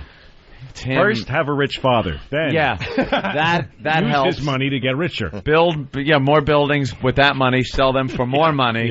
And before you know it, you're rich. Go ahead now. Oh, I'd enjoy that. Oh, and do an occasional seminar because I'm taking your money. Yeah. Well, why didn't he help you get a place open? That was just all bullshit for the radio. What do you have gotten? I actually tried to call those people. They could give a flying fuck What'd they say when you about called me them? and the fact that I need a place to live. What'd they say when you So called we don't them? want slobs living in the building. Take the message. We'll get back to you. The blow off stuff. How stupid is that? Whatever. That's ridiculous. Real stupid. He'll get another person in there in a second. Trump buildings just fill up. It doesn't matter. Nah, but it's not even about the Trump buildings, which, if you want to live in a snooty place like that, fine. Yeah. It's simply about the promotion, just for his name. It's like, why wouldn't you do that? It doesn't make sense. Yeah. It was whatever. Hey, Sammy from Queens says Trump commercial is about the learning addict. The learning addict. There you go. Yeah, okay, thank you. Let's move on to this kid on the flight. I love this. I would love to have been on this flight. Of course, I would never travel AirTran. No first class. What is that? That used to be ValueJet. Yep. Yeah. The one that until that one went into the Everglades, and I always liked that had a funny smiley face on the airplanes. Oh my God! I know. Like you want your planes to be funny and silly. That plane looks hilarious. Yeah, it was the tail logo was a plane with a big smile, and it was kind of curled up like a shrimp. Yeah, it was laughing like a plane. As it went in the like drink, that. It was going. Yeah, like no matter how horrific, there's screaming people inside. It's in flames going down, yet that tail is smiling. Well, it's not smiling when it's upside down in the swamp. Just wham! Now it looks like a frown. So, how did they solve that problem? They got out the old paint roller and put AirTran on it. And they want us to forget. Yep. Yeah. Right after that happened, as a matter of fact, short little story, we were fired from Boston, and they were flying us around. We were being Atlanta. courted. We were being courted by other stations, and we got our tickets, and it was for AirTran. And I was like, dude, this is ValueJet. They just painted over the fucking planes. Yeah. This has nothing to do, with. It's not a new airline just because it's got a new paint job. And that was when I was beyond scared of flying, so I was on a payphone. Oh, yeah, you were just giving Bob shit. Just giving our agent shit, the people that were flying us down like shit. You got us the cheapest fucking airline that just crashed into the Everglades, and they paint the plane. It's still wet. It's like tacky. Like, I got a little ritual where I have to kind of pat the plane a couple of times before I go in the door. I kind of give it like a ding-ding. Yeah, get us there, buddy. You got wet paint on your fingers? There's like wet paint. Like, what is that? And I'm seeing kind of a smiley face plane underneath it. This is a red fucking car, Rudy. Wait, did you really tap it when you walk on the plane? Yeah, I give the side of the door. The knuckle of my right middle finger. I have to go like this. On the outside of the plane. Yeah, I give 2 taps with not the palm of my hand, but the tips of my fingers. I go like dunk dunk to the right side of the door. I do too. I have to do that. Yeah. And then I have to put my cock in the cockpit and yell Allah Akbar and go sit down. Just a ritual. But then everything's going to be fine. Yeah. I don't know. Yeah, a little ritual. Everyone does. It's probably going to be so many people do things like that rapid decompression of the plane because some idiots are knocking next to the door. It's weak in the aluminum. A rivet popped out. We investigation has determined tapping. All right, what happened on the plane? Well, flight attendants. You're going to want to kill the kid and the parents. in this obnoxious passengers usually. The flight attendants who won't listen to the instructions, and they kick them off the plane. Right. Massachusetts couple think AirTran Airways went overboard by treating their crying 3-year-old daughter in much the same way. Julie and Jerry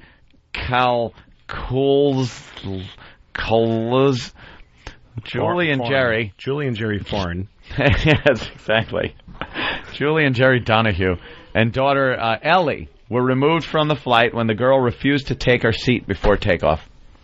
But the parents said they just needed a little more time to calm her down. Get her in the There's seat. the problem. Get her in the seat. Get her in the fucking seat. Just take her physically and put her in the fucking seat. Pick her up, grab her by the hair. Yeah. But they had just visited her Grammy.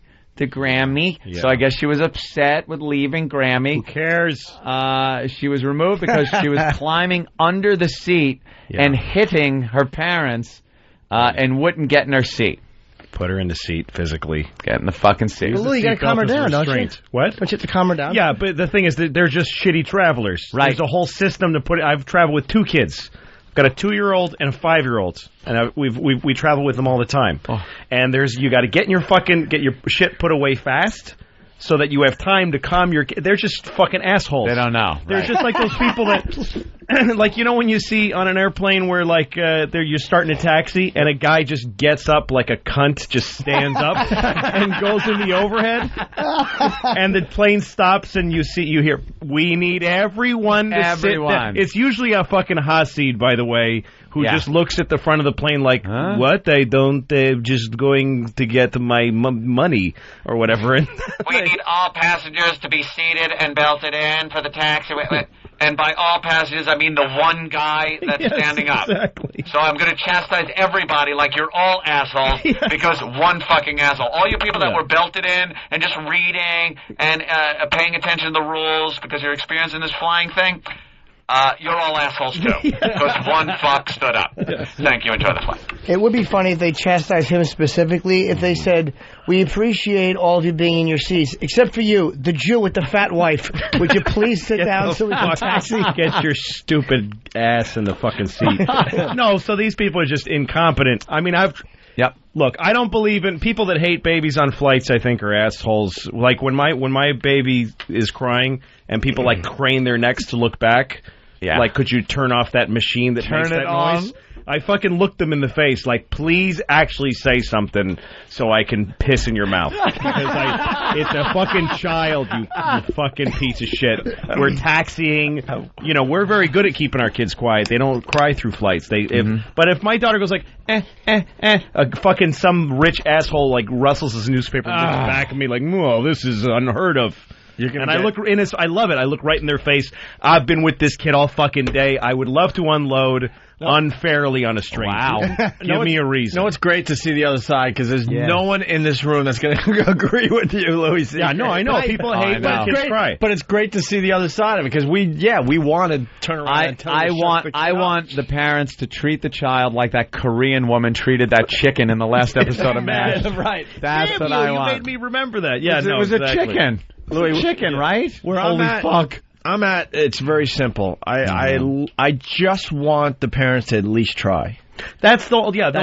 That's all I want in my world. I get frustrated. They're still crying, but at least try to do something. And for the 4 hours, break your fucking parent rules. Like if there's no candy allowed before dinner and the kid's crying for candy, fucking send them into diabetic shock. No, by shoving you're absolutely right, and they should have kicked them off. If the kid is not in his fucking seat, he's a liability, fucking kick the whole family off. Right. Absolutely. And they did. They did, and they should have. Yes, just the kid. And make the parents fly. Standing there on the empty jetway, you just see him like crawling dangerously close to the edge. Yeah. No, most parents are fucking idiots, and I hate parents on airplanes that don't. Like, I saw this guy flying with his daughter, and she's crying, and he's a guy, so he just sits back, does it. All he has to do is hold her for a second. Right. Won't do it. Why the fuck? And a mother I saw once is feeding Mountain Dew and M&M's to her fucking kid. There you go. Whose face is purple with sugar rage by the end of and fucking caffeine.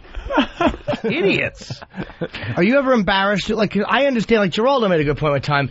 He goes, I know it's annoying, but what do you want people to do? Not travel with kids? It's like, you have to. It's like, and they aren't kids. They're not machines. The reason I hate people that complain is because they have no they'll complain about anything. Like, again, my daughter had a rattle once. She's not actually we give her a rattle so that she'll be pacified. She's rattling her rattle as we're taxiing, and people are looking at me like, oh, come on. Yeah. Well, fuck you. Get on your cell phone and call your fucking girlfriend and let me hear that now. You fucking adult cunt. What? Once the engines really crank up, it's really hard to hear anything around you anyway. Yeah. But it is that when you're boarding, the taxiing, when you get a kid crying, it's not. I won't do the turnaround. I won't. But my shoulders go up, and that sound, I'm like, I can't take baby crying sound. Right. To me, it's the old nails on the blackboard. Sure. But you know what is good now? iPods.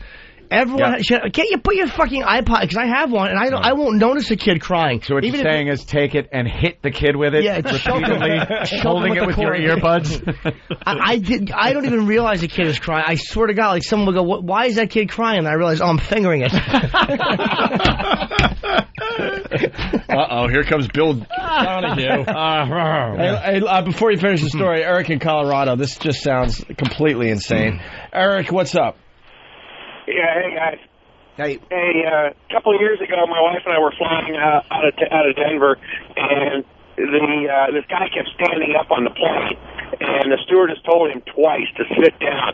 On the third time, he was standing, the cockpit door was open, and this was before 9/11. The pilot slammed on the brakes on the taxiway. The guy went face first to the ground and broke his nose. The steward and another passenger looked at the guy and said, they told you to sit down. Why would he keep standing? What? Yeah, I've seen that so many times. By the way, Craig is just stupid. Yeah. Why? Yeah, and Sam jumped up and started pointing like, this Craig right here. Sam can't wait to get in the middle of this. What happened? Well, I would have never went. The phone said in mid-flight the pilot jammed on the brakes. Right, mid-flight. So that's why we went to the phone call thinking it'd be, we could point out how stupid this guy is. Like, I can understand if the pilot wants to, like, hit the air brakes and put the engines into reverse at 35,000 Top feet. Gun. Yeah, like that. Let him pass me. Let him pass me. And but do you really want a pilot that's that into fucking someone up that he's just going to stop the plane? No. We're going to do a barrel roll now and then gonna knock this guy's head off the fucking roof. Craig's having a tough day. He's learning the ropes. He's learning the ropes. We have roofs. The story continues. There's rules. She climbed under the seat, wouldn't get out. Said they were following FAA rules that children aged 2 and above have to have their own seat and be wearing a seatbelt. The flight was already delayed 15 minutes. And in fairness to the other 112 passengers on the plane, the crew made an operational decision to remove the family. Good for them. We were giving an opportunity to hold her, console her, or anything. Weren't given, sorry. Ellie was sitting in front of our seat crying. The attendant motioned to a seat and asked if we purchased it for her. They had paid for the seat. Jerry said, another attendant, yes. Big problem here is that it sounds from what they're saying that the little girl was sitting by herself and the parents were sitting together behind her. Yeah, what's that about? Yeah, because parents that do this fucking are the worst. That they put their kid, if there's 2 parents and a kid traveling, like I sat next to some little girl on the flight here from L.A. recently. Her parents are sitting together eating and having a great time.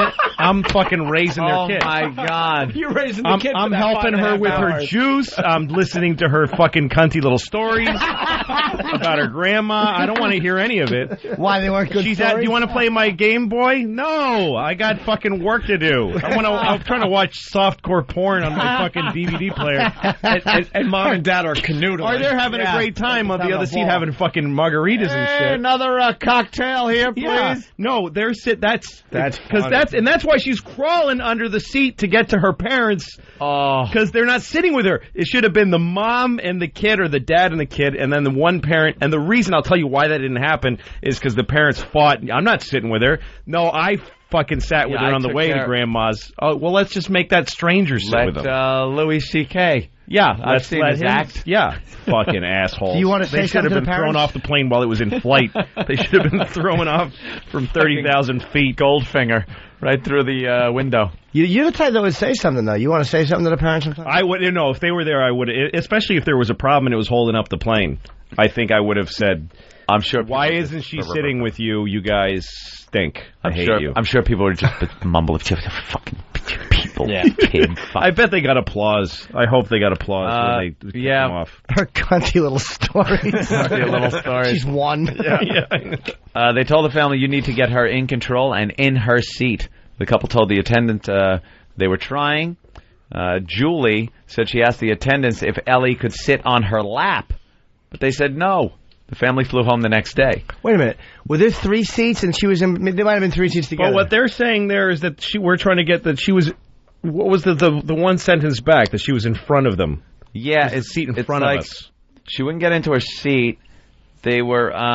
she was like under the seat. Yeah, but then right before... Crawling...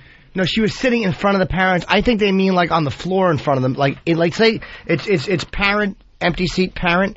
I think the kid just crawled out of her seat and was sitting on the floor in front of her parents. She was climbing under the seat and hitting her parents and wouldn't get in her seat. And then what's the next thing after children under 2 and above must have their own seat and be wearing a seatbelt upon takeoff. And then the flight was delayed 15 minutes. Yeah. In fairness to the other passengers, they were removed. We weren't given an opportunity to hold her, console her, or anything. Ellie was sitting in front of our seat crying. Oh, so you're saying she's sitting on the floor? Maybe she was on the floor, like where you put your little fucking I'm enjoying my anger. I'm sticking with you stick with your story. It makes it a lot more fun. We got a guy that Looks like he was on the flight. Larry in Florida, what's up? Hi, Larry. Larry. My son's a big fan of you guys. I've never really heard you. You guys were funny, though, I'll tell you what.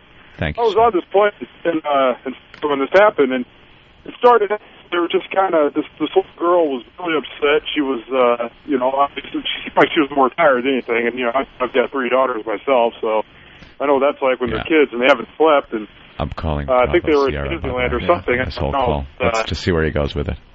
Yeah. And it was pretty upset. And then I said, "Ramon, get this shitty bitch off the plane." We're so on to him, like right from the start. Jimmy gives me a look like I'm already looking up at the name, like this guy just isn't. Who is this guy? He was a punk. Just someone who thought he was a get blockhead. He was a what? blockhead. You blockhead. It's my new favorite. Why you? Insult. Oh, blockhead. Nerds to you. Don't be a blockhead. Well, get this. The family flew home the next day. The Orlando-based carrier reimbursed the family about $600, the cost of the 3 tickets, and offered them 3 round-trip tickets anywhere the airline flies. But it's too little too late for the Kulsas. The father said they would never fly Air Tran again. What you a shouldn't shame. have the first time. Wait, where do they live? Let's try to get them on the phone. Yeah, call them up. Let's go to Joe in Jersey. Joe. Get them immediately. Guys. Hey. How's it going, guys? Hey. First, Lou, I love your Spiel special. It was great. Thank you. With the fuck you kids and all that. Oh, yeah. I'll tell you what. I tell my kid I want to do that every day. Thanks, man. Number 2 is I was coming home from Florida 2 weeks ago, and we had a problem with, we were about to land into Newark, and my daughter was asleep on my wife's lap, and the stewardess asked my wife to put the seatbelt on before we land, and my wife said, well, she's sleeping, can we let her sleep? And the stewardess said, well, no, you got to put the seatbelt on. So my wife starts arguing with her, and basically it came down to she told my wife, but we will not land the plane. We're going to have authorities at the airport and let you do this. So the stewardess are pretty much assholes on the flight. Dude, you got to strap your kid you got it. No, it's the thing is. I know. No. Something happened to the kid, and your kid slammed his face against the fucking. The thing that people tray. don't understand, and there's a million comedians that make hay of this stupid fucking. I hate stand-up comedy that's based on ignorance. Yeah. The whole thing of put your seatbelt on, that's gonna help if we crash into a mountain. Yeah, that's what they're for, you fucking dunce. They're there for when you're taxiing, because when you're fucking land, you're going about 150 miles per hour. Louis C.K. ruins bit for hundreds of hack comics. Film at 11. If the plane wheel hits a chuck hole in the runway or something, your head could go slamming into. And the reason they put the seat goes up. So, sir, it's important. It's a federal fucking regulation. If something happened to your kid, the flight attendant would be run out on a rail and sued and everything. Jesus, lucky goody two shoes. We're gonna call that show. Might chip a tooth. No, here's the thing, though. I understand what you're saying. No, Louis is technically correct. You tell the story. But they have in the airline industry turned into a bunch of just they're just a blind robotic twats. Like, I was on the plane today with DIC in Chicago, and I had my laptop open, the cabin door's closed, and the captain gets on and goes, we got a de-ice. We're going to be about 20 minutes before pushback. Mm-hmm. So I'm on the laptop. 30 seconds later, the stewardess walks by and goes, you have to close that, sir. I'm like, but he just said there's going to be a 20-minute delay. 20 minutes. She goes, I know, but the doors are closed. So I closed it, but I'm just like, you fucking cunt. Like, he just said 20-minute delay. Yeah. Like, I understand if we're backing up, but you heard him say it. You know what, though? You know who ruins that? Oh. Other people that would do it. Yeah. The door would close. Like, they got to make the rules so basic. They can't say, because when the door closes, unless we're de-icing and there's a delay, because then there'd just be everybody, hello? Yeah, and I got the folder here with me, and I'm... because she's basically caring for a fucking 200 children. Everybody on a plane is a child, and if she had to go make these Solomon rulings for every single, you opened it after the de-icing, however and it would just go to hell. You are an idiot. You are okay. You're fucking mongoloid. There's a power trip. Absolutely right. There's a power trip thing going on too. No, that they're federally. But I mean, she could obviously endowed. Look past that, but she has this little bit of power, and she wants to just kind of. No, and it comes down to the people, because most of the time you get up they'll say now it's absolutely federally, and I get up and piss. You guys take a leak all the time. The point was, the first half hour of this trip, my daughter was screaming, so she was quiet. So my wife was like, "Hey, let's keep her quiet, keep it down." We had a half hour to land. And then what happened? What I mean? We weren't. That's And then what happened? Well, we put seatbelt on. That's another thing. It's like we have a half hour to land. It's not the point of the landing. Also, it's the point that when the plane is changing altitude, it's hitting different air. Yeah, you get turbulence. The things. It's not like I sympathize. I know what it's like to fly with kids, but you just have to work within the system that there's. It's understandable. And the bottom line is this. I'm sorry. No, just let me make a point. Like, if they fucking hit some bumps and you fall and break your fucking nose, you're going to sue the airline. And you're going to sue, and you're going to settle out of court, and the airline is going to have to pay out some money, no matter how much your fault. No, but people do. It depends on who you're. That in the end. It always ends. Joe Consumer. Exactly. I like to say. It's just Jimmy made the point. It's they're robots. They have no, No, so you can tell when you're dealing with somebody who's got the ability to decide based on the human there. Or people that, like I checked in a hotel, the heat turned off in my shitty apartment, so I went to the Mercer Hotel. Yeah. And I go down there, and they charge fucking $530 for a room, which is crazy. That is bizarre what they charge. But I'm there, and I've got all my crap, so I just go ahead and pay. And then I'm just walk in and ask for a room. Yeah. And they give one to me. I go upstairs. It's tiny. The bed's not even like a whole bed. Whoa. And the window's wide open, and it's freezing, and it's crazy. So I just go to the front desk and I go, I'm bailing. I can't do this. And she goes, oh, well, you're going to be charged. I'm like, no, I've been in there for 10 seconds. Yeah, why? And she says, well, because you made a reservation and you need 24 hours. No, I didn't. I walked in and took the fucking room. What is that based on? She says, well, when we rent the room, we're expecting that we're making that rate on that. Yeah, but I've been in there for 10 seconds. 10 fucking seconds. Now that's ridiculous. She says, I'll leave a note for the manager and tomorrow he'll decide. I'm like, no, you're not charging my fucking credit card. And we started yelling at each other, this woman. And then some guy eating an apple walked by who works there and goes, what are you doing? Let him just take the charge off. Right in front of her. You take out your Amex, and you get on your cell phone, you call Amex, and you look her right in the eye as you're going, I just had a charge, I want to take it off, and you guys deal with it. Like, Amex has thugs that deal with situations like that, and they will they'll fight for you. And you tell them what happened, the hotel tells them, and they take the fucking shit right off your credit card. Oh, I hated that woman. If you fight enough. Hold on. The airline thing, though, is like people bringing up little things. I consider it fucking point A to point B transportation. Mm-hmm. I'm not looking to play slot cars in the middle of the lane, the aisle. I'm not looking to fucking, fun and games. It's travel. Yes. So I don't care if they're robots. Bring me my drink. Bring me my food. Yes. I'll buckle up. I'll stay in my seat when they tell me to. Mm-hmm. And then I'll get off the fucking plane when I get where I'm at. The plane isn't the big fucking adventure. I'm not 5 years old on a wild journey. Also, I not to keep shitting on comedians, but most of them are hard.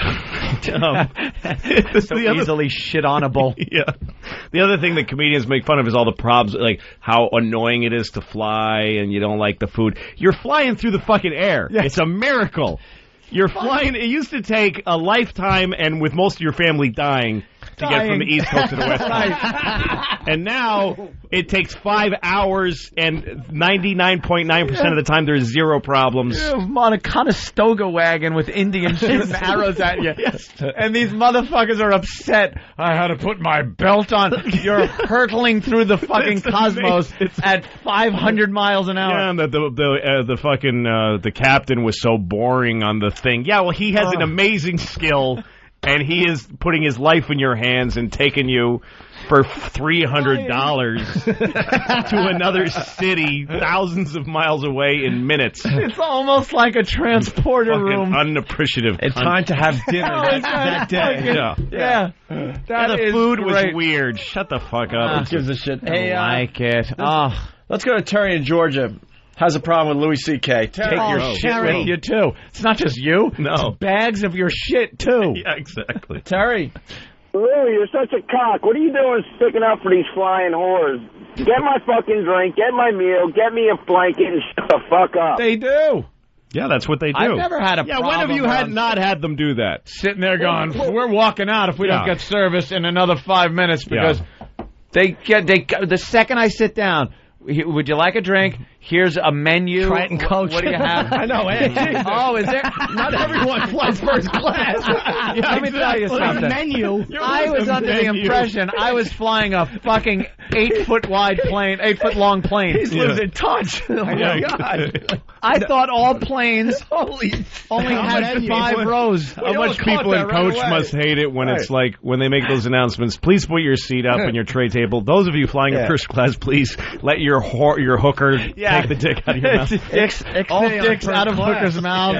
Put away the DVD player, the massage unit, the fucking. But a menu, when we travel, you don't get a menu, and the coach, they give you a menu. It says, this is for lunch. Eat it or go fuck yourself. Yeah. Those are your choices on the menu. No, most of the airlines, they don't serve food now. Right. Cross-country flight, they say, not behind that curtain. Enjoy the fucking McDonald's that the guy next to you. We still got to relate to the little people.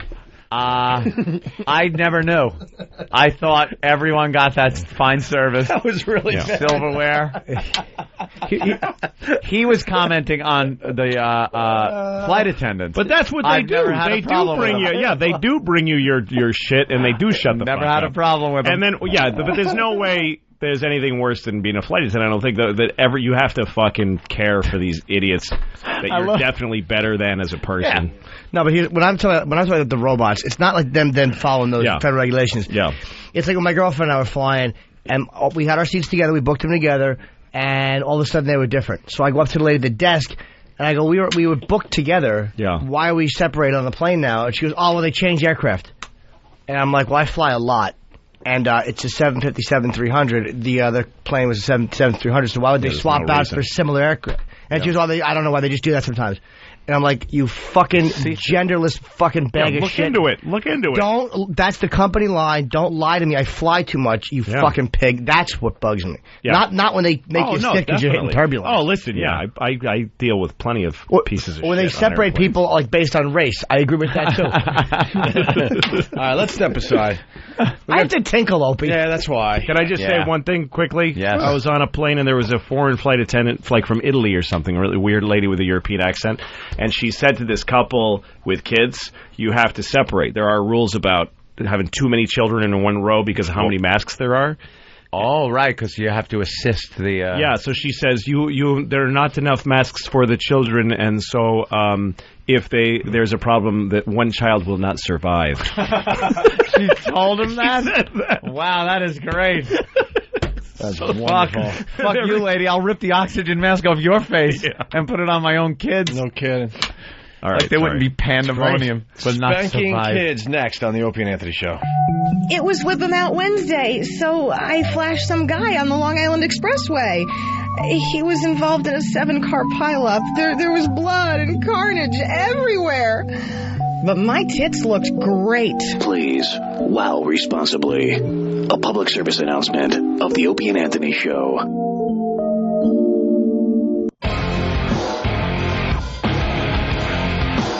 Hanging with Lucky Louie. The Opie and Anthony Show. A little lower, Bill, will you? Thanks. Speaking of comedy, we were talking about comedy during the whole break. O&A Traveling Virus 2. We're working on the details. Pete sent me a bunch of possible dates. Holy shit! Fucking great. They're motivated over at Pete's office. Animals did. A little bit. Little bit motivated. I think they cut into my vacation. Yeah, we had like a day. We had to tell them to relax, but they want to start this up in April. We got a helicopter onto the ship, Anthony's vacation. Yeah, I know. Yeah, he was talking about stuff like that. Look, we'll just get him off the ship for a day. We'll get him back. Yeah, there you go. He missed the buffet and the gambling. Who's on the virus tour? Well, we're going to be asking you, Louis C.K. Not to put you on the spot here, so but. And you'll be paid $500 per performance. $500. No, we wanted to bring some new names in this year, just to mix it up a little bit. And then, of course, the regulars that you know and love from the show. But yeah, Louie's been killing for us. The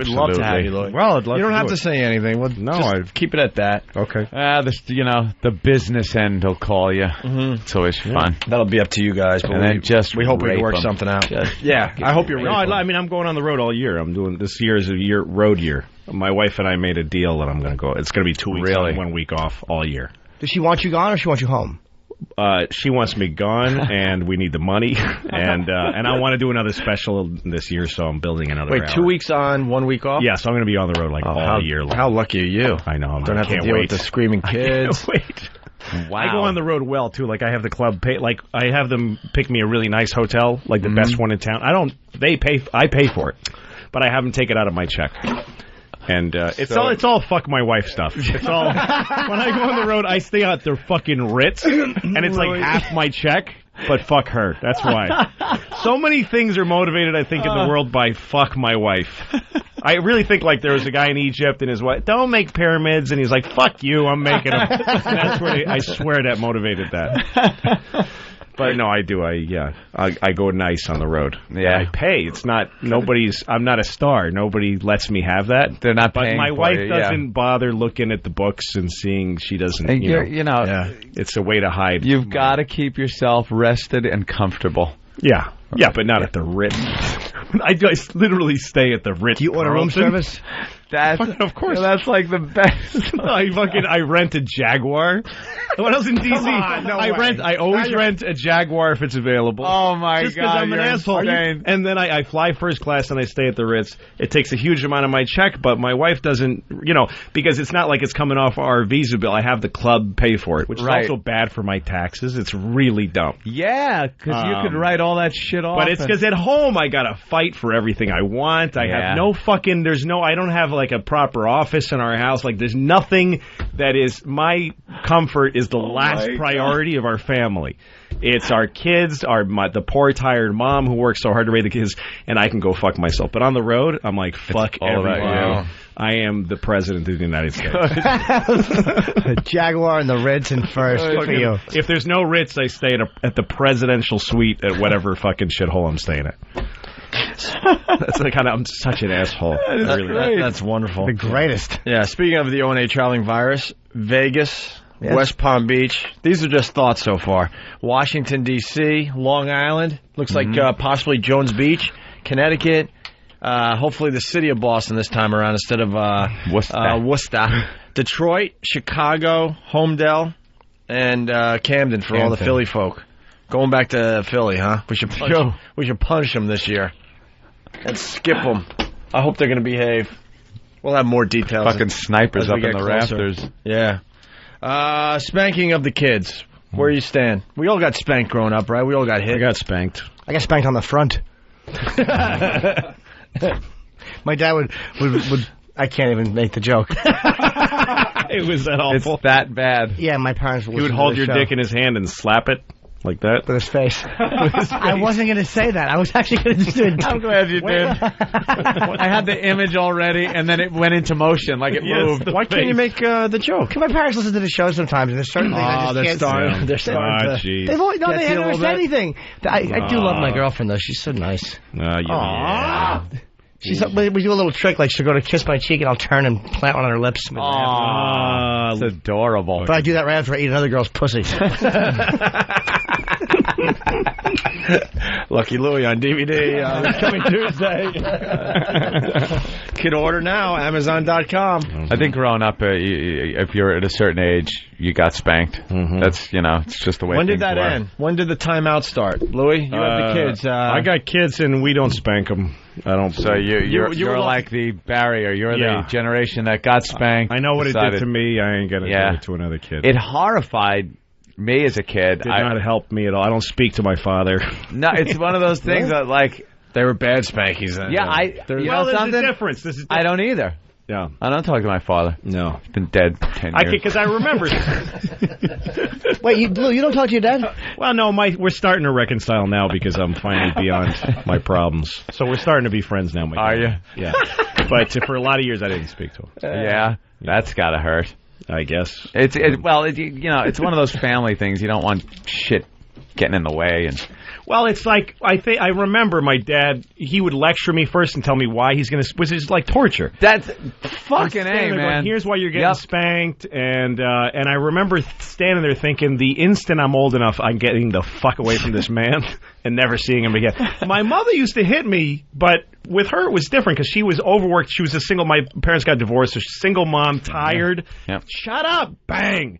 I totally relate to that. Mm-hmm. If you're a parent and you're overwrought and you just, out of frustration, need to hit your kid just to center yourself, I totally understand. Center yourself. I understand. I sympathize with it. Yeah. But the idea of hitting kids methodically as a way to discipline them, I think it's wrong. I don't think it's like morally wrong. I just don't think it works. It doesn't work. I would get the strap. The fucking belt would come off. My dad had the belt. He had the belt, and he would one time I was walking my bike across the street, and we had hedges that were higher than I was.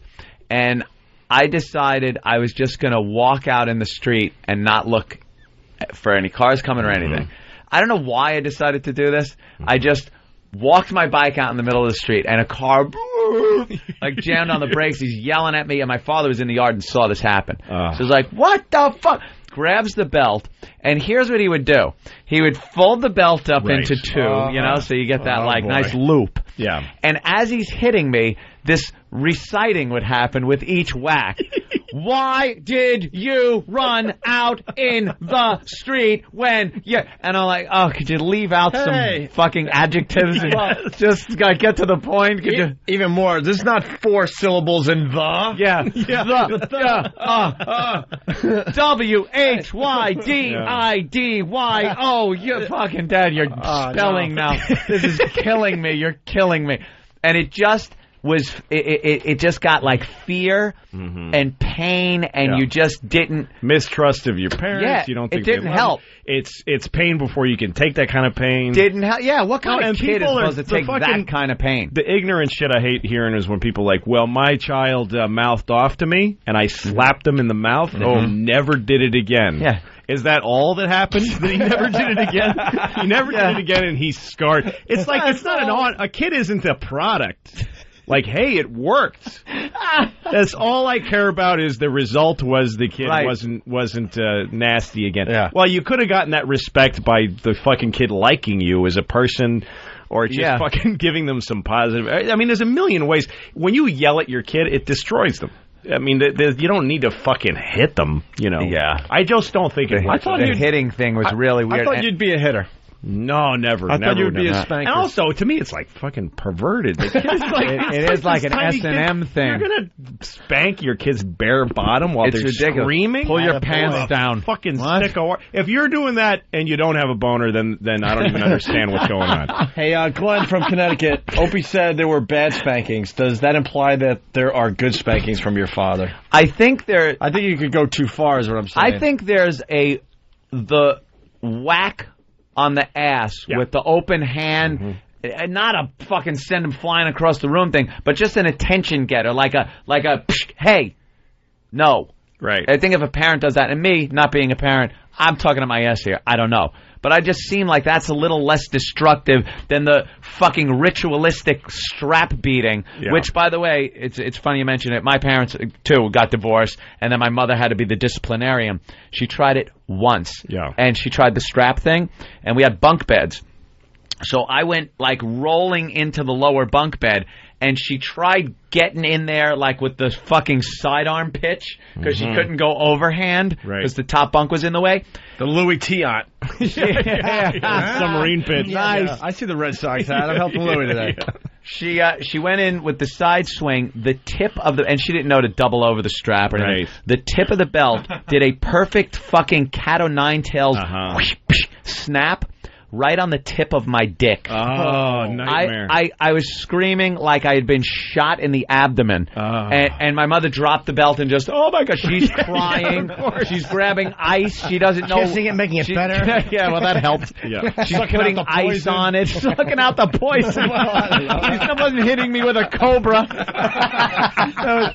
Fucking 2 X's. There's no snake, just in case. I wasn't sure what I picked up. Was it my belt or a snake? She put ice on. She's crying and never hit me again. No, that was it with the disciplining with hitting. Yeah. No, and again, I understand if you're bringing your kid up in a tough situation, and if a kid goes out and almost dies, you just want to fucking get it in their head. A quick message. I understand it. So I don't look down on parents that do it. I understand it. But people that like are arrogant about it, I'm like, it works. Yeah. It worked on me. I'm fine. No, you're not. No, you're not. You're an idiot like the rest of us. Your eyes don't even focus. No, and it's not working. There's fucking the world is a fucking mess. It fucks things up. It's like if your refrigerator's making noise. I unplugged it. The noise stopped. Yeah, but now it don't work. Your food's rotten. Yeah. Well, it doesn't make that noise. I didn't hear a peep out of it all night. Yeah. Something stinks. I got to jump in. Tom in Tennessee. Daughter enjoys to get spanked. What's this about, Tom? What's going on, boys? Yeah, I can't even spank my daughter. She's 4 years old. I can't even spank her anymore because she will start to do shit just for me to spank her, and she likes to get spanked. Holy fuck! Of course. What a whore! She wouldn't cry. Yeah, she wouldn't cry. She would just look back at me and just give me. She gives you the fucking eye. See, that's the territory you're getting into. Holy shit! It's fucked up. Yeah. It is. Wow, I've never fucking heard of that. That is not right. There's a guy in her future that's gonna be real happy. Yeah. Oh No, my daughter likes getting timeouts. She has to sit in the corner with like facing the wall. Yeah. And she'll do something and then go, do I need a timeout? She gets off on it. She likes it. Wow, that's like some kind of discipline thing, maybe some time alone. Do you watch any of those nanny shows? No. Nanny 911 or something? I got enough fucking time. Yeah, I realize. The idea of watching somebody else having a problem with a kid, fucking, I'd rather. Let me give you a little insight. Kick myself in the balls. I'll give you a little insight on single guy with no kids. Yeah. You know, I got a girlfriend, but, no kids. Those shows fascinate me because it is a fucking madhouse at the beginning. Yeah. Kids running, spitting at their parents, cursing, ripping hair out of the siblings' heads, and then they're smacking them around. And then this nanny comes in and makes a little timeout area, and it takes time. She gets down on the level of the child, takes a knee, and explains to the child what the problem is. And then by the end of the show, they're these little angels that put their clothes away. Well, what you find out is that the parents aren't doing anything. Most parents don't do That's usually what it is. They don't put any thought. They just live with these kids like they're roommates. Yep. They let them watch television, which just makes your kid into a fucking idiot, and puts the TV is a level of stimulus that nothing can compete with. Louis, it's all I fucking did. I know, as a me child too. Me too. Was sit in front of the TV. Pump them full of fucking MSG and sugar, which all food is. Same thing. And give them television to watch, which sends them into this fucked up state in their minds.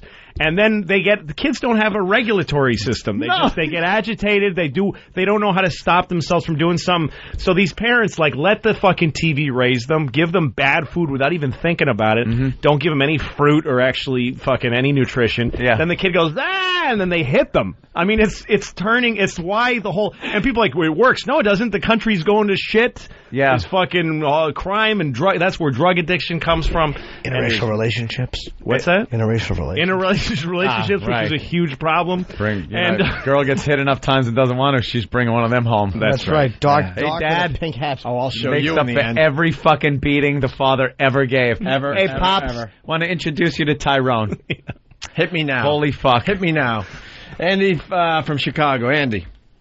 How's it going, fellas? Hey, Andy. Spreading out here, so keep it up. Growing up, we lived on a little cul-de-sac, and not only did I get everything on my ass from a wooden spoon, like the cake mixing spoons and ping pong paddles and studded belts, but it was pretty much the norm. If I was acting up and my folks weren't around, my neighbors could take care of it. It pretty much got to the point where if the neighbor was having a bad day and I was acting out of any way, they could pretty much take it out on me. Permission to hit you by a neighbor. That's nice, too. Not just hit, man. One time we had a little creek by my house, and the neighbor had me over his head. Mark Twain character this guy is. Yeah. At a crick. What about how they discipline you, sir? Did Nigger Jim hit you? With a radio? Hey, man. He had me over his head. He's like, I'm throwing you in. I'm like, no, you're not. You're a liar. He drops me and kicks me with steel-toe boots in the ass for calling him a liar at 5 years old. And not only did I get a boot in the ass, but then he tells my mom that I called him a liar, so I had to do that, wait for Daddy to get home to get dressed. Oh, great. You get hit. That was another thing. Yeah, wait till your father gets home. And then now you got to sit like fucking the Green Mile. Yeah. You're just waiting to get fucking bludgeoned. That's the worst part. Yeah. No, I remember when I was a kid once. Psychological damage. My mother gave me $5 to go to the market to buy some stuff for the family, and I was walking around with my friends just playing and not going to the store. And then I'm walking down. Lil Louie fucked up. Yeah, here it comes. Up. Oh, and I walking through this little alley behind the stores that we used to fuck around in, and I found $5. And in my insides, I knew it was my $5 that I had dropped and then found. But I didn't go in that pocket because I didn't want to believe it. I wanted to believe that I found $5. And I bought ice cream, and I bought the Guinness Book of World Records. I remember it was a big deal to me that I bought that. What a nerd. Yeah. It was a big book when we were kids. 17. I was not 23. And I went home, and I told my mother, look at this stuff I got. And she said, where's the food that you're supposed to buy? Oh, my God, I lost the $5. And how did you even think that would pan out for you? So she sent me to my room, and then when my father came home, she told him the story. I could hear them talking, and they're laughing about the story. Of course. They just think it's hilarious. So I'm like, I have to be off the hook. But they laughed at my story, and then he beat the shit out of me. Which is the worst. It's seared in my memory. I remember every moment of it. It's right there now. Yeah. It's awful. Let's go to the story here. Should spanking under 3 be illegal? Parents could soon find themselves in timeout for spanking their kids. A California assemblywoman is proposing a ban on spanking children younger than 3. If that bill passes, hitting your toddler would be a misdemeanor offense, landing you actually behind bars or with a $1,000 fine. MSNBC legal expert Susan Fineland joins me now. Susan, this is a fun one. What do child abuse laws cover? Abuse. Abuse, neglect, beating, cruelty, endangerment, spanking. But here's the problem with this legislation. What's a spank? Is it a tap? Is it a love tap? Is it a smack? Is it a... And who decides that? Exactly. And now we're going to start telling parents how to really parent their children. Why don't we now have a bill, you didn't love your child enough. You didn't nurture your child enough. You were overly critical of that art project. It is a slippery slope. As we're both parents, so we can both really feel this one deeply and personally. I hate that slippery slope crap. I do too. No, you have to slippery. Everything's a slippery slope. Everything's a slippery, right? Even a fucking even a well-adhered slope is slippery. Yeah, you don't want to stand on that stable ground because it's a slippery slope. Slope has been salted, and still people are bitching about it. Well, they ask, how could this even be enforced? That's the question. What judge is going to believe a 2-year-old? Experts say, and I think this is pretty true, spanking usually happens in the home. Experts. Yeah. So how would this even be enforced from a legal standpoint? Oh my gosh, can you imagine now parents bickering, I'm calling the cops on you for spanking the child. I mean, it's just a really, really bad idea. It's an impossible bill to enforce. It's going to be impossible to define. It's going to be impossible to determine appropriate punishment. Who gets a year? Oh, that was a really bad spank. You get 6 months because that wasn't the worst spank I've ever seen. Right. I mean, for me, it's like how this differs from, child abuse is important to have laws in the book to protect things, leave a mark, et cetera, et cetera. There's an easy way to say abuse happened here, physical abuse happened, and you need to be punished. This is a slippery slope and a gray area in the law. That said, what do you think the chances are of this passing? 0? 100. I mean, I just think it's stupid. You're stupid. Then why are you guys talking about it? Exactly. I don't think non-story. They should pass a law like that. No laws. Just fucking... People shouldn't common sense do it, but they shouldn't pass it. And California doesn't give a shit about kids. That's the meanest state in the world. They care about themselves, right? Yeah, no, I mean, I did a benefit for this place that was a foster home for kids that are like kids that were left in cars by the highway because they had kids that have terminal diseases in poor neighborhoods. Oh, no. They get fucking left just on the highway all the time. So this was a foster home for them, and the state of California closed it. Because they didn't like the statistics. The foster homes is where they get the statistics of how many kids are endangered, and the statistics were getting too high in California. Makes the state look so bad. They just closed the home. Close it down. They won't count them. No way to count them. And we look better. It's awful. Do you read the fucking Grapes of Wrath? It's an awful place. No, it's a cruel state. So they're hypocrites. I think what we need to be aware of is if you see a kid in a grocery store whose parent or caregiver is whacking them, pants down with a hairbrush on a bare bottom. Your video camera. Hold on a second. Get that camera phone out. Who the fuck has seen that? YouTube. Another fucking Bill Donahue type. Yeah, no kidding. Oh. What if a child is blowing Martin Luther King? And being spanked for it. You could be spanked for that, sure. Store whose parent or caregiver is whacking them, pants down with a hairbrush on a bare bottom. You call the police. Yeah. I don't think anyone's going to call that a spank. And I think that's what we're talking about. I think we're talking about egregious discipline of children. Abuse, right. But a parent, a love tap, a little smack, a wake-up spank, whatever you want to call it. Parents have ways of communicating with their children that I used to do that every morning. Couldn't work during the day. Sometimes they don't get the verbal cues, so that is what they're targeting. It's interesting. Yeah. Anybody out there with a 2-year-old? Yeah, exactly. So this is dumb. Okay. I mean, really, we soliciting need children now? laws, and we need real police. Anybody under 3 will be really funny. Aren't we all is on talking the about kid's third birthday, you just planted your fist into his stomach. Let's put our resources toward that. Sexual predators, people who molest children. I mean, that's where we should be putting our resources. Spanking. Oh, Spanking please. molesters? What? But again, it's like these people that are like, all right. Should we be watering our lawns in the summer? I don't know, but what about people blowing children and Martin Luther King? And what is? I was talking about something completely different. Exactly. We got another great story. Lee in Indiana. Lee, it's your turn on the Opie and Anthony Show. What's up, Lee? How you guys doing this morning? All right. When I was a kid, my stepmom used to use what they call bed slats, the 1x2s they used to put underneath the mattress. Yeah. Oh, those things. Bed slats. Shit. That's fucking like in the hole beating. That's like fucking when you're in the hole in jail, in prison. It was the worst. And she beat me one time so bad she almost broke my arm, so I called the cops. And the cops come out there and showed her a special hole to put on my neck to make me pass out. And they said if he ever gives you that kind of problem again, just squeeze his neck right here. He'll go down like a brick, like a bag of bricks. Who are you, Radio Raheem? Indiana. I got it. Wow. Hey, I was up in Chicago seeing you guys' billboard up there yesterday, and I don't know what they did to your face, Anthony, but it looks like you're just one fall short of a rubber helmet, man.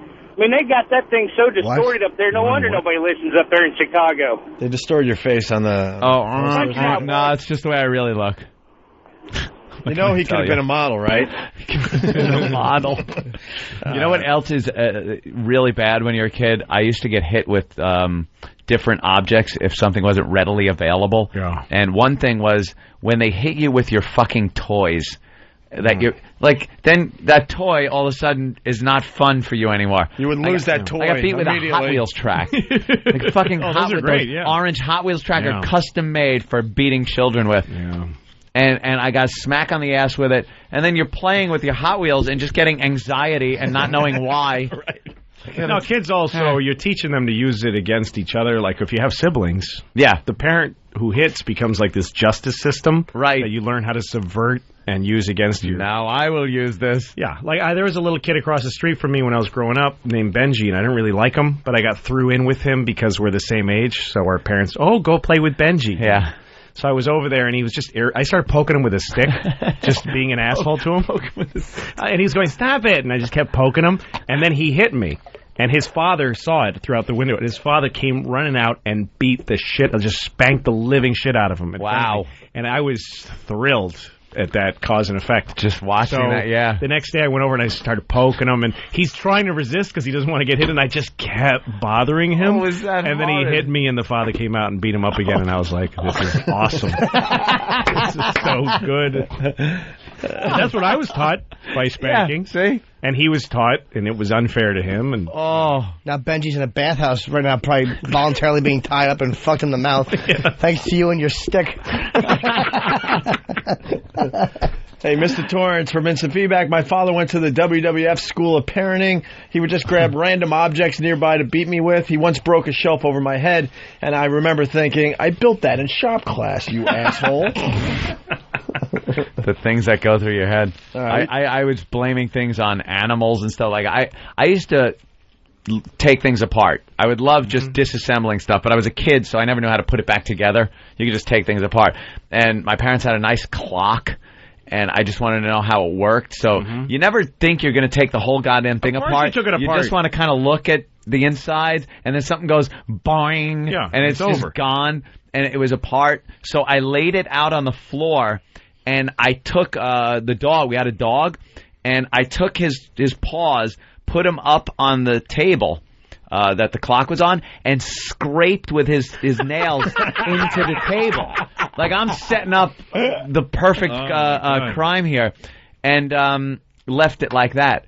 And it would have been better if I said I did it, because I had to watch my father beat the shit out of our dog. This poor animal's going, burr, burr, and I'm like, oh my God, I just fucking condemned that dog, that innocent dog, to this beating that he's getting. No, but that's the thing. That's what beating your kids, because a kid can't face a beating. Right. It's too awful for a kid. That's what I was doing. I couldn't take the beating. So that's what you turn kids into liars. And I am a liar my whole life. I'm a dishonest person because I couldn't face negativity. Wow, I couldn't face making a mistake. This is like therapy. Yeah. I'm getting a therapy session. True. But that's what, if you hit your kid, people, he never did that again. Yeah, he did. He just got good at hiding it. You fucking faggot. You know what would be really funny is after you did that with the clock, if your dad fucked the dog in front of you, and that was the punishment for the dog. And it died. He fucked it to death. How do you know that isn't just the part I left out, Jimmy?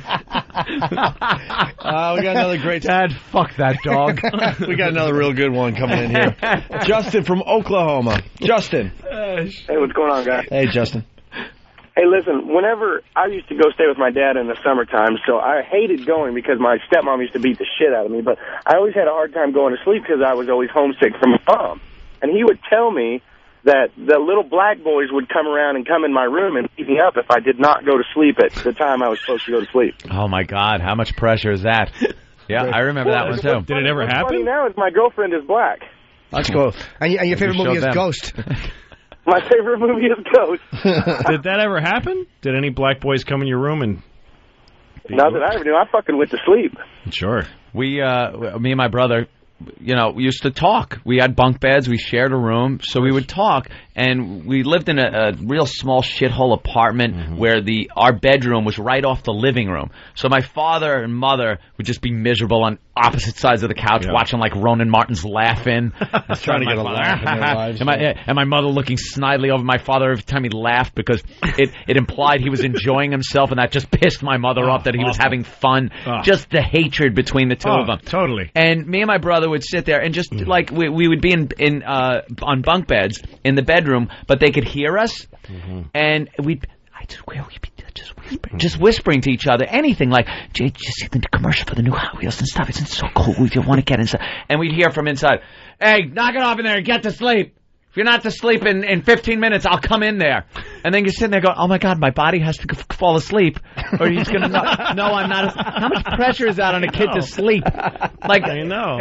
And then we couldn't talk, so even lower, we were just kids trying to enjoy each other's company. And he would come over and hang the belt on the doorknob. Oh, Jesus. And it would like That's swing. Help you sleep. The light would glisten off the buckle. Like I remember this vividly. Like that belt would be the warning. That's going to make you sleep. And you'd stare at the belt and be, "I got 8 minutes left. Holy shit, he's going to know I can't fake it. I can't shut my eyes. I'm not a fucking actor. I can't shut my eyes and make believe I'm asleep. He could tell I'm not asleep."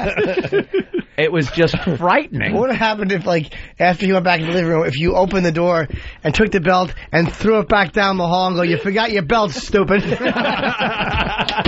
would have been awesome. Oh, and I have loved to have been able to do something like that. Planking it on the floor after you throw it. He wouldn't be here today, man. And let me tell you something. I don't know what effect this had, but when they would go out or leave the house and a babysitter would come over or something like that, me and my brother would break into the fucking liquor cabinet and start drinking. At what age? We were drinking. What age? Wow. I had to be fucking 8.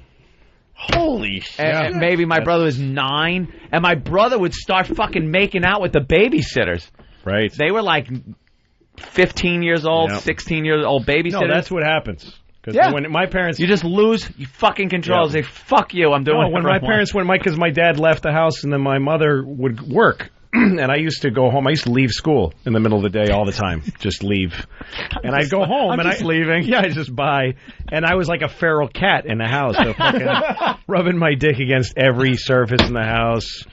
Fucking, just disgusting. I used to climb. We had an upstairs neighbors because we lived in a 2-family house, and I used to, through the basement, go into their apartment and steal shit. I became a fucking mess. It really worked. Worked well, that spanking thing, I guess. Yeah. Wow. I've always kind of been an advocate, too, of the spanking.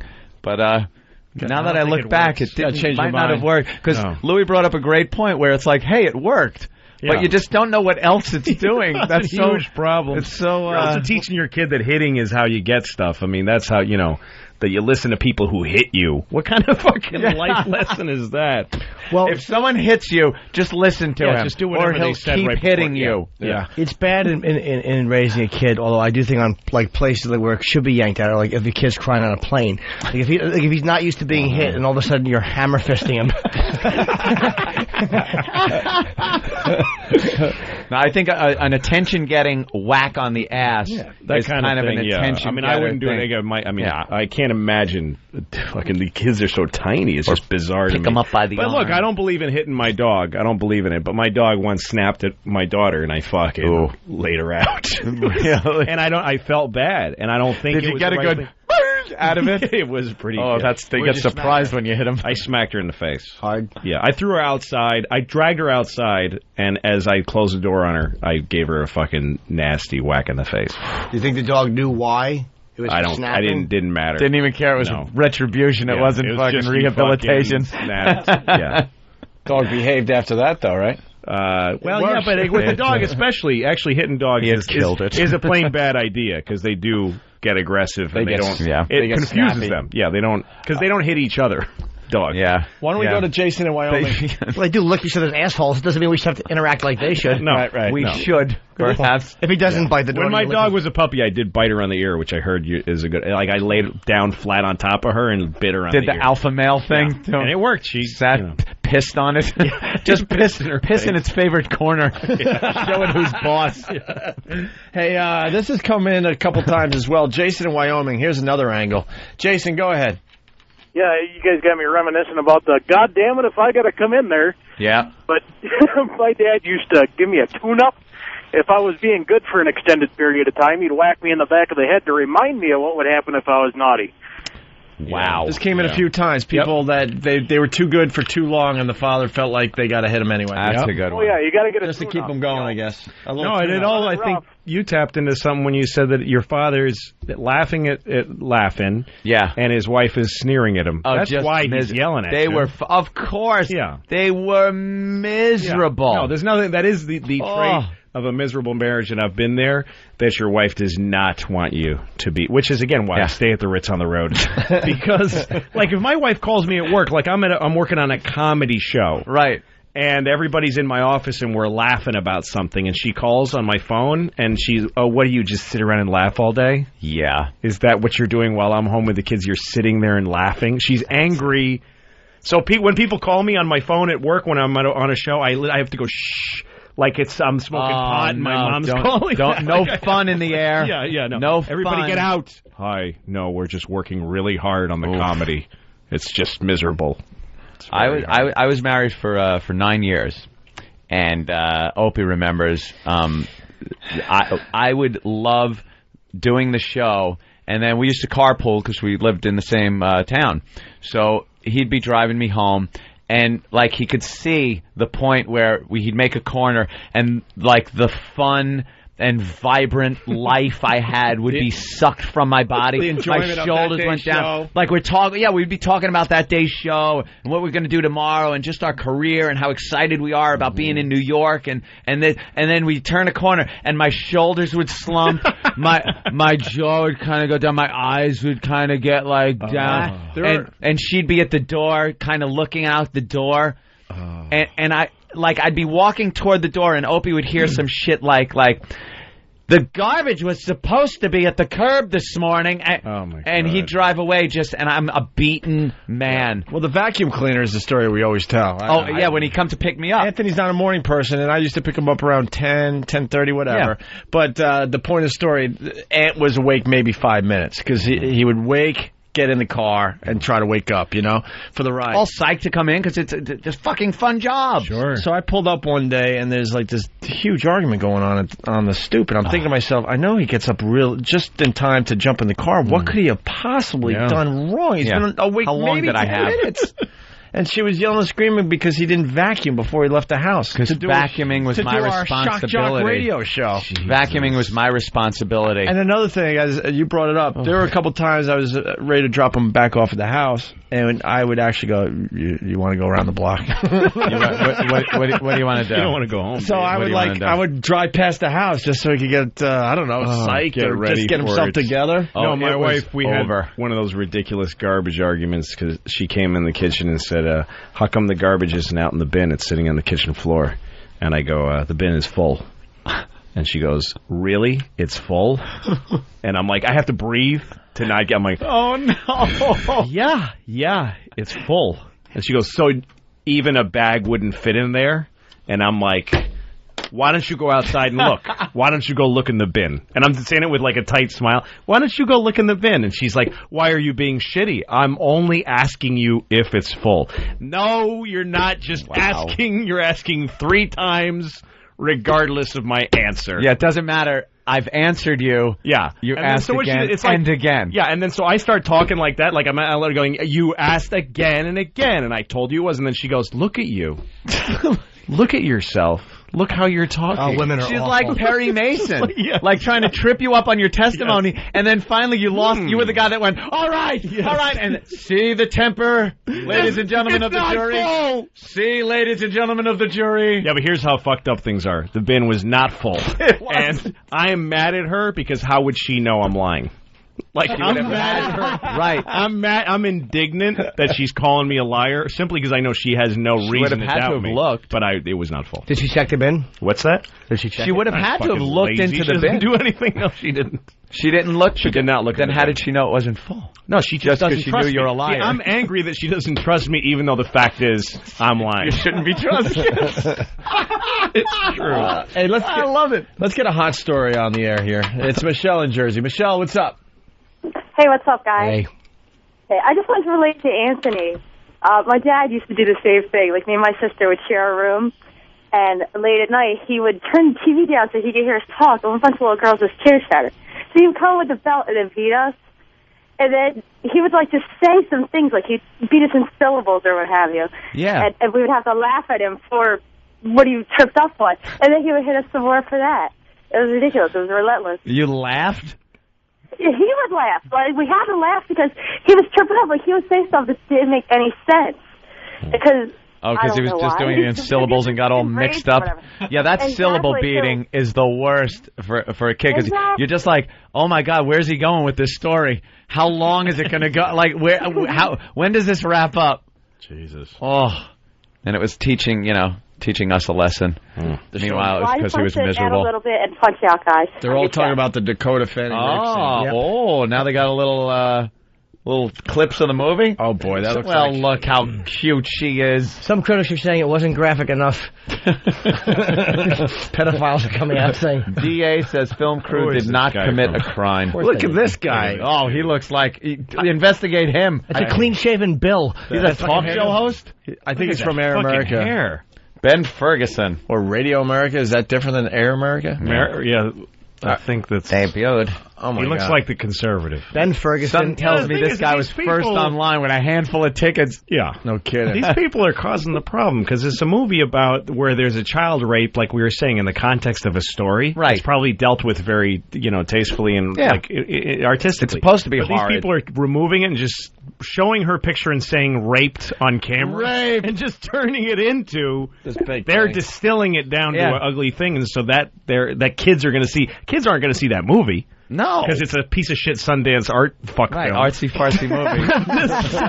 But they are watching CNN over their parents' shoulders, seeing a little girl's face, and it says rape. And they show her when she's like 8. Not that 12 is anything like that, but at 12 or 13 years old that she is now is a lot different than the pictures they're showing her smiling with her missing teeth. And rape. Yeah. Exactly. It's a movie. She's a fucking actress. Let's go to John in North Carolina. John? Hey, guys. Hey. I got a priceless one, and I swear to God, this is true. And before my father died, he admitted to my wife, so I'd have witnessed that he did this. When I was a kid, he was too lazy to get up off the couch and spank me. So one day, he was a World War II buff, so one day he pulled off this book from the bookshelf, and he said, "Come here, boy, I want to show you something." And he opens it up, and he shows me Auschwitz and all the bodies and all the ovens and all this stuff, and explained to me what it was. And then he showed me all these kids and they experimented on. And then he flips to this page, and he says, "This guy here, his name is Heinrich Himmler, and he was the head Nazi that was in charge of all this. And he lives at you know that German restaurant on the main road we go to eat?" I said, "Yeah." He lives in that basement. He said, "And I got his number. And anytime you're bad, all I got to do is call him, and he will take you away and put you there." Wow. Your father threatened to send you to the Nazis? So that's what happened to Himmler. Yeah. Oh, my God. He ended up in a restaurant? And how many? But the killer part, I'm sorry to interrupt, but the killer part is, then they would take us to eat at this restaurant and wonder why they Great schnitzel. What are you going to do? I don't care if Heinrich Himmler's in the fucking basement. The fucking pig's feet are awesome. We had Mengele's soup recipe. Wait, John, what would you wonder when you were in the restaurant? I was freaking because I just knew he was, and my father would nudge me and go, "Hey, boy, he's in the basement. You best be good." And I would just freak the hell out. John, how many scared to pitch a fit? How many hookers have you strangled? Wow. I quit doing that a couple of years ago when I got married. There you go. Yeah, I'm okay now. Thanks, John, for the story. John. Let's go to Tom in New York. Tom? Morning. Hey. Yeah, my stepfather and his brother came from Europe in the 60s, and they had this real strict disciplinarian streak. And we were over their house one time visiting my cousins. The youngest boy did something bad. All four kids had to drop their drawers and bend over the bathtub and get spanked with the belt like Anthony's father. And I'm 12 years old watching a 15, a 14, and a 13-year-old girl bent over the bathtub getting their ass spanked. Wow. That's completely hot. That would cost a lot of money now. Yep. You got to see that. And you got to fly all the way to Thailand. Yeah. Wow. Sit next to John. Or is it Jeff? We don't know. Either one. All right. This is getting depressing. The voices are changing on the phones. Yeah, everybody's kind of like... Yeah, people are thinking about it too much. It was... I remember it was 1973, and it's an early morning. There was a mist in the backyard. Everyone's got these vivid memories now. We're supposed to be having fun here for these people. It's like the way people describe 9/11. Yeah. It was a cold, crisp morning. I remember where I was. September. It was... The sun was shining. The sky was so blue. It was unusually sunny. It's the last thing you expected. Such a horrific day. Right. All right. Time for the line of the day. We got 3 runner-ups. 3 runners-up? That's correct. Oh, my God, Dan. Wow. I say runners-up. It's like brothers-in-law, brother-in-laws. What is it, though? Is it 3 runner-ups? I don't know. It should be runners-up, I think. Yes. I don't know. But not enough. But then again, a runner-up, is one thing. So runner-ups, it's like pluralizing runner-up. You're not pluralizing the up, you're pluralizing the runner. Runners. All right, it's way to embarrass the whole fucking crew. Like attorneys general. Exactly. No, but it's different. I suck at Dan, pants stuff. down. You're being spanked. You fucked with Jimmy. Yes. But I don't know if he's right or wrong. But you said it right. You said it. But now I'm thinking but it's not like brother... Like if you have more than one sister-in-law... Yeah, I know. If you have more than one sister-in-law, it's not sister-in-laws, it's sisters-in-law. Yes. Now, runner-ups, your argument, then, is that you're pluralizing the ups. You're not. It's one word. It's kind of runner-up. Yeah, you're the runner-up, so runner-ups. Because you're not saying one runner. And it's what? It's a runner-up. I think runner-ups is... I think was actually correct. One is runner-up. What are you saying? It's not one word. It's 2 words. This looks official. Runners-up. I think it's runners-up. Is it is that Webster's? It was BBC. Not BBC. They stink. They don't fucking even know how to England. keep their They say clean. schedule, you ass. Exactly. Shut and up. tomato. Dumb genocide. Every time I listen to BBC Radio, at some point, genocide. The small African nation. Right. The genocide. Genocide. Getting us all in trouble. Both, right? No. No, then? According to dictionary.com, is that a reputable It's number? just runners up. Runners up. All right. I'm sorry. I'll suck your dick later. What the fuck do you want from me? Seems fair. Son of a bitch. Runners He's up. always right. All right. Here's the first. Never go against Stan. Nope. Here's the first runner-up. Give a man a sandwich he eats for one day. Teach a man to fish for sandwich, and he'll starve because that's impossible. Or poison his sandwich, and he'll never bug you again. Hey, that's funny. Team. That's a combo platter. I like combo platters. Clean, funny line of the day. Yeah. No cunts, nothing. Yeah, I know, right? It was completely acceptable. Wow. Nothing but cleverness. Bodogfight.com sponsors Line of the Day. Here's another runner-up Line of the Day. I don't even realize the kid was crying. I swear to God, like someone would go, "Why is that kid crying?" And I realized, I'm fingering it. And the other end of the spectrum. There you go. Wow. Yes, filthy.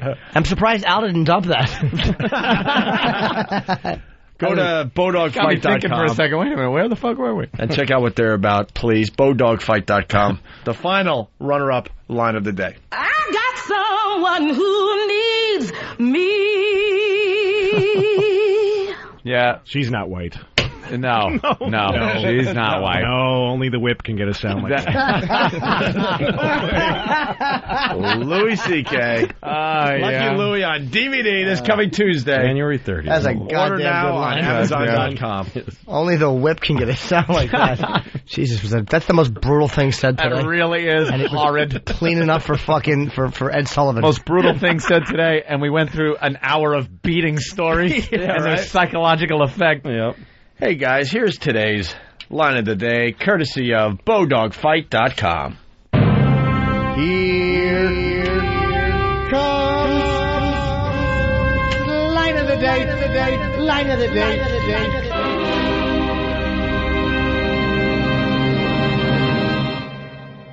Every movie that comes down the pike that slams the Catholic Church, you like. There's no question about it. No, that's not true. No, that's not true. And you also like... You don't know what I like. Well, I certainly do. I know you like this movie. He likes men, you don't. Bill. I didn't see the movie, you blockhead. I didn't see it. I'm not even interested in it. Louis C.K. Yeah, the blockhead line. You blockhead. Yeah, blockhead. You were wanting to call him a cunt so bad.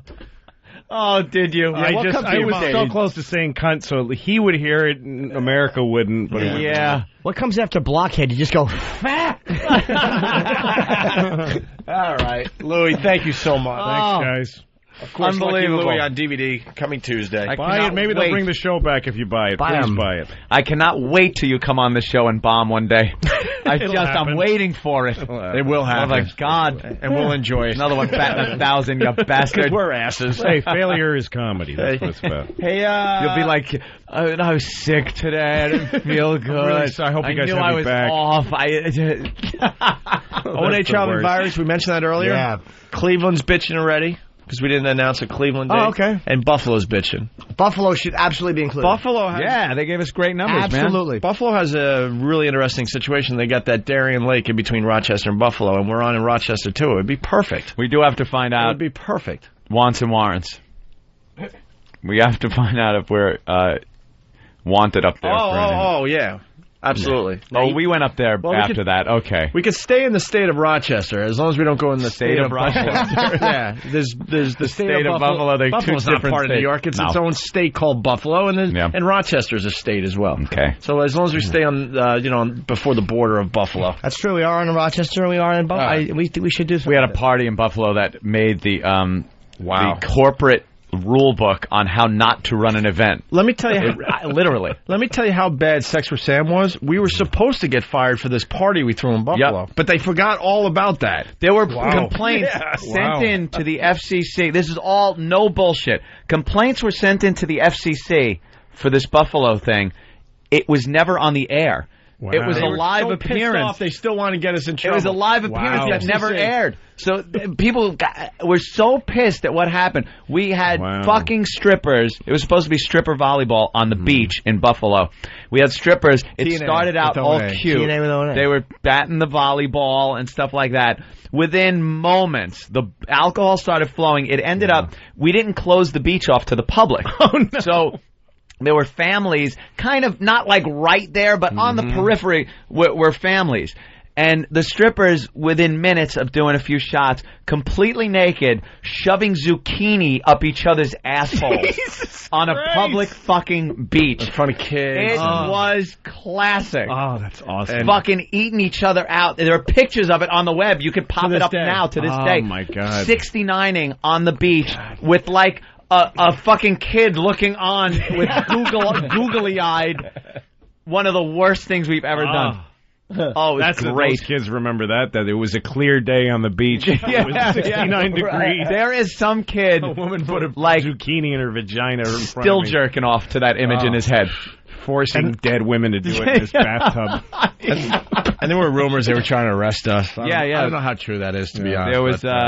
Well, the sheriff's department got involved because of the bar and indecency being shown during an event at the bar. And then the bar made believe that they didn't know us. Oh, they turned on us in a second. I can't even tell you. They were running up to us so excited. They never sold more beer. They're like, dudes, we're running out of beer. This is unbelievable. They couldn't keep the beer cold enough, so they were just serving warm beer. No one cared because it was like the beer in the basement that they were going to replace after we left. Their official statement: if we had known that anything like this would have happened, we never ever would have allowed this kind of thing.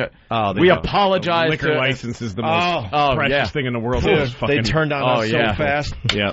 We're going to leave you now with the sounds.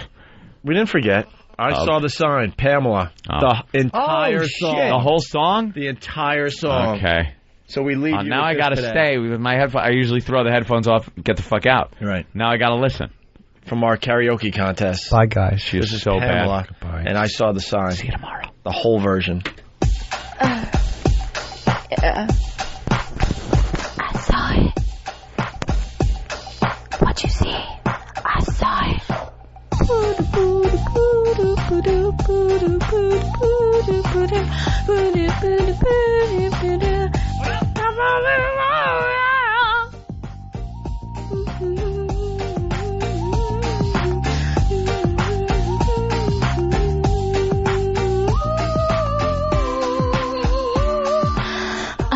I got a new life, you would hardly recognize me. I'm so glad I'm a new person like you, really you.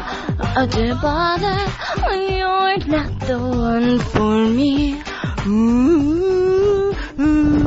Is enough? I saw the sign and it opened up my eyes. I saw the sign, life is demanding without understanding. I saw the sign and it opened up my eyes. I saw the sign, no one's gonna drag you up to get into the light where you belong. But where do you belong?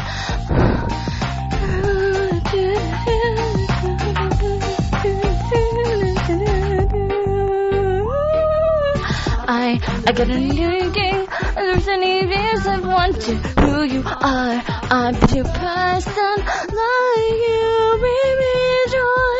I'm with a pale moon where I see a lot of stars. Is enough? I saw the sign and it opened up my eyes. I saw the sign, life's demanding without understanding. I saw the sign and it opened up my eyes. I saw the sign, no one's gonna drag you up to get into the light where you belong. But where do you belong? Oh.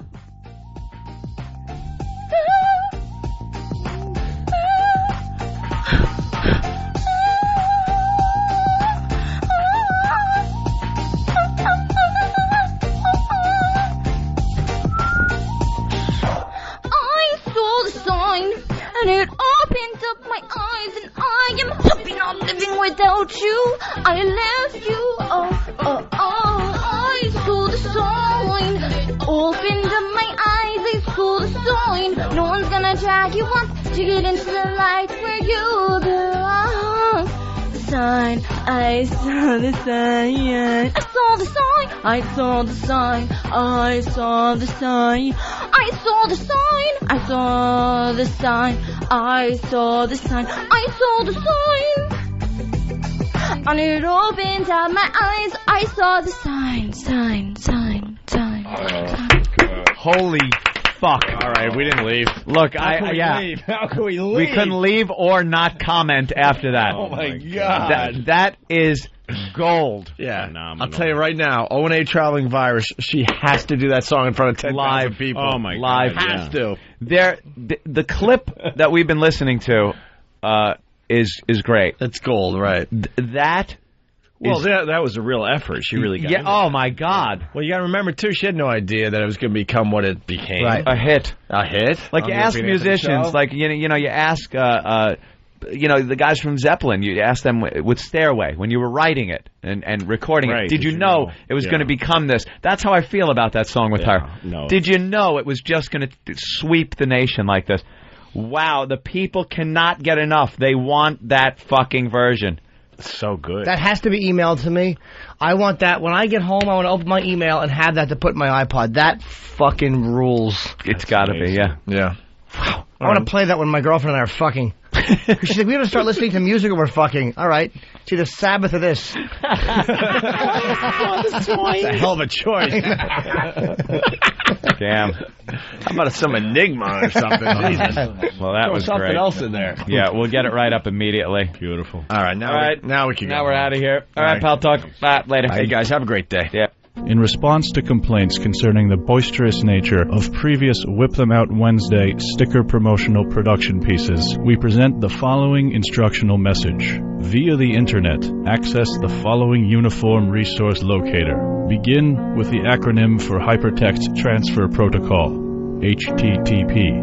Then type a colon and 2 slashes, followed by www.opieandanthony.com. This should be done in the most dull and uninteresting fashion. Do not, I repeat, do not let your pulse rise above 72 beats per minute. Position your cursor over the graphic that depicts the Whip Them Out Wednesday sticker. Depress the figure of your choice on the left mouse button. If the anticipation of seeing a woman's naked breasts as a result of placing a Whip Them Out Wednesday sticker on your conveyance causes any type of excitement or anxiety, abort this process immediately and reattempt after having taken a brief hiatus.